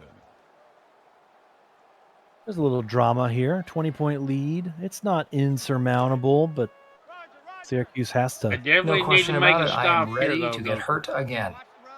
4 wide. You know, I watch Krista Shalizzi across the middle here for Auburn. Pink Lisa drops back.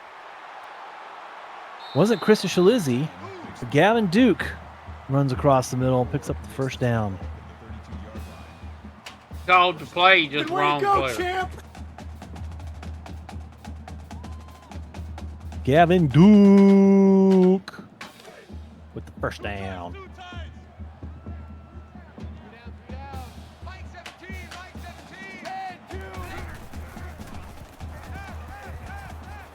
Pink Lisa and Auburn electing to still throw the ball. Mel Davis is open there. Fire in the hole!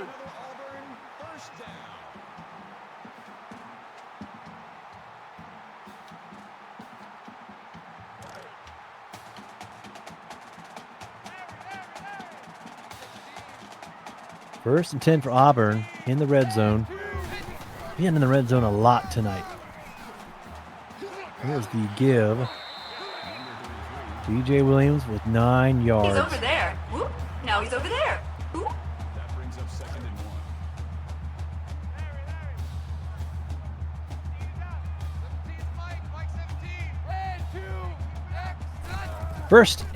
1. Second and 1.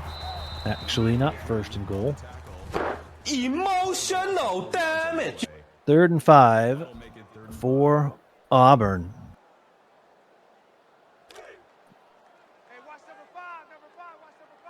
Gonna hold them to another field goal. We'll see. Here is the snap. Pink Lisa drops back, looking into the end zone. Plenty of time. Has to settle for the dump off to Fox Highland, and they cannot move the chains. Freddie, another field goal. Auburn ought to be happy about the win, but they can't be real happy with their offense in the red zone. 7 field goals. Special players. It's not going to look like it with the score, Freddie, but I really think 21 points. If you take them 21 points off the board, we got a closer game. Yep.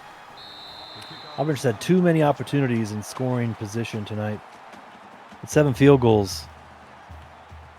It's a lot of field goals. Syracuse defense has to feel pretty. Sorry, Benji. It's still a 3-possession game, just FYI. Math is hard. Can we point out Keith's comment really quick?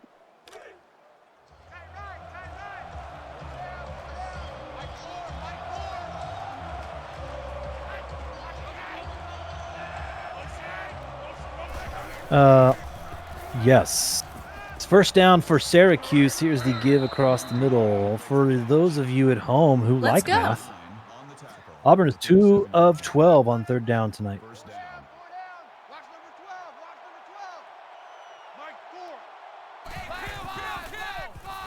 Syracuse, 4 minutes to go in this game.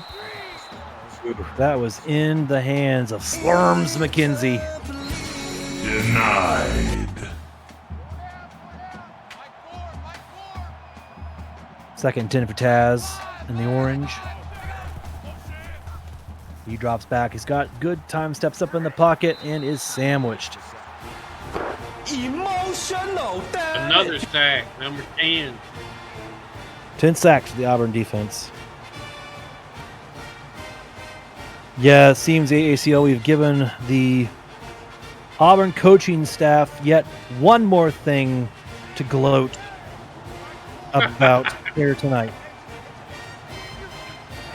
For Dave. Here's another sack.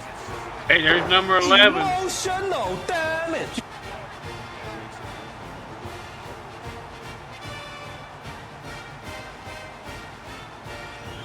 Yeah, it's gonna be black and blue. Definitely gonna black be sore and up. orange.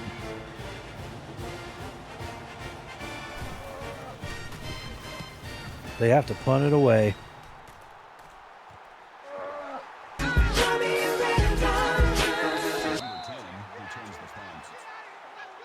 11. 11 now. Yep. It was 2 back to back right there.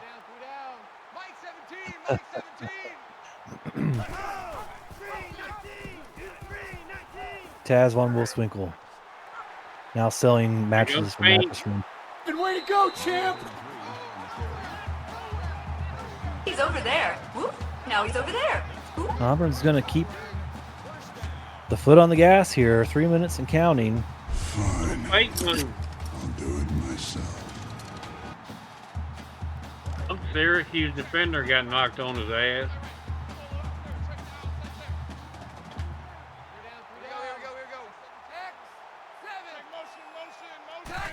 Approaching 2.5 minutes left to go in this one. Pink Lisa keeps it and goes nowhere. Brought down for the loss. Damage. Jean-Claude Candam. Candam.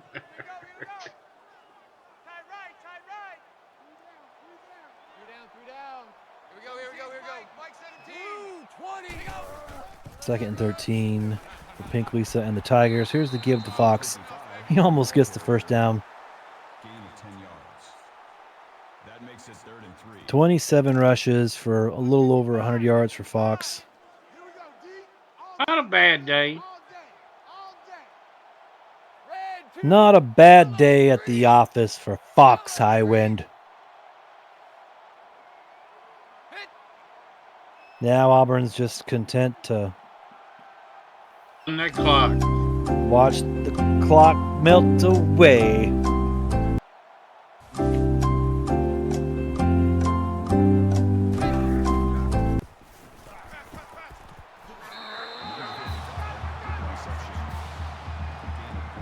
Let's go. Good way to go, Converts the champ. first down. Pink Lisa, 24 out of 29. Nice and efficient performance this evening. Surprising Tigers ain't just taking it to run the clock down, but I guess Syracuse ain't using no timeout.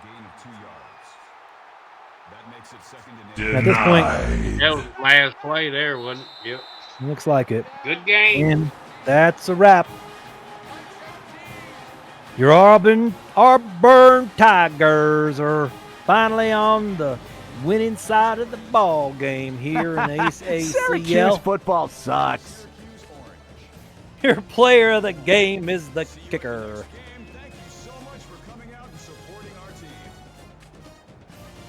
7 field goals, 28 sacks. Emotional damage. The moment we had all hoped would never arrive. The Auburn Tigers have won a game, AACL Nation. They are no longer the proverbial doormat of the conference. 44-21 Auburn Tigers with an impressive home victory tonight against the Syracuse Orange. This 44-21 victory will move Auburn to 1-2 on the young season, and Syracuse falls to 1-2 as well. As we look at some of the highlights from tonight's game. You're gonna win. You stink. You're gonna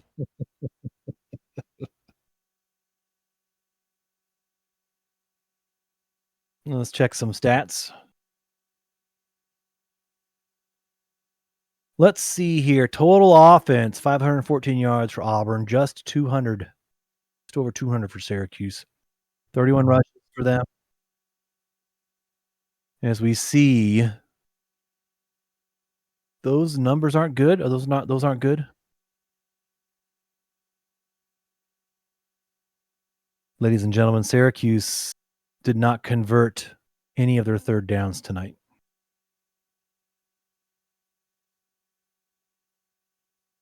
Only one trip into the red zone for Syracuse.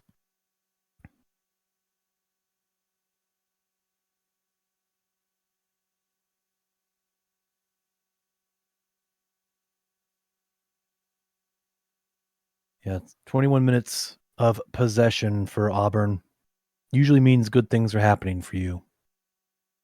Pink Lisa, 24 for 29, 281, 3 touchdowns, 2 interceptions, but was really good throwing the ball down the field tonight. Was sacked twice. And this rushing attack, led by Fox Highwind, 28 carries. Full plate for Fox tonight, 105 yards on the ground. Pink Lisa, another 13 carries from that quarterback position for 85 yards. DJ Williams got into the end zone once. Is that correct? No, he did not. Mel Davis added 21 yards too on that end around. Christian Shalizzi, 6 for 92. Fox, 6 for 33. Mel Davis, 4 for 81 and 2 scores. Clamsy Wamsey, 3 for 17, had made a couple big first downs in the first half for Auburn. Gavin Duke, 3 for 41. And on the defensive side of the ball, let's see, where did all these sacks go? 2 for Rashad Watson. Slurms McKenzie gets 6 tackles on the night. Rashad Watson has 2 sacks. Blake Grant adds a sack. Jordan Peters. Big Cat Bryant, 3 sacks. Another 2 sacks for the left end. Cade Pence. Gets one big sack there. Adds to the sack party. The freshman from Clearwater. Did anybody count them up? How many there was? Oh, that's right. It'll show on the. Jordan Baker had an interception. Mike Twinsgrove had an interception.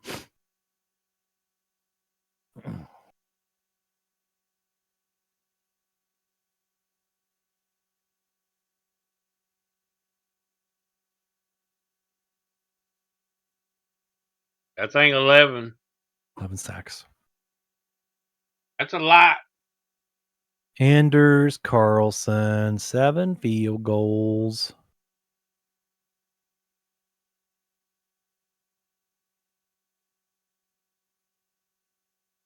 You get a sack. You get a sack. You get a sack. Everybody gets a sack. You get a field goal. You get a field goal. Hayden Marshall does some punting. Not much punting, but did some. 123 yards in the kick return game for Gavin Duke.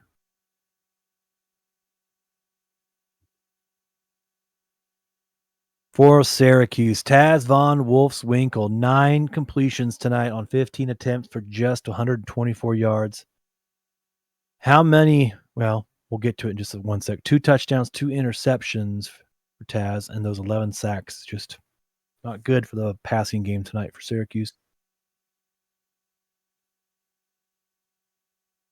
64-yard pass, yep. 64 yards on 1 pass was half of his yards tonight. 32 yards on the ground, but look at that, a 75-yard rush. That was his long one. It took so many sacks, it cut his total rushing yards in half. And those 9 receptions, 4 went to Chester Chess for 92 yards and 2 scores. Nick Warner out of the backfield caught 2. I knew Chad would quit.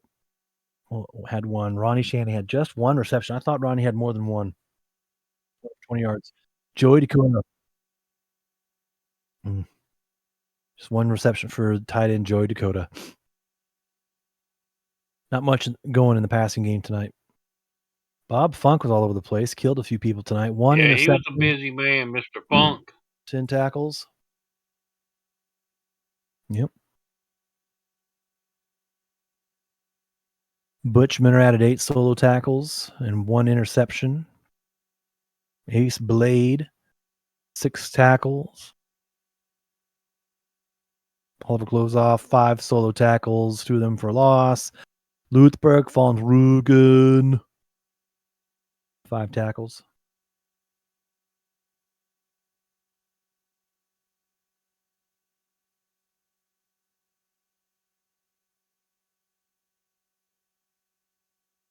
TJ Woods, 3 tackles.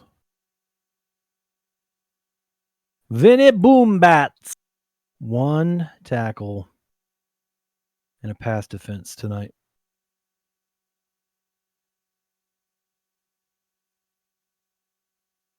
3 extra points in the kicking game.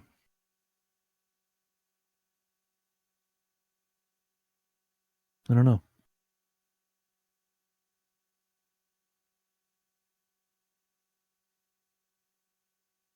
It looks like there was a injury and the punter had to come in and do some kicking. Yep. 400 yards of punting, and Randy Shanahan 4 returns for a little bit over 100. Oof. Well, Freddie, Auburn's back. Yeah, Auburn's back. Look out. But you got to remember they played Syracuse, though. That still don't mean nothing. Here are your post-game Syracuse stats. football sucks. Double digits in the first 3 quarters for Auburn. 21 first downs.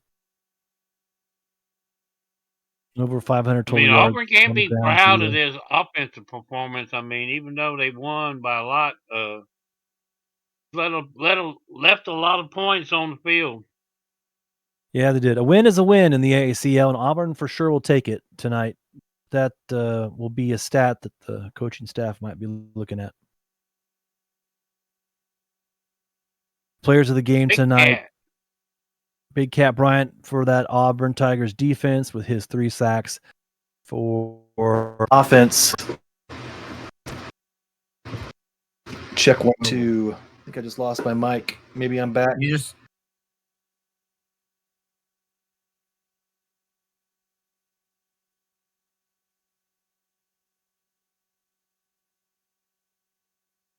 I think we lost Benji. Well, I guess we lost Benji. I don't know what happened. We had him, then he sounded weird. Out again, man. Then we lost him. Real quick, Anders Carlson, the kicker with the sore leg. 7 for 7 on field goals, 3 for extra points, long of 49 on the field goal. Big Cat Bryant, AI, defensive end, 4 tackles, 3 for loss, and 3 sacks. Chester Chess, 4 receptions for 92 yards and 2 touchdowns. And Bob Funk, like we mentioned, was all over the place, 10 tackles and an INT. And that is going to wrap things up for week 3 here in the AACL. Freddie, before I let you sing, I've got some announcements. But before I say the announcements, do you have anything you want to say to wrap up this game or this night or this week? No, I'm good to go.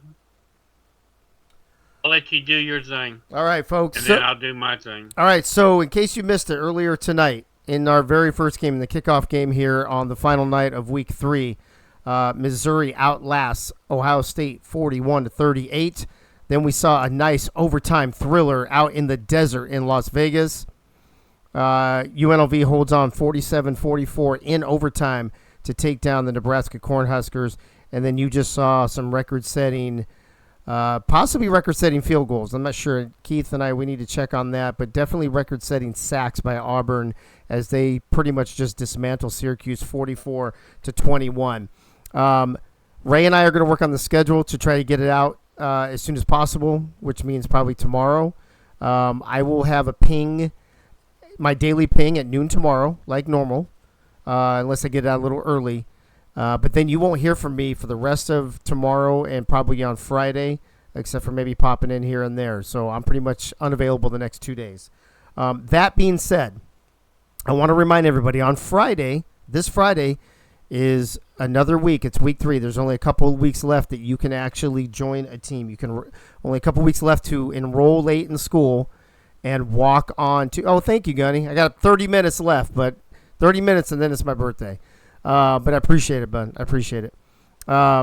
If you want to play on a team for season 3, you have to enroll in school and walk onto a program in the next couple weeks. This is week 3. After week 5.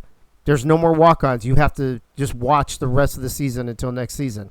That being said, if you are currently a transfer or a prospect with those roles in the AACL, and there's a lot of you, there's 20-something of you, but only 5 or 6 of you have actually gone into the walk-on channel and put your name in and put your top 3 players.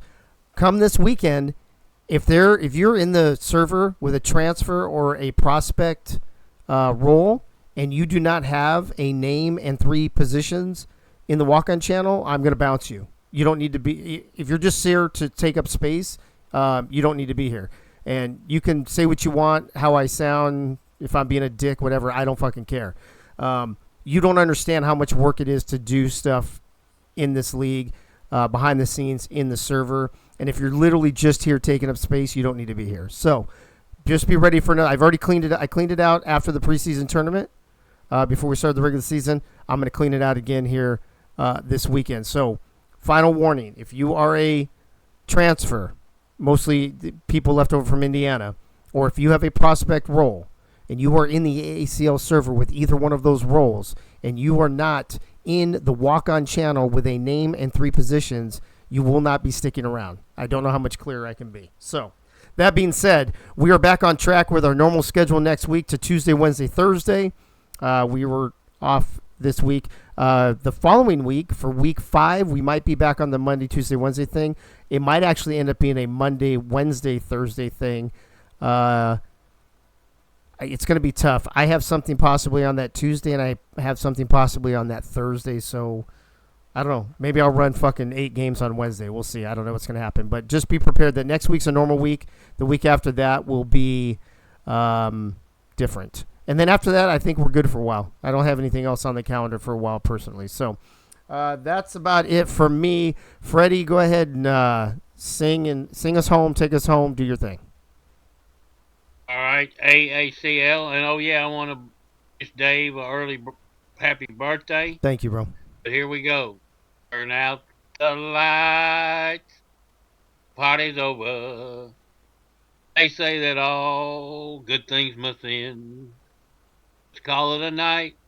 The party's over. Until next week, where we're party down with Dave again. Good night, everybody. Good night, everybody. Thank you for everyone who tuned in this week on Monday night, Tuesday night, and Wednesday night. If you missed the show or you missed any of the games, you can go to the Twitch channel right here.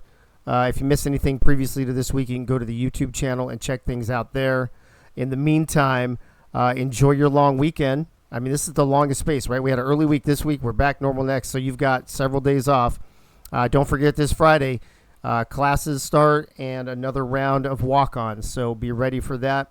Thanks for tuning in, and thanks again for all the broadcasters this week. It takes a lot. There's there's like 24 spots that have to be filled, 27 if you count the show each week. So I appreciate everybody stepping up and doing games. So appreciate everybody. Have a great weekend. This has been the 3rd week of the 3rd season here in the AACL. We'll see you next week on Tuesday night for AACL tonight and the beginning of week 4. Good night now.